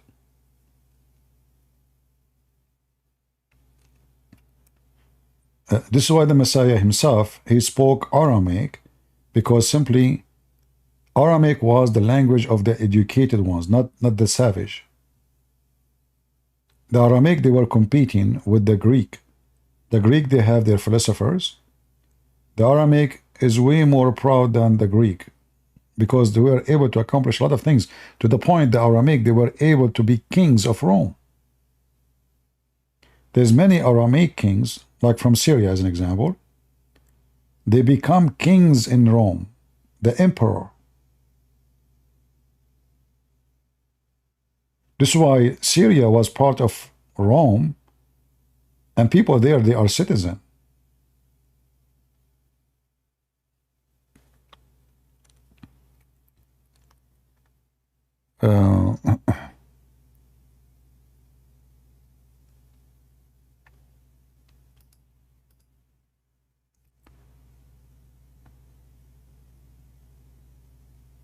What a valid baptism? And do you have History Channel? History Channel? I don't know what does that mean.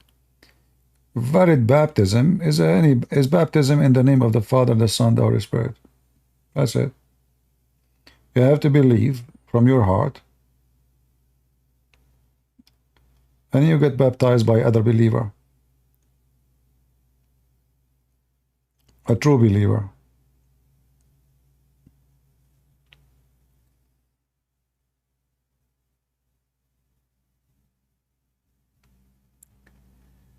CP does not debate anybody because he is a layman. Really? Okay, thank you, Mikey. So what we are doing here all the time, if you type out, you will find a billion debate done by me. Okay, Mikey, do you want to call me and ask me about Luke 18? Are you a Muslim, Mikey? I want to debate you. What do you think, Mikey? Do you want to join me? Here we go. Let us see who is the layman. What say you? And you can start talking about the chapter you want to talk about, Luke. You said Luke 18? All right. You want to call me? Don't you want to scare me, Mikey?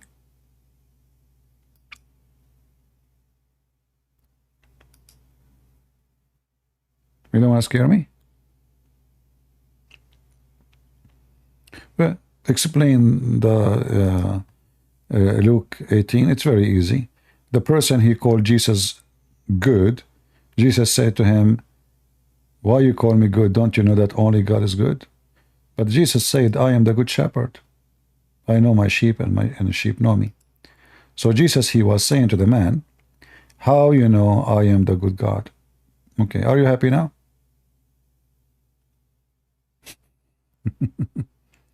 Jesus is not saying to him, don't call me good. He says, why? Correct, guys? He did not say don't. Shame on you. No. He said, why you call me? Explain. What do you think of me? Don't you know only God is good? But isn't it Jesus says, me and the Father is one, which means me and God the Father is one. Whoever saw me, he saw the Father. So you Muslims are potatoes. You go, you want to read one verse, but you don't want to read the rest. That's why we laugh at you. I never saw a Muslim here little intelligent. All of you are potatoes.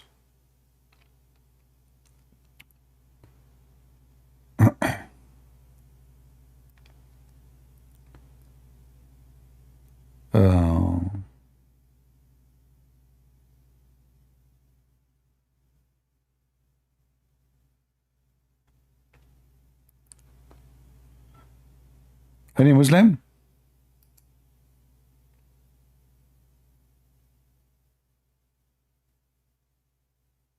Any Abdul? When I advise you, if you are Abdul and you don't want to play games, but all of you play games. You do not know Luke? You mean you do not know who's Luke? No, we know who's Luke.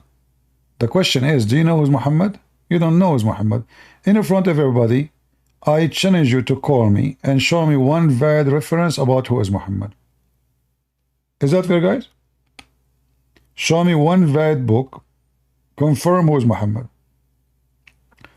Do you remember, guys, the guy from Senegal, Ultimate Fort? He said all the hadith book is written by the dogs of the Arab. Okay. The hadith book is a fabrication, is not accepted. So I said to him, who is Muhammad's father? He said, I don't care. Where Muhammad was born? I don't care. So there's not even a single statement about who is this guy, his name is Muhammad. In the Quran, it says Jesus, the son of Mary. In the Quran, it says Mary, the daughter of Imran. Correct? In the Quran, it says the children of Israel. So who is Muhammad? Children of who? Nowhere it says. They don't know. They have no idea what Muhammad is.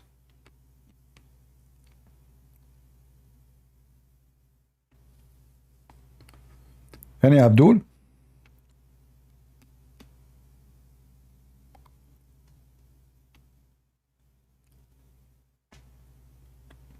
Okay, call me. Let us, if you believe in Bukhari, why you don't join us? The link is there. Click at Discord. You will be here in a second. You do not need to make an account. Just a click. Come and tell me about Al-Bukhari. Let us laugh. But you don't dare. You're just a potato. The name of Pharaoh's wife, please. You see, Muhammad is an idiot. This is other proof that the one who wrote the Quran, it cannot be even, and it might be a group of people who they are stupid. So Muhammad, you think that the Pharaoh is a person, his name is Pharaoh.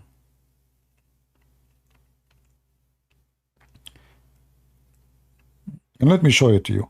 There's a guy, his name is Adnan Rashid. He lives in England. He's a Pakistani. He made a video saying how the Prophet, he knew this. Knew what? It's my I cannot see my keyboard. Okay. Ali Umran, Ali Israel, Ali Al. What's wrong with my keyboard? Okay, finally. So look at this idiot. Al is not an Arabic word. Al is a word mean family of. This is Aramaic word. Al. The family of Pharaoh. Ali Pharaoh. All those verses, you see, I'm highlighting for you. Ali Moses. Al Moses. What Al mean? Let us see. Chapter 2 to 48. The family of Moses. Ali Moses. All right. So the family of Moses, the family of Pharaoh, the family of Ibrahim, Ali Ibrahim. As an example, chapter 4:54. Family of Ibrahim. So all those, you notice the word Al appear before, which is family, before a singular name. Are you with me? You understand?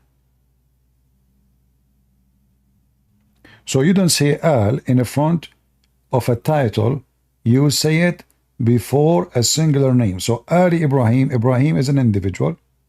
Ibrahim is the name of the guy. Al Lut, Lut is the name. Al is the family.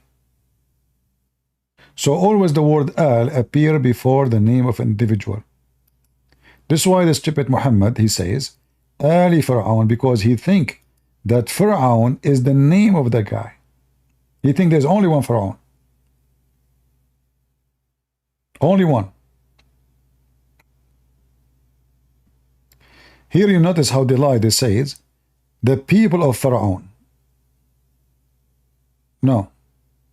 It says the family of the Pharaoh. Al. The same word. Al. Ali Pharaoh.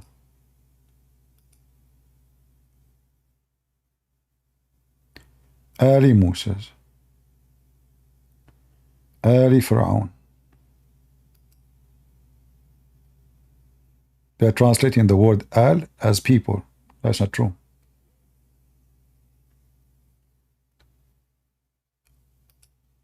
So Muhammad, he think that Pharaoh is the name of a person. And then there is a hadith. Muhammad, he claimed to be smart. He claimed that the wife of the Pharaoh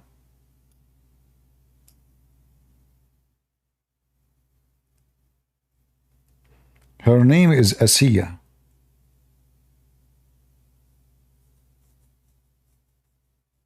Asiya bint Muzahim.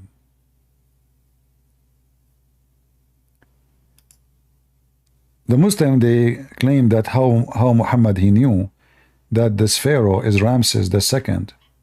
But if you go check about Ramses II, you will find his name, his wife's name is Nefertari, not Asiya, and she is not an Arab, and she don't have a Bedouin Arabic name, bint Muzahim.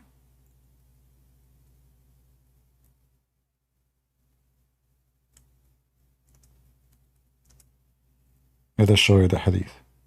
And this is additional proof that Muhammad is a fraud.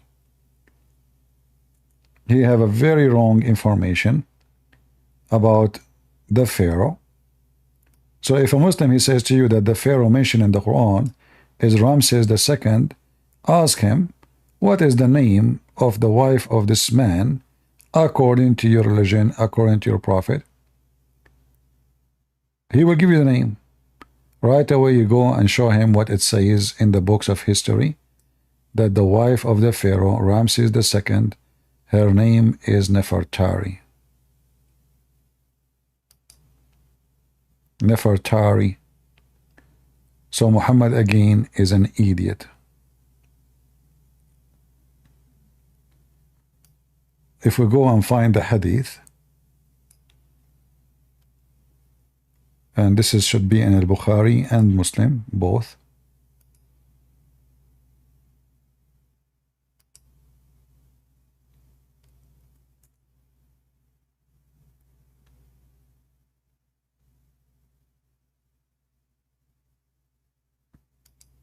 Read carefully with me and laugh. The Prophet said, sufficient for you among the women of mankind is Maryam bint Imran. So Muhammad again making a big mistake. Maryam is not the sister of Aaron, because Imran, sister of Aaron. Imran is the father of Moses and Aaron. The stupid Muhammad, you think Maryam, the sister of Aaron, which is mentioned in the Bible, is the same woman. Her name is Maryam, the mother of Jesus. And then Khadija bint Khuwaylid, and Fatima bint Muhammad, and Asiya, the wife of Pharaoh. You see, he didn't say the wife of the Pharaoh. In Arabic it's so clear. The wife of Pharaoh. In Arabic, if the name is a title, we have to add L. L before the name. As an example, Al-Masih, the Messiah. We don't say Messiah. You understand? The same as in English, actually. When something is defined and known, you add the before the description. So you say the house, you say the moon. You don't say moon, you say the moon. Why? Because there's only one moon for us in the earth. So Muhammad saying the wife of Pharaoh, not the Pharaoh. So her name is Asiya, and she is the wife of Pharaoh. Again, Muhammad, he proved to be a false prophet. And again, this is a Sahih hadith. And this is the same hadith appear in al-Bukhari, in Sahih Muslim, etc. Like here, it's in al-Bukhari, which is the most authentic, And here you see Muhammad, he added another name.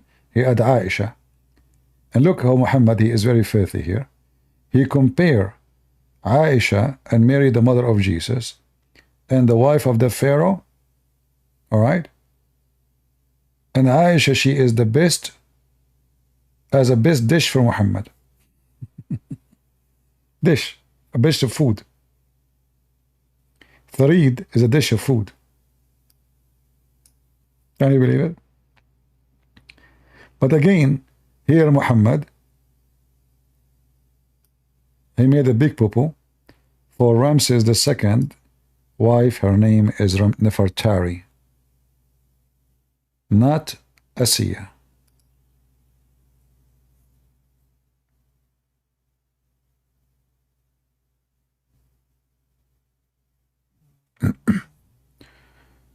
Any Abdul?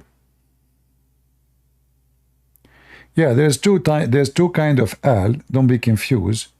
There's L and al.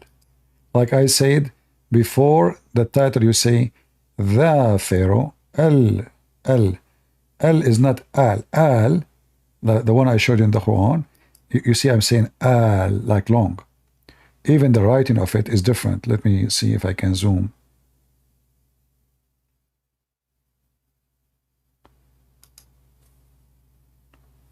It's highlighted for you in yellow. You will notice that here the letter A, in the top of it, like there is like a flying carpet, smaller flying carpet. This is to extend the sound.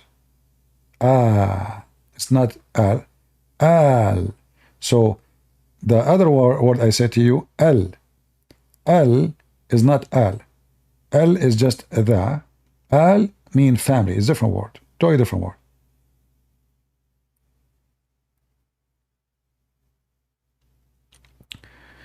Someone saying, you guys, you can call, embark, and insult people all day. Oh, okay. I know your prophet, he says, go and bite the penis of your father. So as long as you don't like insult, you better school your prophet.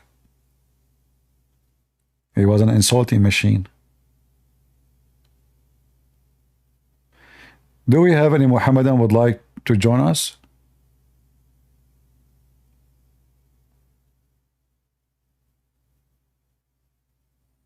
Anyone? Peter, you are a Muhammadan. Your name is Peter.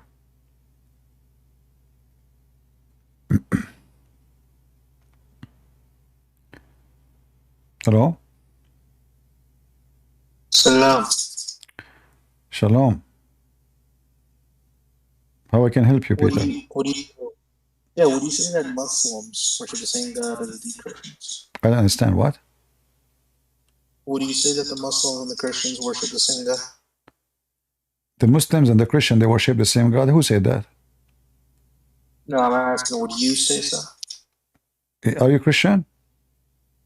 Yeah. Do you think that Christians and Muslims worship the same God yourself? No, I don't, but the Vatican II sect does. Well, the Vatican, obviously, you know, we spoke against what they said, and obviously they are doing politics. Now they are not doing God work. So you would say that the Vatican II is demonic? Yeah, but this is not only the Vatican says that. There's many Protestant priests, they say such a stupid thing too. Yes. How do you feel about Christians that call Muslims brothers? You can call people brother in humanity, you know, but the brother... No. In faith. We are not brother in faith. We don't have the same God. Amen to that. Amen. But remember, you know, don't point your finger at only at one place. Like just 2 days ago, you can go to my ramble and you see the video. I spoke about against what the Vatican is saying, but it's not only the Vatican, they lie and say we worship the same God. There is a Protestant priest, there is Orthodox priest, there's many scumbags.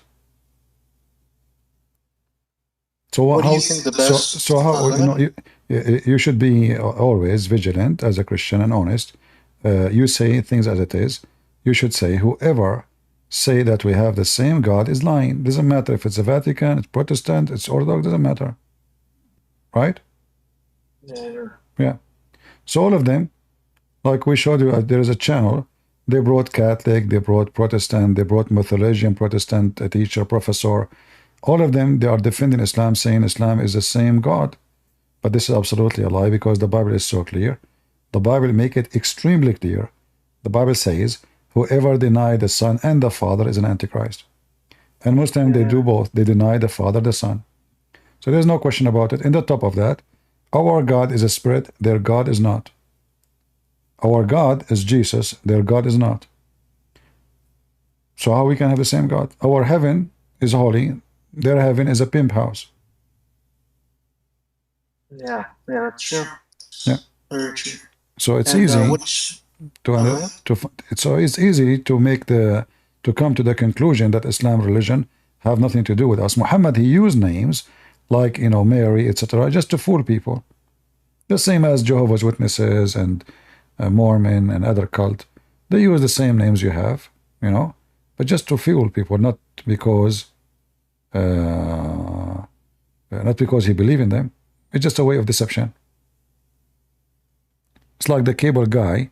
He come to your house, but he's not a cable, he's a thief. So he wear a uniform. He put an ID from the cable company just to trust him and let him open the door so he can go inside and he steal. So Muhammad, he used certain names. It's just to be the cable guy who get inside your house like a thief. Yeah, this is true. Are you a Trinitarian? Sure, absolutely. You cannot be not. You cannot be Christian. You cannot be Christian unless you believe in Trinity. What is your best argument against the Mohammedans? Everything. My best argument is the best argument of Muslims. Bring me one, I will destroy it. I don't do what other people do. I destroy the best argument of Muslims against Muslims. And this is how you destroy it. If you go and you make your own argument, mostly they can get away with it. This is your opinion. But if you use their argument against them, How they can deny their argument? And what are these arguments that you'll say that you can use against them? Anything. Give me one they told you. They'll say, our God is one, yours isn't, because it's three persons, so it's three gods. Perfect.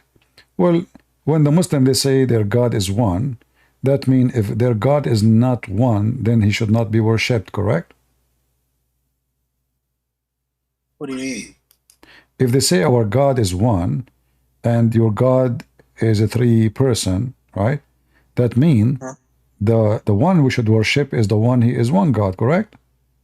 Yeah. Okay, but there's a temple in San Francisco. They believe in Satan. He's one God. There's tons of religion in the world. They believe in one God. If this is the reason to believe in one God, or two or three, well, this is a false reason. Secondly, the Quran says, all over the Quran, that Allah, he used himself, he called himself we. And if Allah, he consider we as a we, the Muslim, they say that Allah, he used the word we because it's a form of respect or majestic. So if Allah himself, he find that he will be more respected by calling himself we, that means it is better befit to Allah to be many, not to be one. So how Allah, he says it doesn't befit for him to have a son, but it befit to him to call himself we. And then there's other problem in chapter 21 verse number 17. Allah, he said, supposedly, had we, and again we see here the word we, because if Allah using we and his one, that means this is a fake we. Allah using it to gain respect. He's not respected as one. He's not confident about himself. Have we intended to take a pastime, i.e. wife or a son, etc.? We, again repeat we, could surely have taken it from us. Who is us? Oh, wow. Yeah, and then Islam is destroyed, because if Allah is one, and then he will take partner from his us. In fact, in Arabic it says ladunna, which mean our kind. Our kind. Who is your kind? If there's any of his kind. So the Quran is very easy to defeat and destroy, but this is all depend in how much knowledge you have. That's why I say I use their argument to get them busted. So now after the Muslim, he confirmed to me, if there is a religion to believe in more than one person as God, even if the Trinity is one God at the end, still we don't believe in that. Here we go. Allah will take a partner from us, and he keep calling himself we. Look how many times we appear. We. But the most stupid thing Allah, he said, is us. All right? All right, thank you. You're welcome. Do we have any Muslim?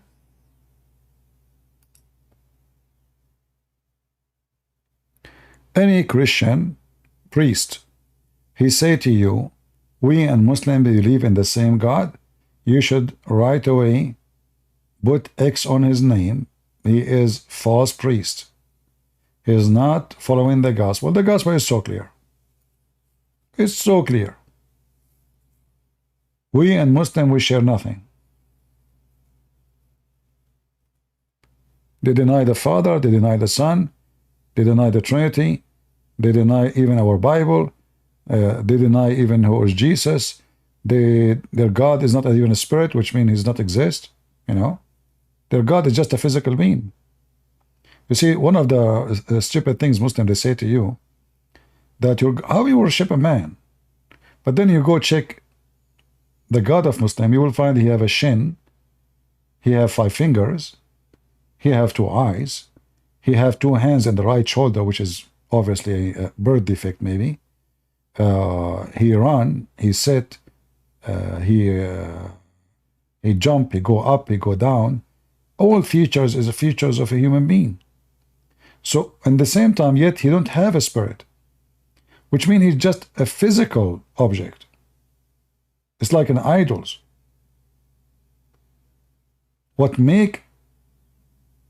Life is a spirit. The spirit of life is God. All life is given to us from the Spirit of God. If you don't have life, you cannot give it. Like I say, let us donate to this guy, but you don't have money. You cannot donate then. In order to give something, you have to have it first. So when the Muslim, they say to you, Islam is a spiritual, how you can be a spiritual religion if your God himself is not even a spirit? Are you with me, guys? How Islam can be considered spiritual if Allah himself is not a spirit?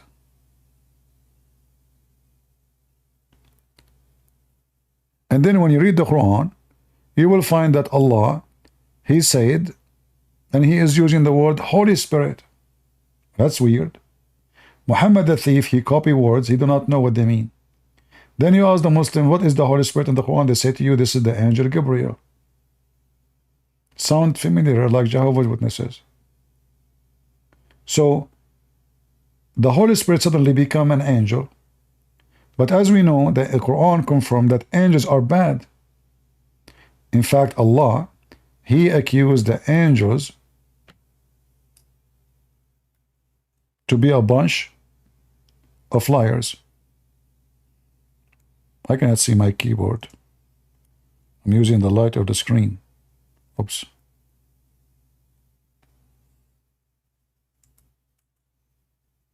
All right. So Allah, he accused the angels to be a bunch of liars. Tell me the names of those things if you are truthful, Allah said to the angels. So what Allah is accusing the angels? They are not truthful. They could not tell the names, so they are not truthful. So how the angel Jibreel is called Holy Spirit? And here the word holy have a big problem for the Muslims, because if the angel is holy, you know, and the Quran says angels are a bunch of liars, they accuse Adam of doing mischievement, that means the Quran is just a stupid book. You can't be holy and liar at the same time. Plus,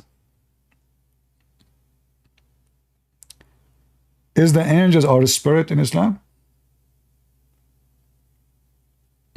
No Muslim dare to answer this question. If there's any Muslim dare to answer, is the angels in Islam our spirit?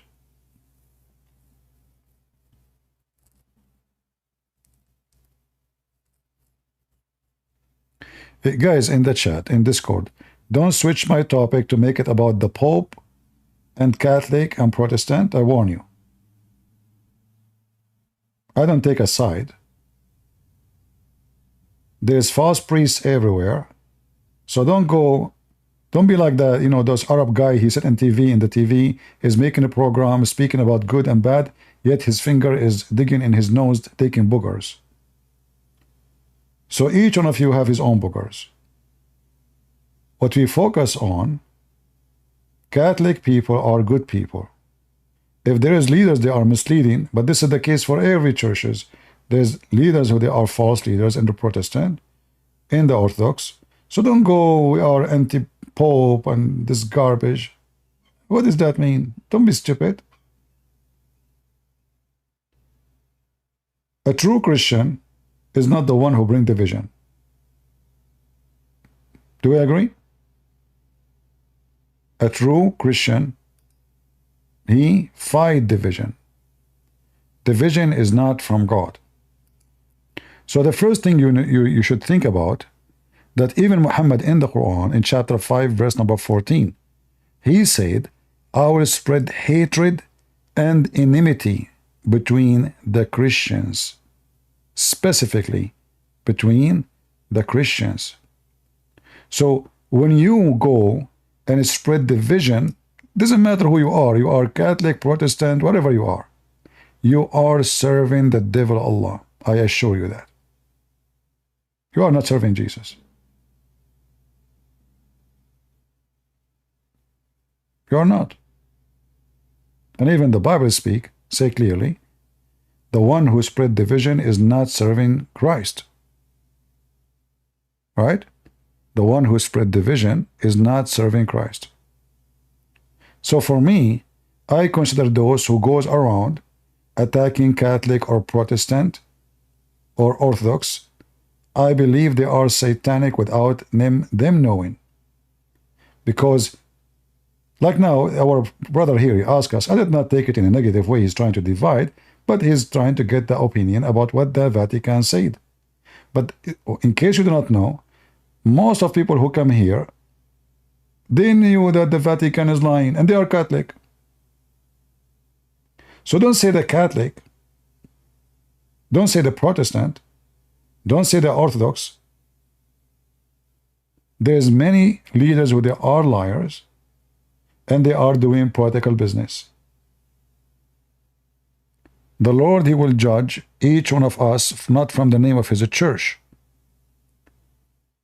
He said, from their fruits you shall know them. So if the Pope, he said Islam is Abrahamic, we fart at him.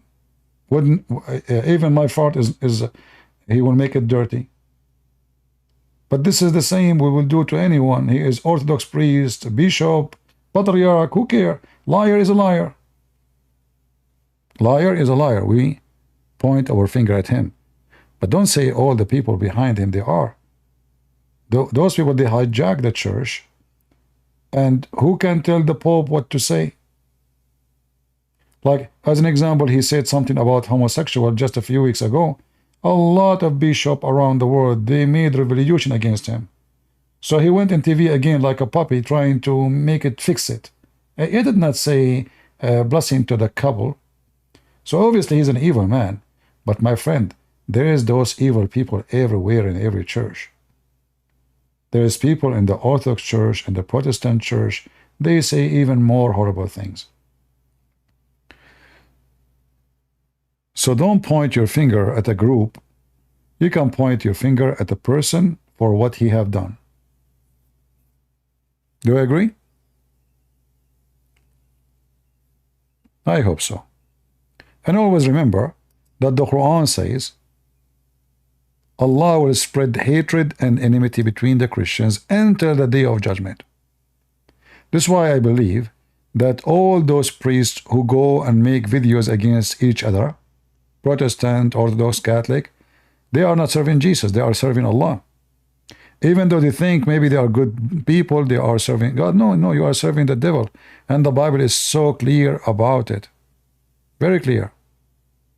Those who bring division, they are not serving the Lord.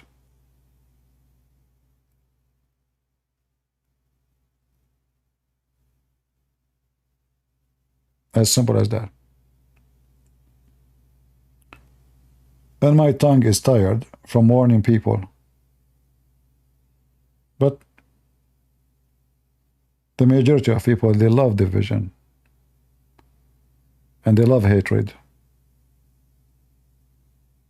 They go like cats in the front of Muslims. They act like lions in the front Catholic or Protestant.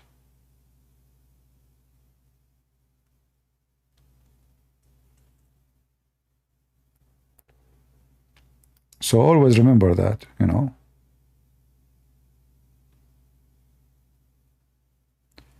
If you go as an example, you go to 1 Corinthians, where it says, I appeal to you, brothers, by the name of our Lord Jesus Christ, that all of you agree that there is be no division among you. So are we following the Bible when we divide? No. Division is not biblical. And the only way to avoid division is not to follow priest, is to follow the Lord. Because every priest will give you different opinion, and that will bring division. But there's only one person, he have one opinion, that is the Messiah. That's why I warn you, don't follow me and nobody, I'm sinner. I'm talking about those priests, I can do the same. I'm saying that there are people do wrong. Well, I'm no better. So why you want to follow what I say? Your guideline, your constitution is the Lord's words. Nothing more, nothing less. Not a pope, not a priest, not a bishop, not Protestant, not Orthodox. Who care? They mean nothing for us.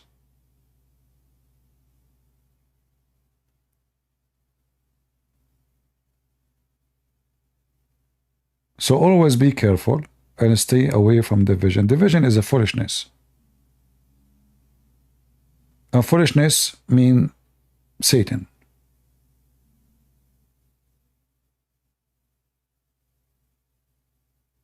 This is why the Bible says, avoid foolish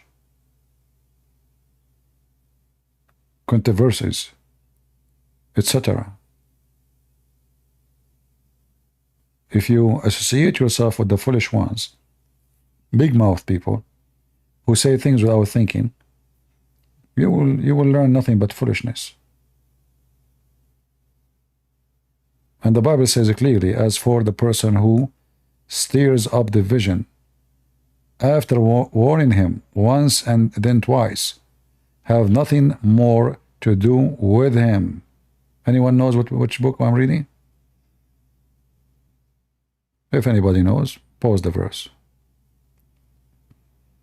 The one who spread division, this is not my words, this is the Bible. The one who spread division, you warn him first time, you warn him second time. He continue, you have nothing to do with him. Period. So obviously the Bible making it clear that those who spread division, they are not of the kingdom of God. They are not serving him. Right?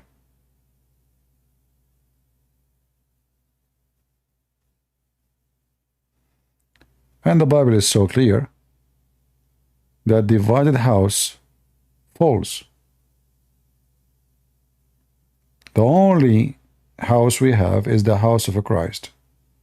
So I advise you all, never say I'm Protestant, never say I'm Catholic, never say I'm Orthodox, for you are just doing nothing but promoting division and following a bunch of fools who they are claiming to be religious, but in reality, they are not serving Jesus. The Lord, he said, from their fruit you shall know them, not from the name of the church. If a person believes Muhammad is a prophet, this is a fruit of the devil. That's it, we know the fruit.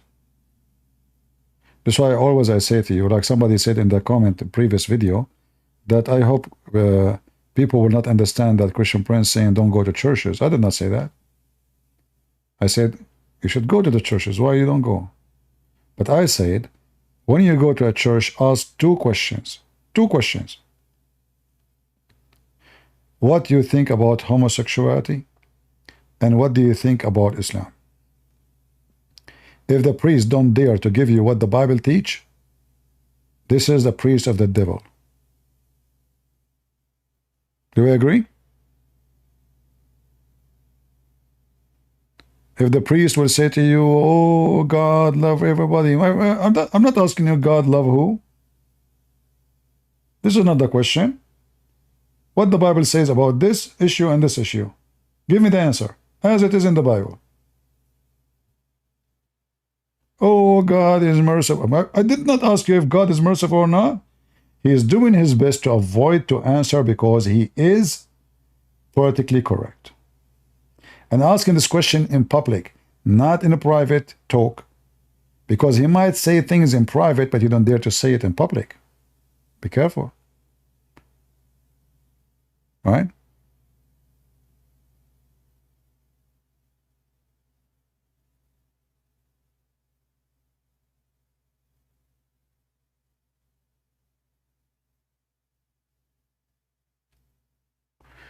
I see people still talking about Catholic and Catholic Bible. People are really ignorant.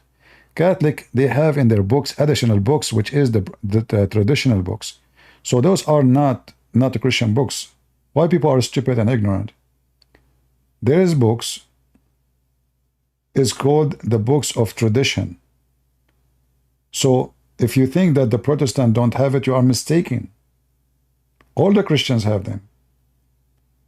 The difference is, do we put them all under the Bible name, or we separate them? Should we have them all in one cover? That's all. Otherwise those books are exist. Nobody deny them. So don't be foolish. So we don't have different books, no. And our gospel is the gospel, the books of tradition.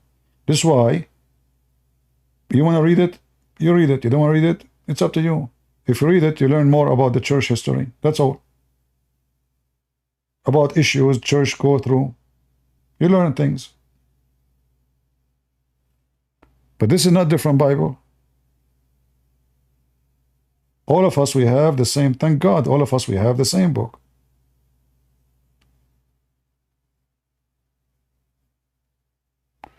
Anyway.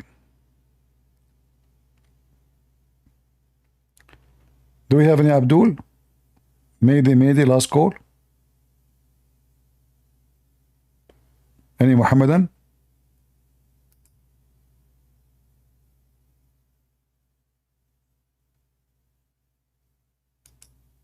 Well, now they are drinking beer. Halal beer. Well.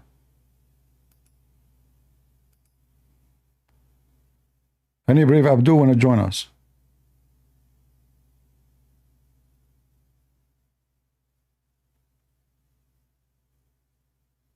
All right.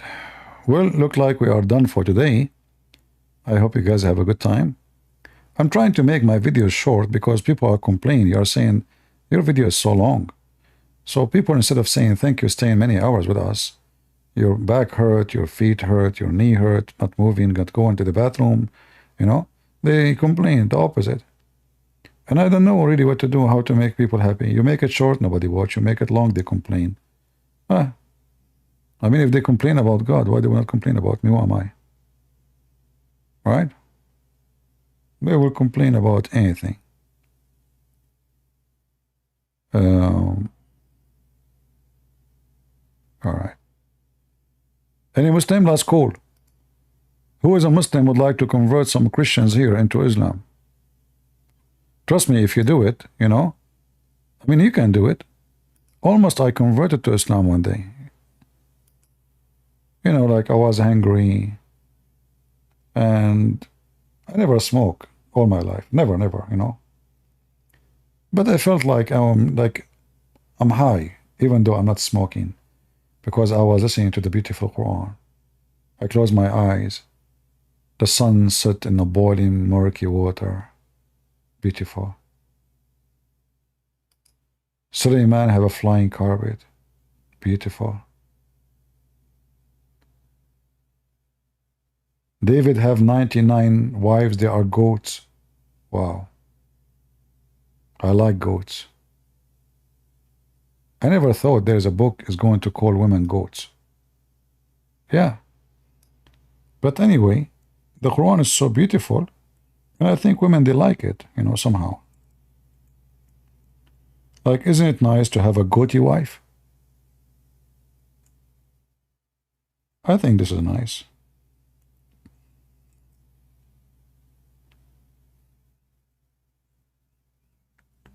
Beautiful, beautiful. The book of Allah. So, like, almost I converted to Islam when I noticed that the sperm become blood. You know, I said to myself, I will never be worried again if I have an injury and I'm bleeding. I just make some sperm, and that, you know, they give it to me in the hospital again, and then that will be blood. They take sperm from there, they push it inside you in your vein, and that will be blood, you know. Very easy to make blood. Science, Quran, book of science. Allah, He sent hail from mountains in heaven. There's 2 east, 2 west. This is true. Always there's 2 east, 2 west, you know. There's 2 Biden. One his name is Obama and one his name is Joe. Yeah. Ali Muhammadan, come on.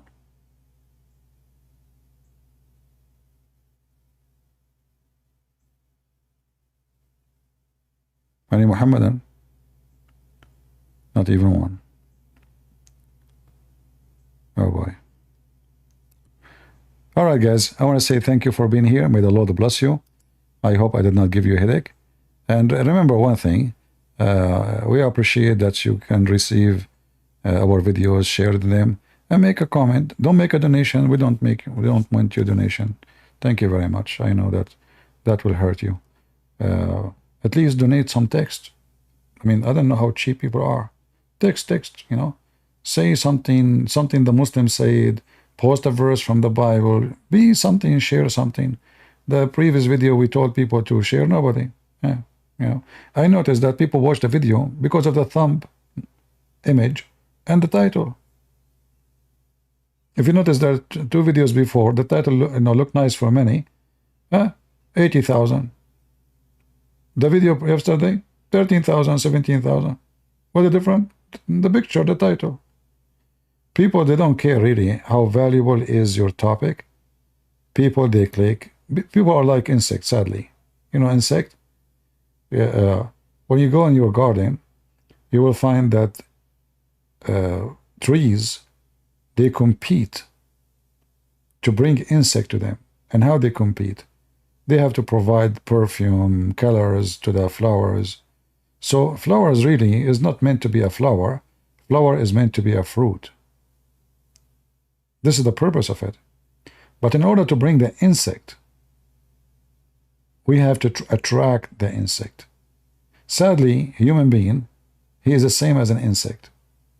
He go by the image of the cover, not by what is inside. This is why you will find that most of those who they are successful in their videos in YouTube, the one who have a big, huge numbers, you will find somebody download my video, not someone else's video. He have 90,000 view, and I have 20. I mean, it's my video.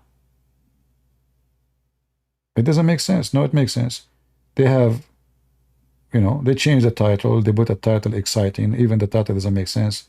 And the thumb, and they put pictures of people, God knows who they are, you know, and a guy will open his mouth, the other guy, he is jumping. So, you know, like you will see a guy, he says like, wow, he opened his mouth.